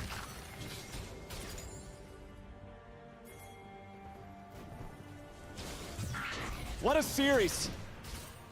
What a game 5 as T1 continue their command over the Rift. Moving up, clearing the vision. Kingen is in a very precarious situation, perhaps. Yeah. They're going to see him there with Owner's Sweeper. It will show the red silhouette. 4 minutes until the Drake, 2.5 minutes until the Baron. Not really any objectives to fight over. Pyosik activated the devastating charge, but meanwhile the T2 here on the top side will fall to T1. Zeka will respond with the bot tower, but a lot more gold into T1's back pocket. The cross map's okay. DRX will be in time to wave clear. Next Baron's up in 2 minutes. I think DRX are just stalling till that spawns. 2 dragons apiece. Small gold lead for T1. But I think it's going to be pretty even around these fights. It's going to be very nuanced onto who can find the carries. Can Kingen land multiple Qs? Can Pyosik find the engage onto Gumayusi? No Mikhail's up just yet. Yep, again, you talked about it before, Kadril. The barrel ultimate from Bard on one of these low mobility carries. Right now, Faker, no flash. If they can catch him, they can Zeus follow it up with a trap. Zeus with the ghost instantly, though, for the move speed to run. Yep, he can get out from it. Kimtech, Putrefier, Kimtech tank, I should say, was not used. Zeus still looking to maybe come back and fight this. Has the needlework ready. Pyosik goes on a magical journey. T1 now, Faker's very low. Kingen's fighting 1v2. He gets himself away. It's a defensive ulti from Owner back over the wall. He almost won that fight. Faker didn't have the flash, but he manages to get away. DRX are going to clear out these waves. Inhib still down, of course. 1 minute away from the Baron, and everyone will shift their attention towards the top side of the map. Look at that grab. What on earth? Look at that drop at 20 minutes that's because the Baron of the right there. fail. That's an arrow right through the gold chart. T1 and DRX leaving it all on the Rift here today. T1 about to take out their 7th turret. DRX have bounced back from worse situations in game, though. Again, refocus on the task at hand. This is the last game of the year. Barrel now trying to fight for some vision. Instantly disengages. Yup. He knows how dangerous this is. He knows how deadly that fog of war is. With 30 seconds until the Baron spawns, T1 have control over the topside river. And we're going to keep our eyes on Faker. With this Lichbane build here, you can pump out a lot of damage if you can stay in a dangerous range, auto-attack range of your opponents. Can he stay safe, though? Still waiting on a few more seconds from his flash cooldown. Purchases up the stopwatch for himself. Yep. Mid push still coming in. DRX need to crack this mid tier 1. It's such a pain to get vision. It's really hard to walk in enemy jungle when that tower is up. T1 still have a lot of topside vision. Faker pushes in the waves all the way to tier 3. DRX barely trying to get vision in their own jungle. Baron is up with the poke Varus. It's not as fast as they might want, but with Viego and Victor, they can rush it down. Kingen has the TP. Exactly. Kingen trying to push out that bottom wave and wait for T1 to start it. Here it comes. They don't have the best turn off of Baron. They don't have the best pick here for T1. It would have to come from Guma with the ultimate from Varus, sniping someone. That's really the only engage mechanism available to T1. Def's going to utilize the range of the Caitlyn there to try to safely clear out some of these wards, putting the traps inside the brush just to make sure if anybody steps too far forward, they're going to be caught out. Mist from Viego will allow him to step a little bit further forward. Inhib respawns at a pretty critical timer here for the side of DRX, but Barrel is about to die. Zeus gets it, and that could be big for T1. DRX need to move in here. They need to look for a steal. Piosik's only way over is the ultimate. There's no way out. They need some vision. Pink Ward in the pit will spot the Baron. Piosik's in the vicinity. Piosik's looking for it, but Carrier's zoning him away. T1 took some serious damage there from the Baron. They're going to get chased off. Against all odds again, DRX numbers disadvantage. They hold on, Dragon up in 20. They're shifting their eyes down towards this bot side. T1 need to take a base. Level 16 is here right now. The range on DRX is so powerful. T1 are struggling. Barrel's going to be back up for this Dragon, coming straight from base. Here we go. Look at Piosik. He's moving his way. Wrapping around. Trying to keep the He wants to flank. He has ult ready. Yeah, he's going to look for a flank onto the carries. T1 are completely unaware of his positioning. They'll see this push here and maybe spot out Kingen, but they won't know where Piosik is. Zeus is going to walk towards the brush, but he won't take a ton of damage there from Kingen's surprise attack. Kingen makes his way into the pit. Piosik is still behind them. Owner takes a chunk. Drake at about 5,000. Zeus going to move into the pit. He's ready for that angle now. Carrier, Owner, both chunked a little bit. Zeka and the rest of DRX are not damaging the Drake any further. They're going to allow it to reset. Kingen to a flank. Kingen finds Carrier right when they need it most. But now he takes some damage back. He has to walk it off. The Drake's at 4K. A little bit of damage over the wall. Barrel's trying to block it.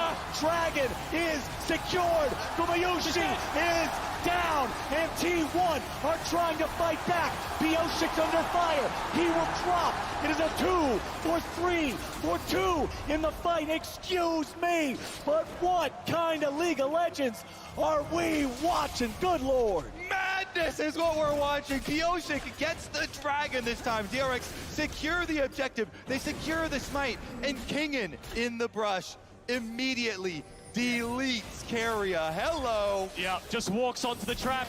He gets blown up instantly. DRX, even though the flash came in, and then Guma has to flash, so then the Bard ult from Barrel lands onto Gumayushi, but I feel like DRX really overcommit onto the Varus and walk into the waiting arms of Zeus and Owner. They managed to get the AD carry down. They invest so much, however, that Owner gets the resets. Look at that. Owner blasting them, picking up the Aatrox body from the bed.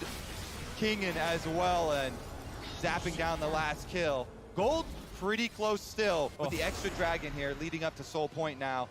And Carrier knows. Walking into that trap, into that brush, into that Aatrox. It's the same story as the entire series. Gold lead over to T1, Dragon lead over to DRX. They're on Soul Point. They're happy waiting the game out. Death's getting closer and closer to that Infinity Edge breakpoint. When he gets that item, he's going to do out so much damage, and he's so very close. T1 wants to play. The side laners aren't even pushing sides anymore. It looks like they're grouping up. Zeus is going towards top now, but Kingen is hovering around the bot side jungle. DRX have mid pushed out. It is a lot of focus here on this mid lane. Both teams now taking an opportunity, resetting a little bit. Baron is on the map, no Drake for 3 minutes. Critically, DRX did get the objective in that last fight. Zeus going to back away as he sees Barrel here. DRX still maintaining a defensive position, seeing if there's anything to find, but Zeus gets away with the Blast Cone. The game, only 2,000 gold apart, 30 minutes in. Now the Infinity Edge, active for Deft, is going to be a big difference maker. Zeus close to the Rabadons as well. A moment to take a breath. And San Francisco, are you not entertained?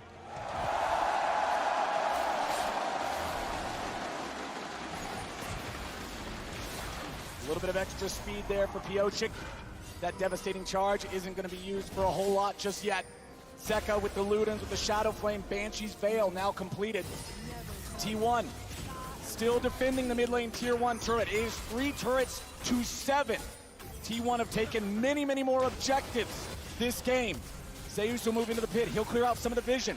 Beryl gets poked down by some of the fire from Gumayushi's arrows. 2 minutes on Dragon. Soul point, of course, for DRX. Let's not forget, the Baron dance continues around Vision, around this wave in mid. DRX really need this tower if they want to start controlling the map. T1 have been holding on. And as they dance, again, Guma has no flash. He dodged away from the Bard ultimate this time, but DRX still push in. They get what they came for. That Bard ultimate, it was just to create space for a couple of seconds. Zeus running away from Kingen. Zeus has level advantage here. Kingen doesn't find sweet spot on the Q3, but he's got backup. Zeus is going to be caught. DRX moving in for the T1 top laner, and they got him 5v1. Kingen's got teammate advantage. DRX rally around their top laner. Now with that extra kill, they can easily push down topside and slip into this barren river. 40 seconds on Zeus and he has TP. DRX still have a couple of ultimates to work with. They've had so much heartbreak around this Baron. Are they willing to start it up again?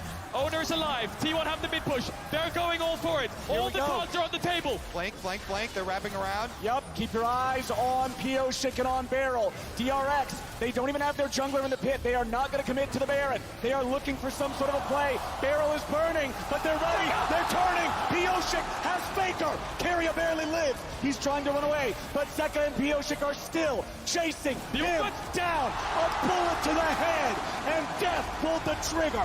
They get the flank off. Keria fights it, and T1 trying to attack it, but it still works. Pyosik finds Faker. And Faker doesn't have TP. DRX don't even go towards the Baron.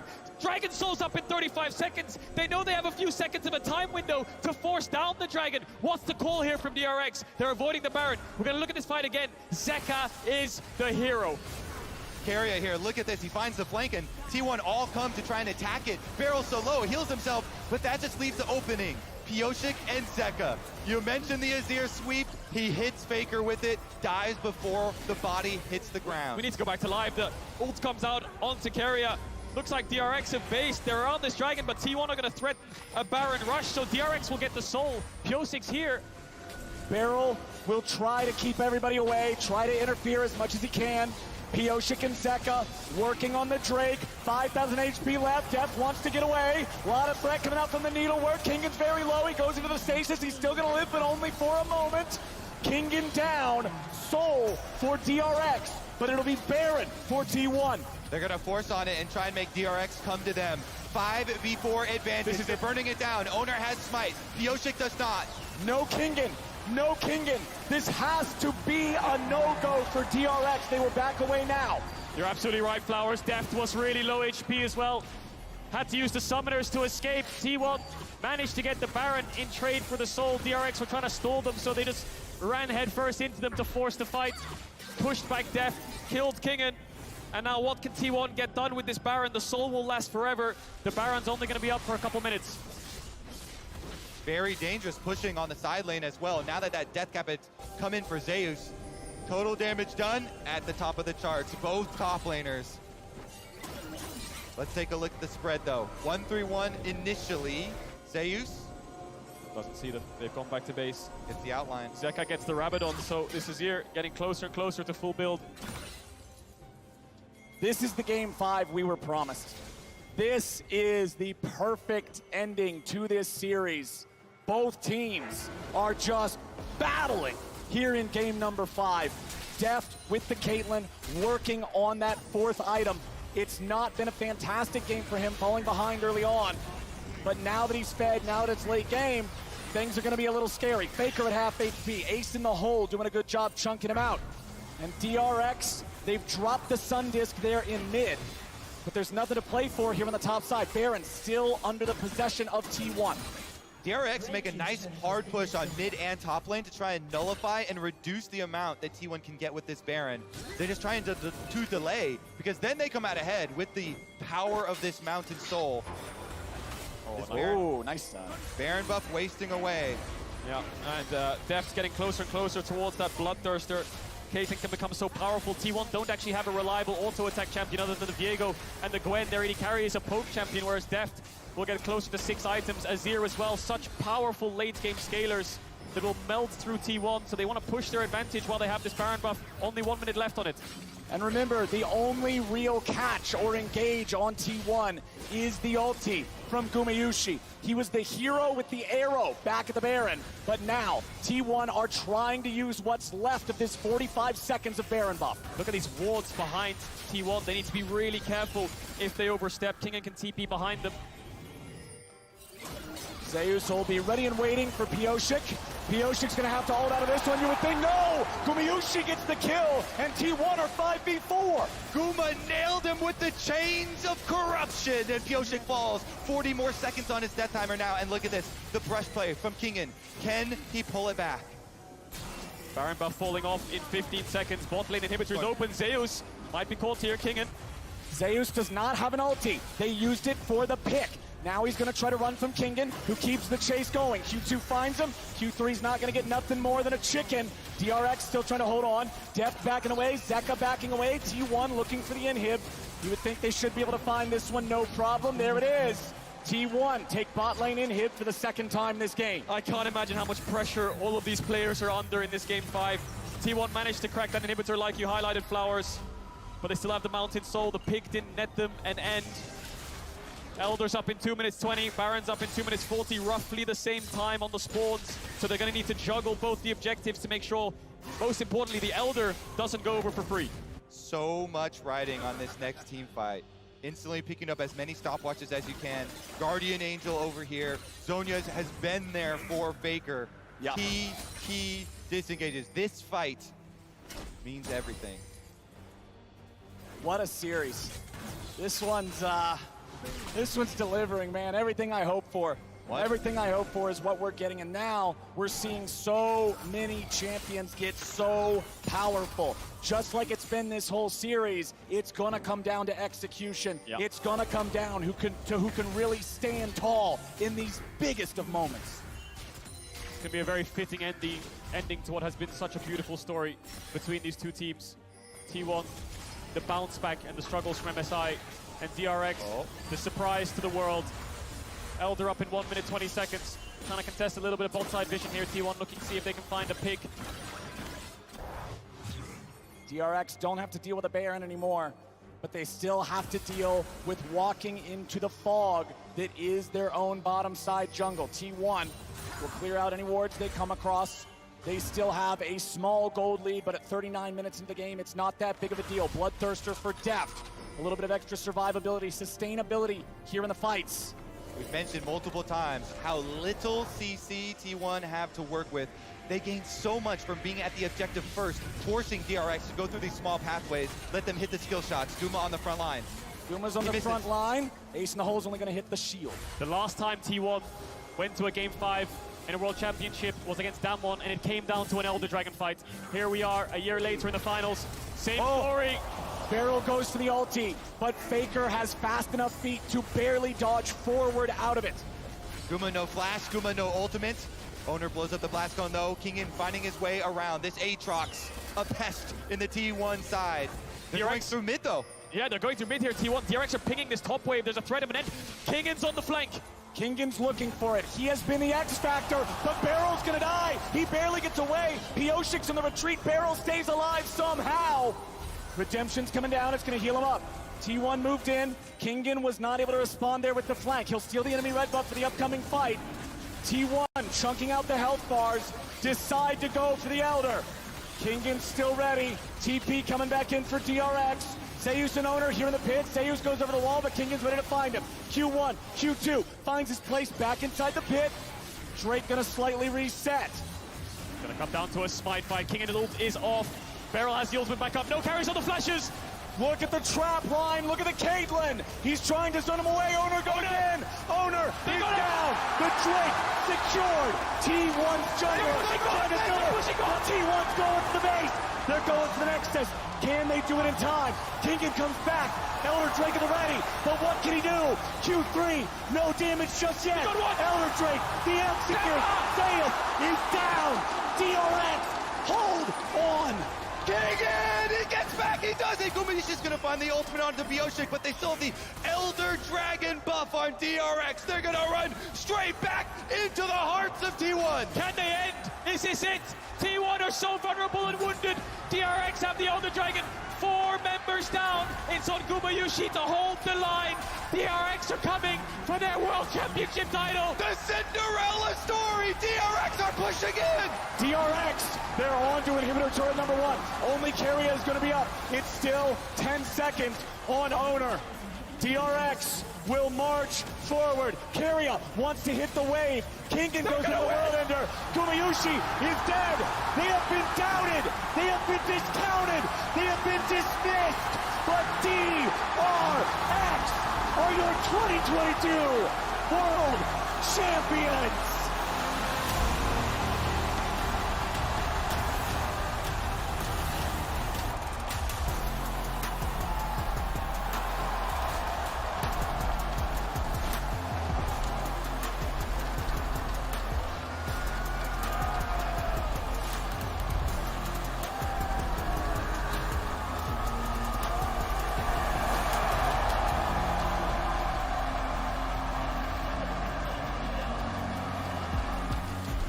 They complete the miracle run. We have just witnessed the most incredible story in history. DRX have done it. T1 are shell-shocked. They're stunned. No 4th seed had even made it to finals, let alone winning the World Championship. Deft in his 10th year. He won the world title. He's won MSI, he's won LPL, he's won LCK, he's won Rift Rivals against Korea and China, but he's never won a world championship, and he's done it. He's done it. One of the greatest finals in League of Legends history. People are going to be watching that VOD for years to come until the servers go down. What a show from these two teams. Deft beats Carrier. They wanted the title together, but only one could walk home victorious. And Deft has had to see so many of his former teammates succeed without him.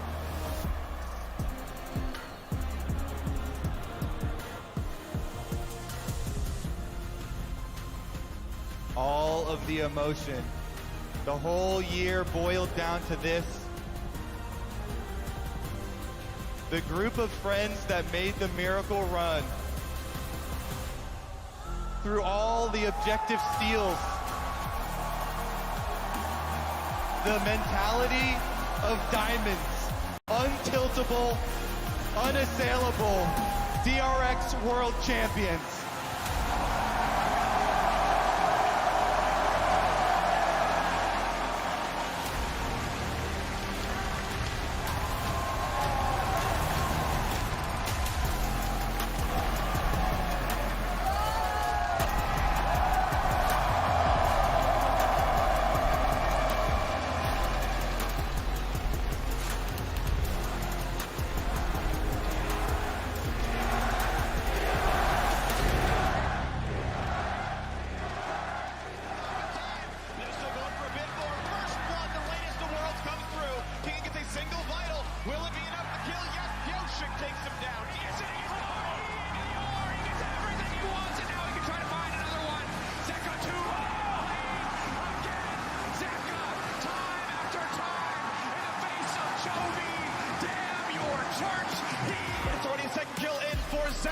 What DRX needed may have been found, and he's got to stack up the rent. He's got to stack it and pull it, and it's not gonna happen. Scout has nowhere to go.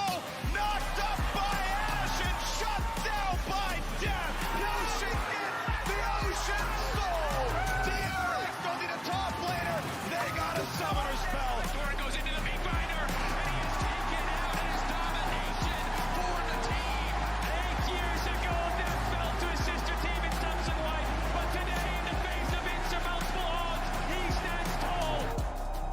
Faker's lost half HP. Faker is nearly down. Hostile takeover over the wall. Wish from Soraka will heal the mid laner, but Maokai says no. DRX ready to fight back again.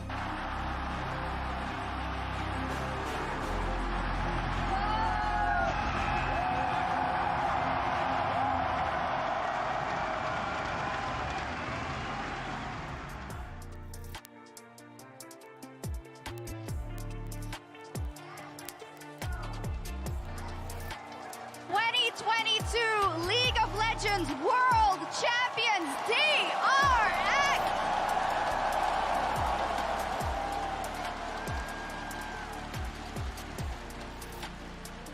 Well, it's my pleasure to introduce you to three people that would like to congratulate DRX on their victory. Nicolas Laurent, CEO of Riot Games, John Needham, President of Esports, and Naz Alata, Global Head of League of Legends Esports.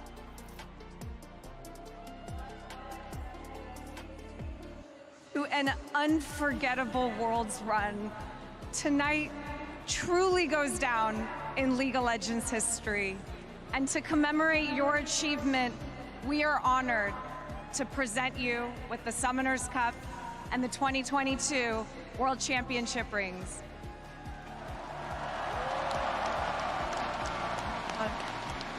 On behalf of League of Legends Esports, on behalf of Riot Games, congratulations, DRX, on your historic victory.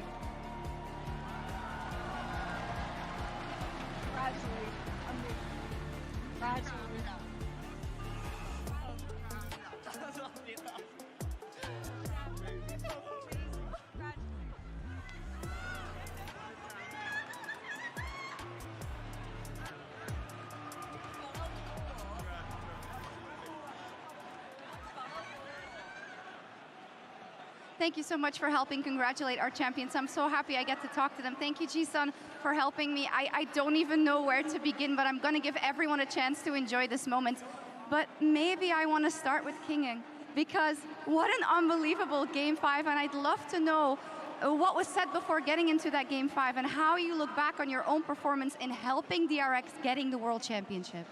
우선 가장 먼저 킹긴 선수에게 여쭤보고 싶습니다. 5세트도 정말 극적인 한 판이었는데요. 5세트에 임하면서 어떤 주문을 되뇌이며 어떤 부분에 준비하면서 마음을 추스렸는지, 그리고 킹긴 선수의 이번 시리즈 활약을 어떻게 평가하시는지, 어떻게 DRX를 우승까지 이끌었다고 생각하시나요? 일단 마인드 같은 경우에는 저희가 항상 되새기는 게 뭔가 재밌게 하면 좀 영광스러운 이런 자리라든지 아니면 저희가 좀 궁극적으로 이제 이기고 지기고가 중요한 게 아니라 재밌게 하자를 마지막 세트까지 그렇게 얘기하면서 했던 것 같고, 사실 제가 정규 시즌 때는 굉장히 좀 제 스스로도 만족하지 못하고 좀 불만족스러운 경기를 많이 했다고 생각을 해요. 근데 결국 제가 마지막에 있는 거 보니까 제가 이때 동안 걸어왔던 길들이 결국 제가 이 자리에 있게 하기 위해서 그렇게 힘들고 했던 것 같아요. 되게 영광스러운 자리를 제가 하게 돼서 너무 기분 좋은 것 같습니다. So we always have this mindset in our mind, regardless of this, size of the stage we're going on, it's a glorious stage. So I just wanted to make sure that we are having fun, we are enjoying the moment. It doesn't have to be winning or losing. We wanted to just enjoy playing this game. And looking back my regular split, I was underperforming. I was not happy with how I performed, but now I'm the last man standing. I got to realize that every step that I took was worth it, and it made who I am right now. Wonderful.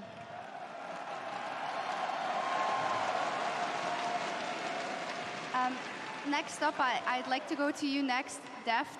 10 years of fighting for this, milestone after milestone after milestone, this tournament so far, but now the highest honor in League of Legends. What does it mean to you to finally be able to call yourself a League of Legends World Champion? 데프트 선수 정말 축하드립니다. 10년간의 정말 커리어 끝에 이렇게 리그 오브 레전드 최고의 영광스러운 자리에 오르게 되었는데요. 이번 토너먼트를 통해서 계속해서 새로운 기록을 세우고 새로운 기록을 세운 끝에 이렇게 월드 챔피언이 되셨습니다.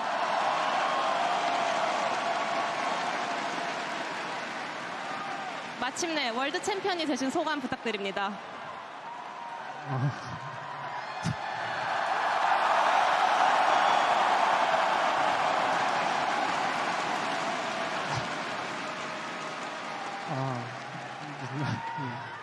나이도 먹어서 이제 울면 안 되는데 자꾸 울어가지고 죄송하고.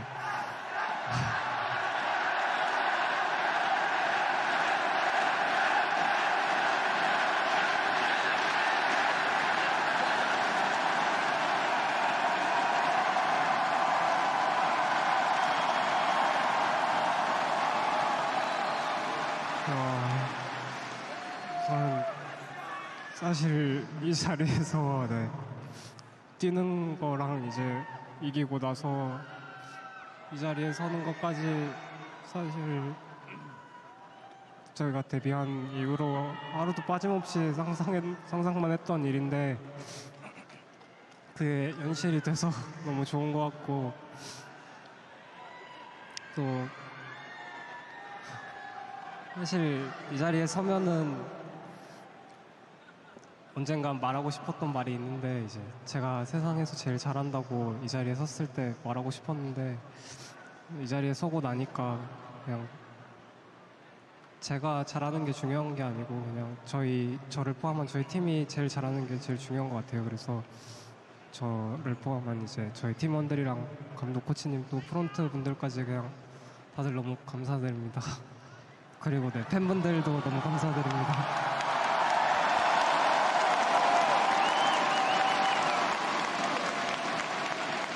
First off, apologies to everyone because I am too old to cry like this, but I'm really overwhelmed right now. And ever since my debut, every single night I've been dreaming about myself winning World Championship, going to the finals, winning the very last match, but it was only a dream. But now I made it, so I'm so happy right now. And at the same time, there was one thing that I wanted to say once I get up the stage after winning the World's finals, which was I'm the best player in the world. But today,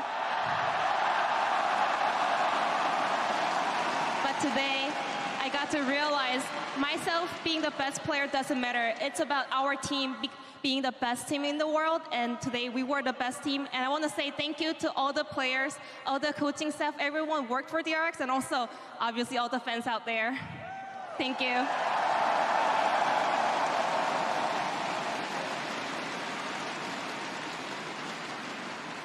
Well, everyone played their heart out today, and not in the least Zeka. Zeka, what an unbelievable year and what an unbelievable rise to the top.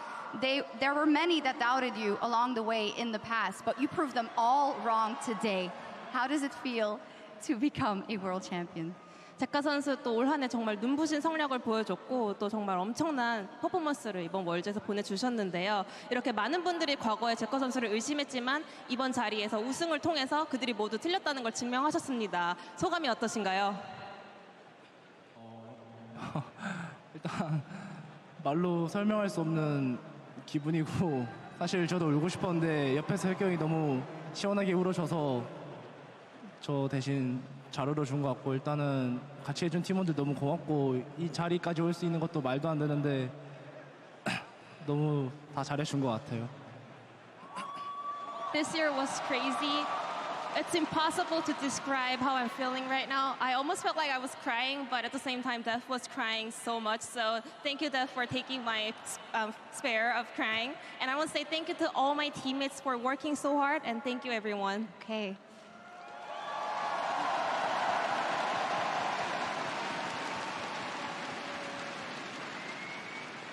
And Piotrek, if I am honest, I think it was quite a difficult series for you in the beginning, but it is unbelievable how you turned it around. Can you tell me about keeping your focus and keeping your confidence in order to bring it home? 이제 표식 선수 사실은 이번 경기를 전부 다 놓고 봤을 때 초반에는 표식 선수에게 굉장히 어려운 흐름도 나왔던 것 같은데요. 어떻게 이렇게 계속 집중력을 유지하면서 마지막까지 좋은 경기력을 보여주고 자신감을 유지해서 이런 대역전이 나올 수 있었다고 생각하시나요? 사실 오늘 경기는 이제 며칠 전 스크림 이런 게 아니고 저희가 시즌 초부터 하나하나씩 닦아놓고 배워나가면서 또 감코진과 선수분들이 다 저한테 많은 정보를 알려주고 너무 잘 가르쳐줘서 되게 이럴 땐 어떻게 하고 어떻게 할지 이제 롤드컵 와서 되게 잘 보였던 것 같습니다. I want to say the result we have today, it's not about how the scrim went like last week's. It's more about every games we played throughout the year, every lessons that my coaching staff taught me and how I should perform at Orioles, how I have to cope with all the difficulties, and it worked out. It definitely did. And then Beryl, a Bard in Game 5, which was unbelievable. Can you first tell me why the choice for the Bard in that all-important game?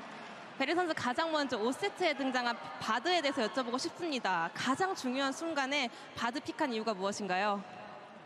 일단 할 수 있는 픽이 여러 가지 있었는데 그 중에서도 그냥 라인전이 힘들더라도 오늘 경기에서 후반을 좀 많이 가는 것 같아서 조합을 그냥 최대한 맞춰주려고 선택했던 것 같아요. So I had plenty of options, and then I was like, as long as my pick can go through lane, because I realized today's series we're going to the late games, so I was like, I would rather round out the comp for my teammates. Yes, a visionary. And Beryl, you went to the World Championship final 3 times in a row, and you've won it 2 out of those 3 times. You are the best support in the world. What do you think makes you so good and has made you so good these last 3 years? 베리 선수는 지난 3년간 계속해서 월드 결승에 진출하셨고요. 그중 2번은 우승을 달성하셨습니다. 이렇게 베리 선수가 지난 3년간 서포터로서, 셋째 포수로서 놀라운 활약을 보여줄 수 있는 비결이 뭐라고 생각하시나요? 일단 솔직히 오늘 한정에서는 상대팀 캐리어 선수도 되게 잘했다고 생각하는데 저희 팀이 좀 더 되게 차분하고 잘했다고 생각해서 오늘 경기를 이겼던 것 같아요. Just looking at today, I want to say Kyria also performed really well, but I think our team was the one being a lot more calm and collected. Okay. Pioshik, maybe you know what's coming. When you won your quarterfinal, you did a little victory ceremony, and I saw you did it again actually in Atlanta. Do you feel comfortable doing it again? 팩시 선수 어떤 게 다가올지 이미 좀 예상하신 것 같은데 8강도 승리하고 멋진 세레머니를 보여주셨고요. 아틀란타에서도 멋진 세레머니 보여주셨는데 이 자리에 다시 한번 우승 세레머니 부탁드려도 될까요?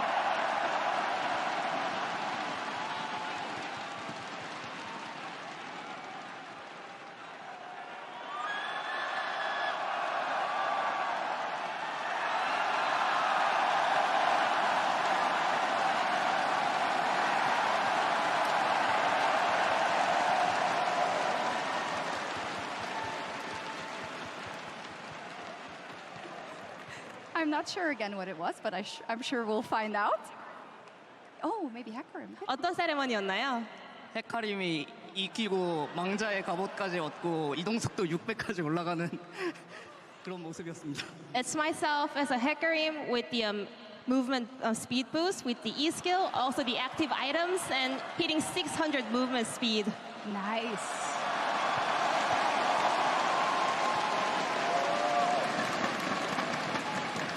One of my favorite parts of Worlds, I gotta say. I have a couple of more questions for you, Deft. When we look back at the 10 years that you've been playing, what has been your motivation through all that time? Because many other players would have given up and would have not kept fighting. 그리고 데프트 선수에게 다시 한번 여쭤보고 싶은데요. 지난 약 10년이 가까운 이런 커리어 중에서 어떻게 계속 스스로 동기부여가 될 수 있었는지, 사실은 대부분의 선수였다면 정말 포기하고 주저앉을 수 있었을 텐데 데프트 선수가 이렇게 계속 동기부여를 할 수 있었던 원동력이 무엇이었나요? 우선 제가 제일 잘할 수 있는 게 롤이고, 여기서 마저 제가 최고의 성적을 못 거두고 그만두게 되면은 그냥 앞으로 살면서 무슨 일을 하든 실패할 거라고 생각해서 너무 포기하고 싶었는데 포기할 수가 없었던 것 같아요. So I knew that my best talent is League of Legends, and if I cannot be the best player in the world after playing League, I was telling to myself I will not find any success in my life, and I didn't want to give up.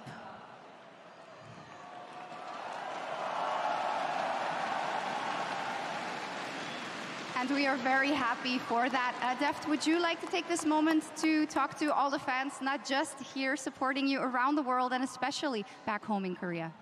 마지막으로 이제 여기 있는 많은 팬분들뿐만 아니라 또 한국에 계신 팬분들께 한마디 부탁드립니다.